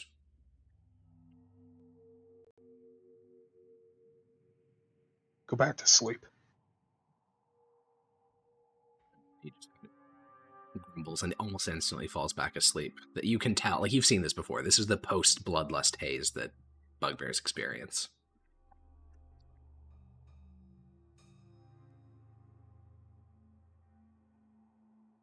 So, like, Yapper knows Rathaclick lied. Maybe not lied. It certainly omitted a detail, but No, he specifically said everybody else was fine. yeah. He lied. He's been around Munch long enough to know that he's like a fucking... He wouldn't go into bloodlust and like attack people or his own people because like he can shrug that shit off. So Rathaclick's lying a whole bunch. I think as he passes the hall, He'll pass by Hiss and Blam and Mardak every now and again. And it's like, Rathaclick story is bullshit. And then he'll just keep moving. Whispering like, he's lying. It's fucking horseshit. And Classic eunuch behavior, scheming. Yeah, I was gonna say this as is like normal yapper nonsense. as he always does, he finds some of the crimson fungus, dries it, and seeks guidance from the gods. Okay. All right. As you seek guidance, Munch, you've been following this goblin Fleshclaimer for a while. This late in the spore cycle, the Ice Stealer territory is deathly silent. There is no sound of livestock. There's no sound of people that have chosen to stay up late to work. It is very quiet. In fact, this place seems very sparsely inhabited to begin with. And eventually, you are getting closer and closer to a large 3-story creator building. You're not sure what its original purpose was. The words elude you, but it looks almost like a fortress by your standards. And the goblin will walk through the large open double doors, and you finally recognize what this is. You don't have them in your tribe, but you've seen them for people like Rattlegut. This is a throne room for a big one of a mighty tribe. No one's sitting on the throne at the moment, but there are staircases behind the throne that lead upward. And looking around the room, you can recognize this was once a forge building when the creators inhabited it. There's large, empty, dead forges. In the scattered coals of what was once a forge, there are now bodies that have just been ripped open, choice pieces taken out of them. For a Fleshclaimer of the status of Ziglatch, you don't even need to hunt for your things anymore. People offer augments to you, grafts to you in tribute. You can see a variety of animals all around here. The goblin leads you up the stairs. At the top of the stairs, there's no guards. In fact, every other big one that you've encountered during your journey up through Dravoskarag, they've all had this pomp and circumstance about them. They've had bodyguards, all this stuff. But Ziglatch doesn't just rule through consensus. She is a monster, and so she doesn't need bodyguards. You walk through multiple empty rooms until eventually you get to a back chamber. This room is sort of laid out like a kitchen, large island in the center. Every single counter space, though, is covered with the grafts, just the section of flesh that you would attach to your own body. Ziglatch herself, this gargantuan monstrosity, is naked, though obviously there's no nothing even recognizably sexual about the body. It's completely grafted over into just gray and rotting flesh. Ziglatch Ziglatch doesn't glance over her shoulder, but her kind of growling voice fills the room. What? The goblin pauses and says, There's a fellow here, wants to join our tribe. He was running from his own tribe, says that there was betrayal. He's a Fleshclaimer. It's kind of a long silence. The goblin glances back at you. Is he to be made into cattle? Ziglatch doesn't say anything for a long time. And Munch, I need you to make a raw charisma check. I have things I want to say, but I'll That's wait until I'll be given a thing, of course.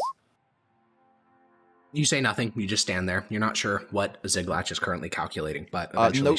Note, one thing is my hand is just is on the grenade. Not intimidatingly, but if they attempt to make me into cattle, there will be nothing left.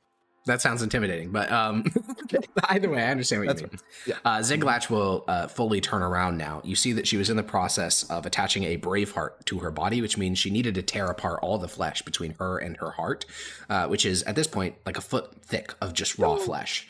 And so she'd torn apart all the flesh, shoved the brave heart in there, and now she's slowly pushing back the flesh, but it's almost like clay in terms of its consistency as she puts it back into place. And she'll look at you and the goblin. She'll flick a single finger and the goblin walks away. And she'll look at you. You came from the Trade Deep. Munch did. Munch came with 3 red metal columns. Where are they? And they're in possession of the Sky God. As you saw, we had at the time chosen Ukla. It goes Munch poorly, it seems. deeply regrets it. Munch You has have the felt the sting controls? of betrayal from my tribe, much as my mentor did to you. I know the sting of betrayal.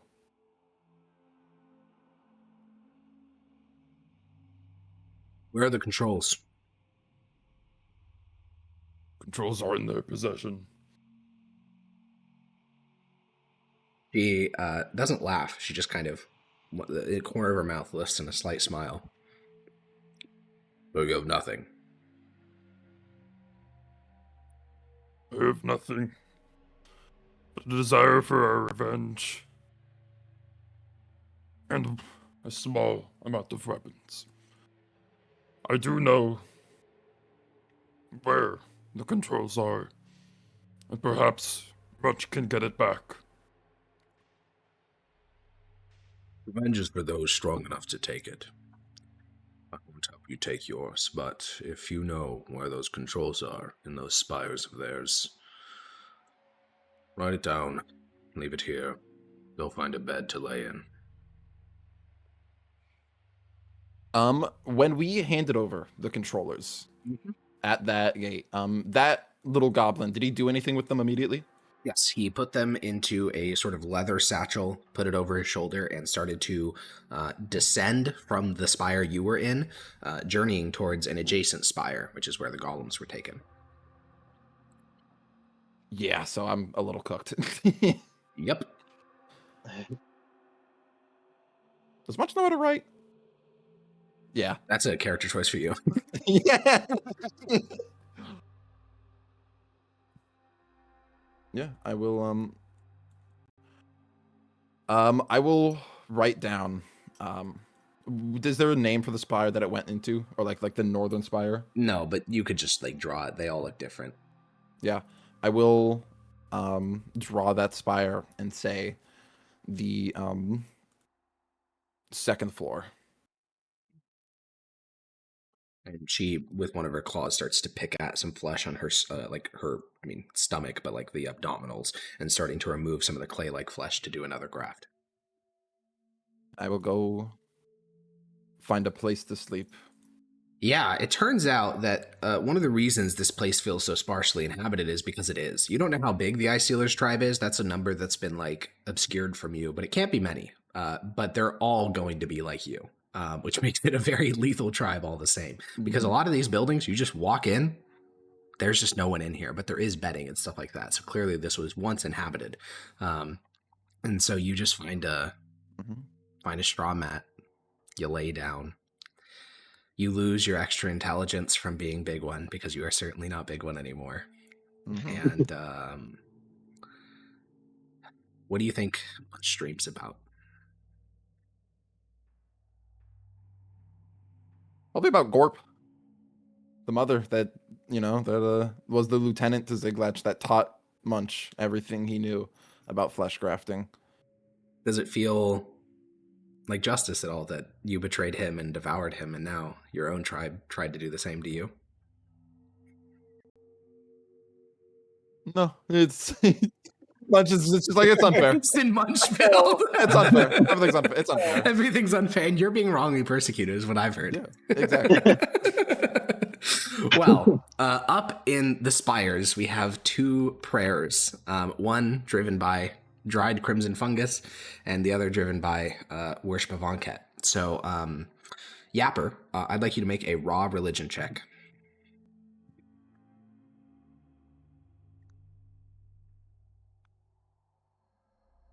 Last champ. Raw religion. Yarabid now.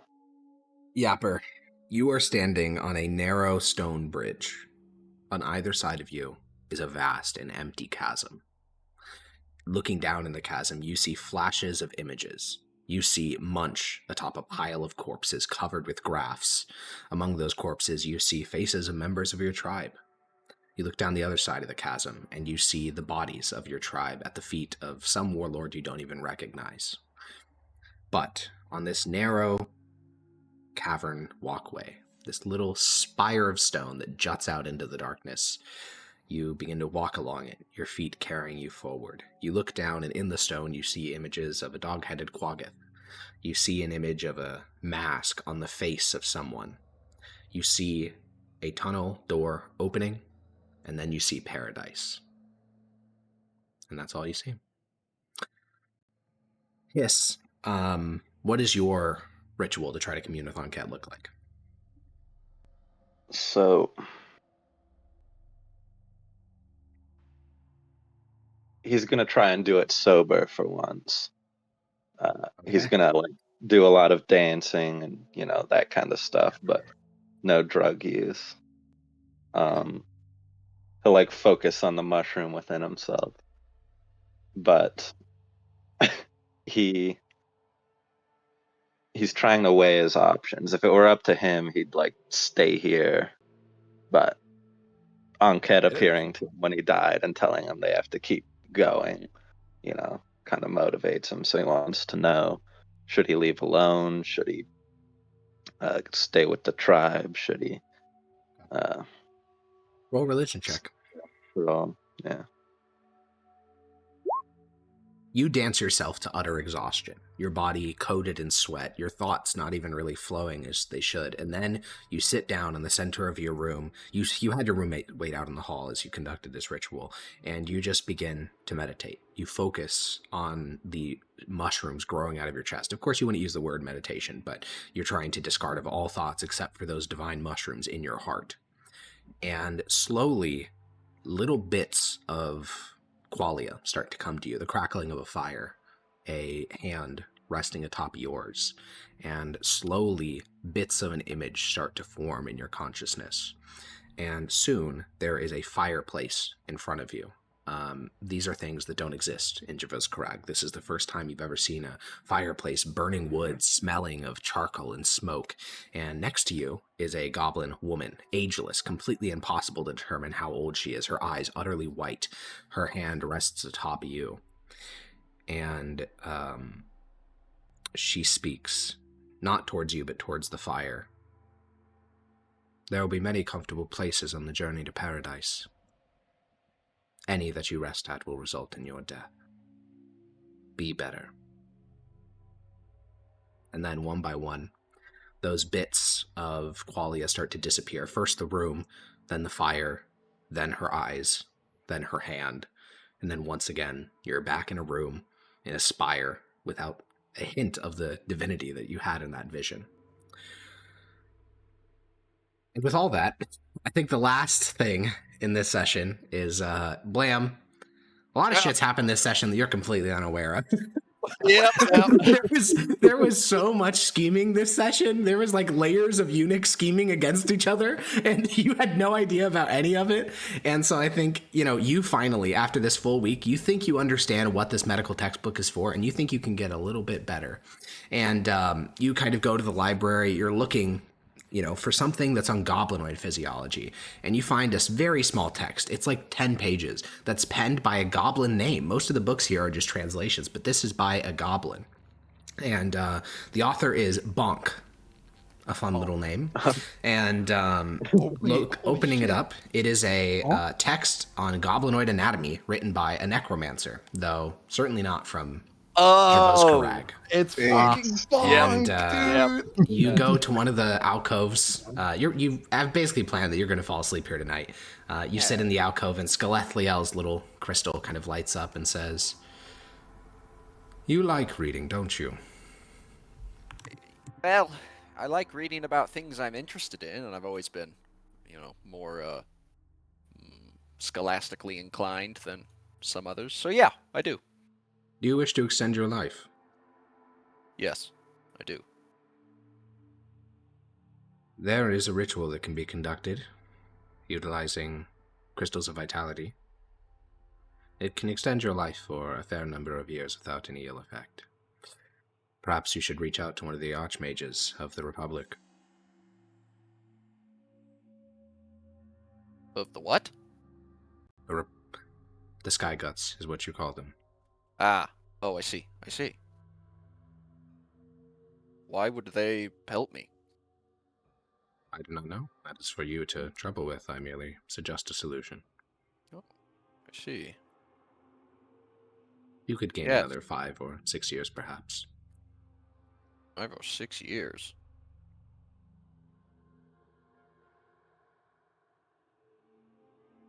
Yes, I shall inquire as to that. Thank you. Crystal remains kind of there, and as you start to get tired, you flip through the pages of this book. It is an original, clearly just like done on some sort of lambskin, not a proper book compared to most of the ones in this archive. It includes a very brief foreword by the necromancer themselves. They mention being from a place called Tier, and that they have carved apart hundreds of bodies in their time. And so these are some observations they made on physiognomy of the different types of like goblinoids. And so there's detailed illustrations of split open bodies of all three, and then there's little observations on the biology that they both all share and the ones that are different.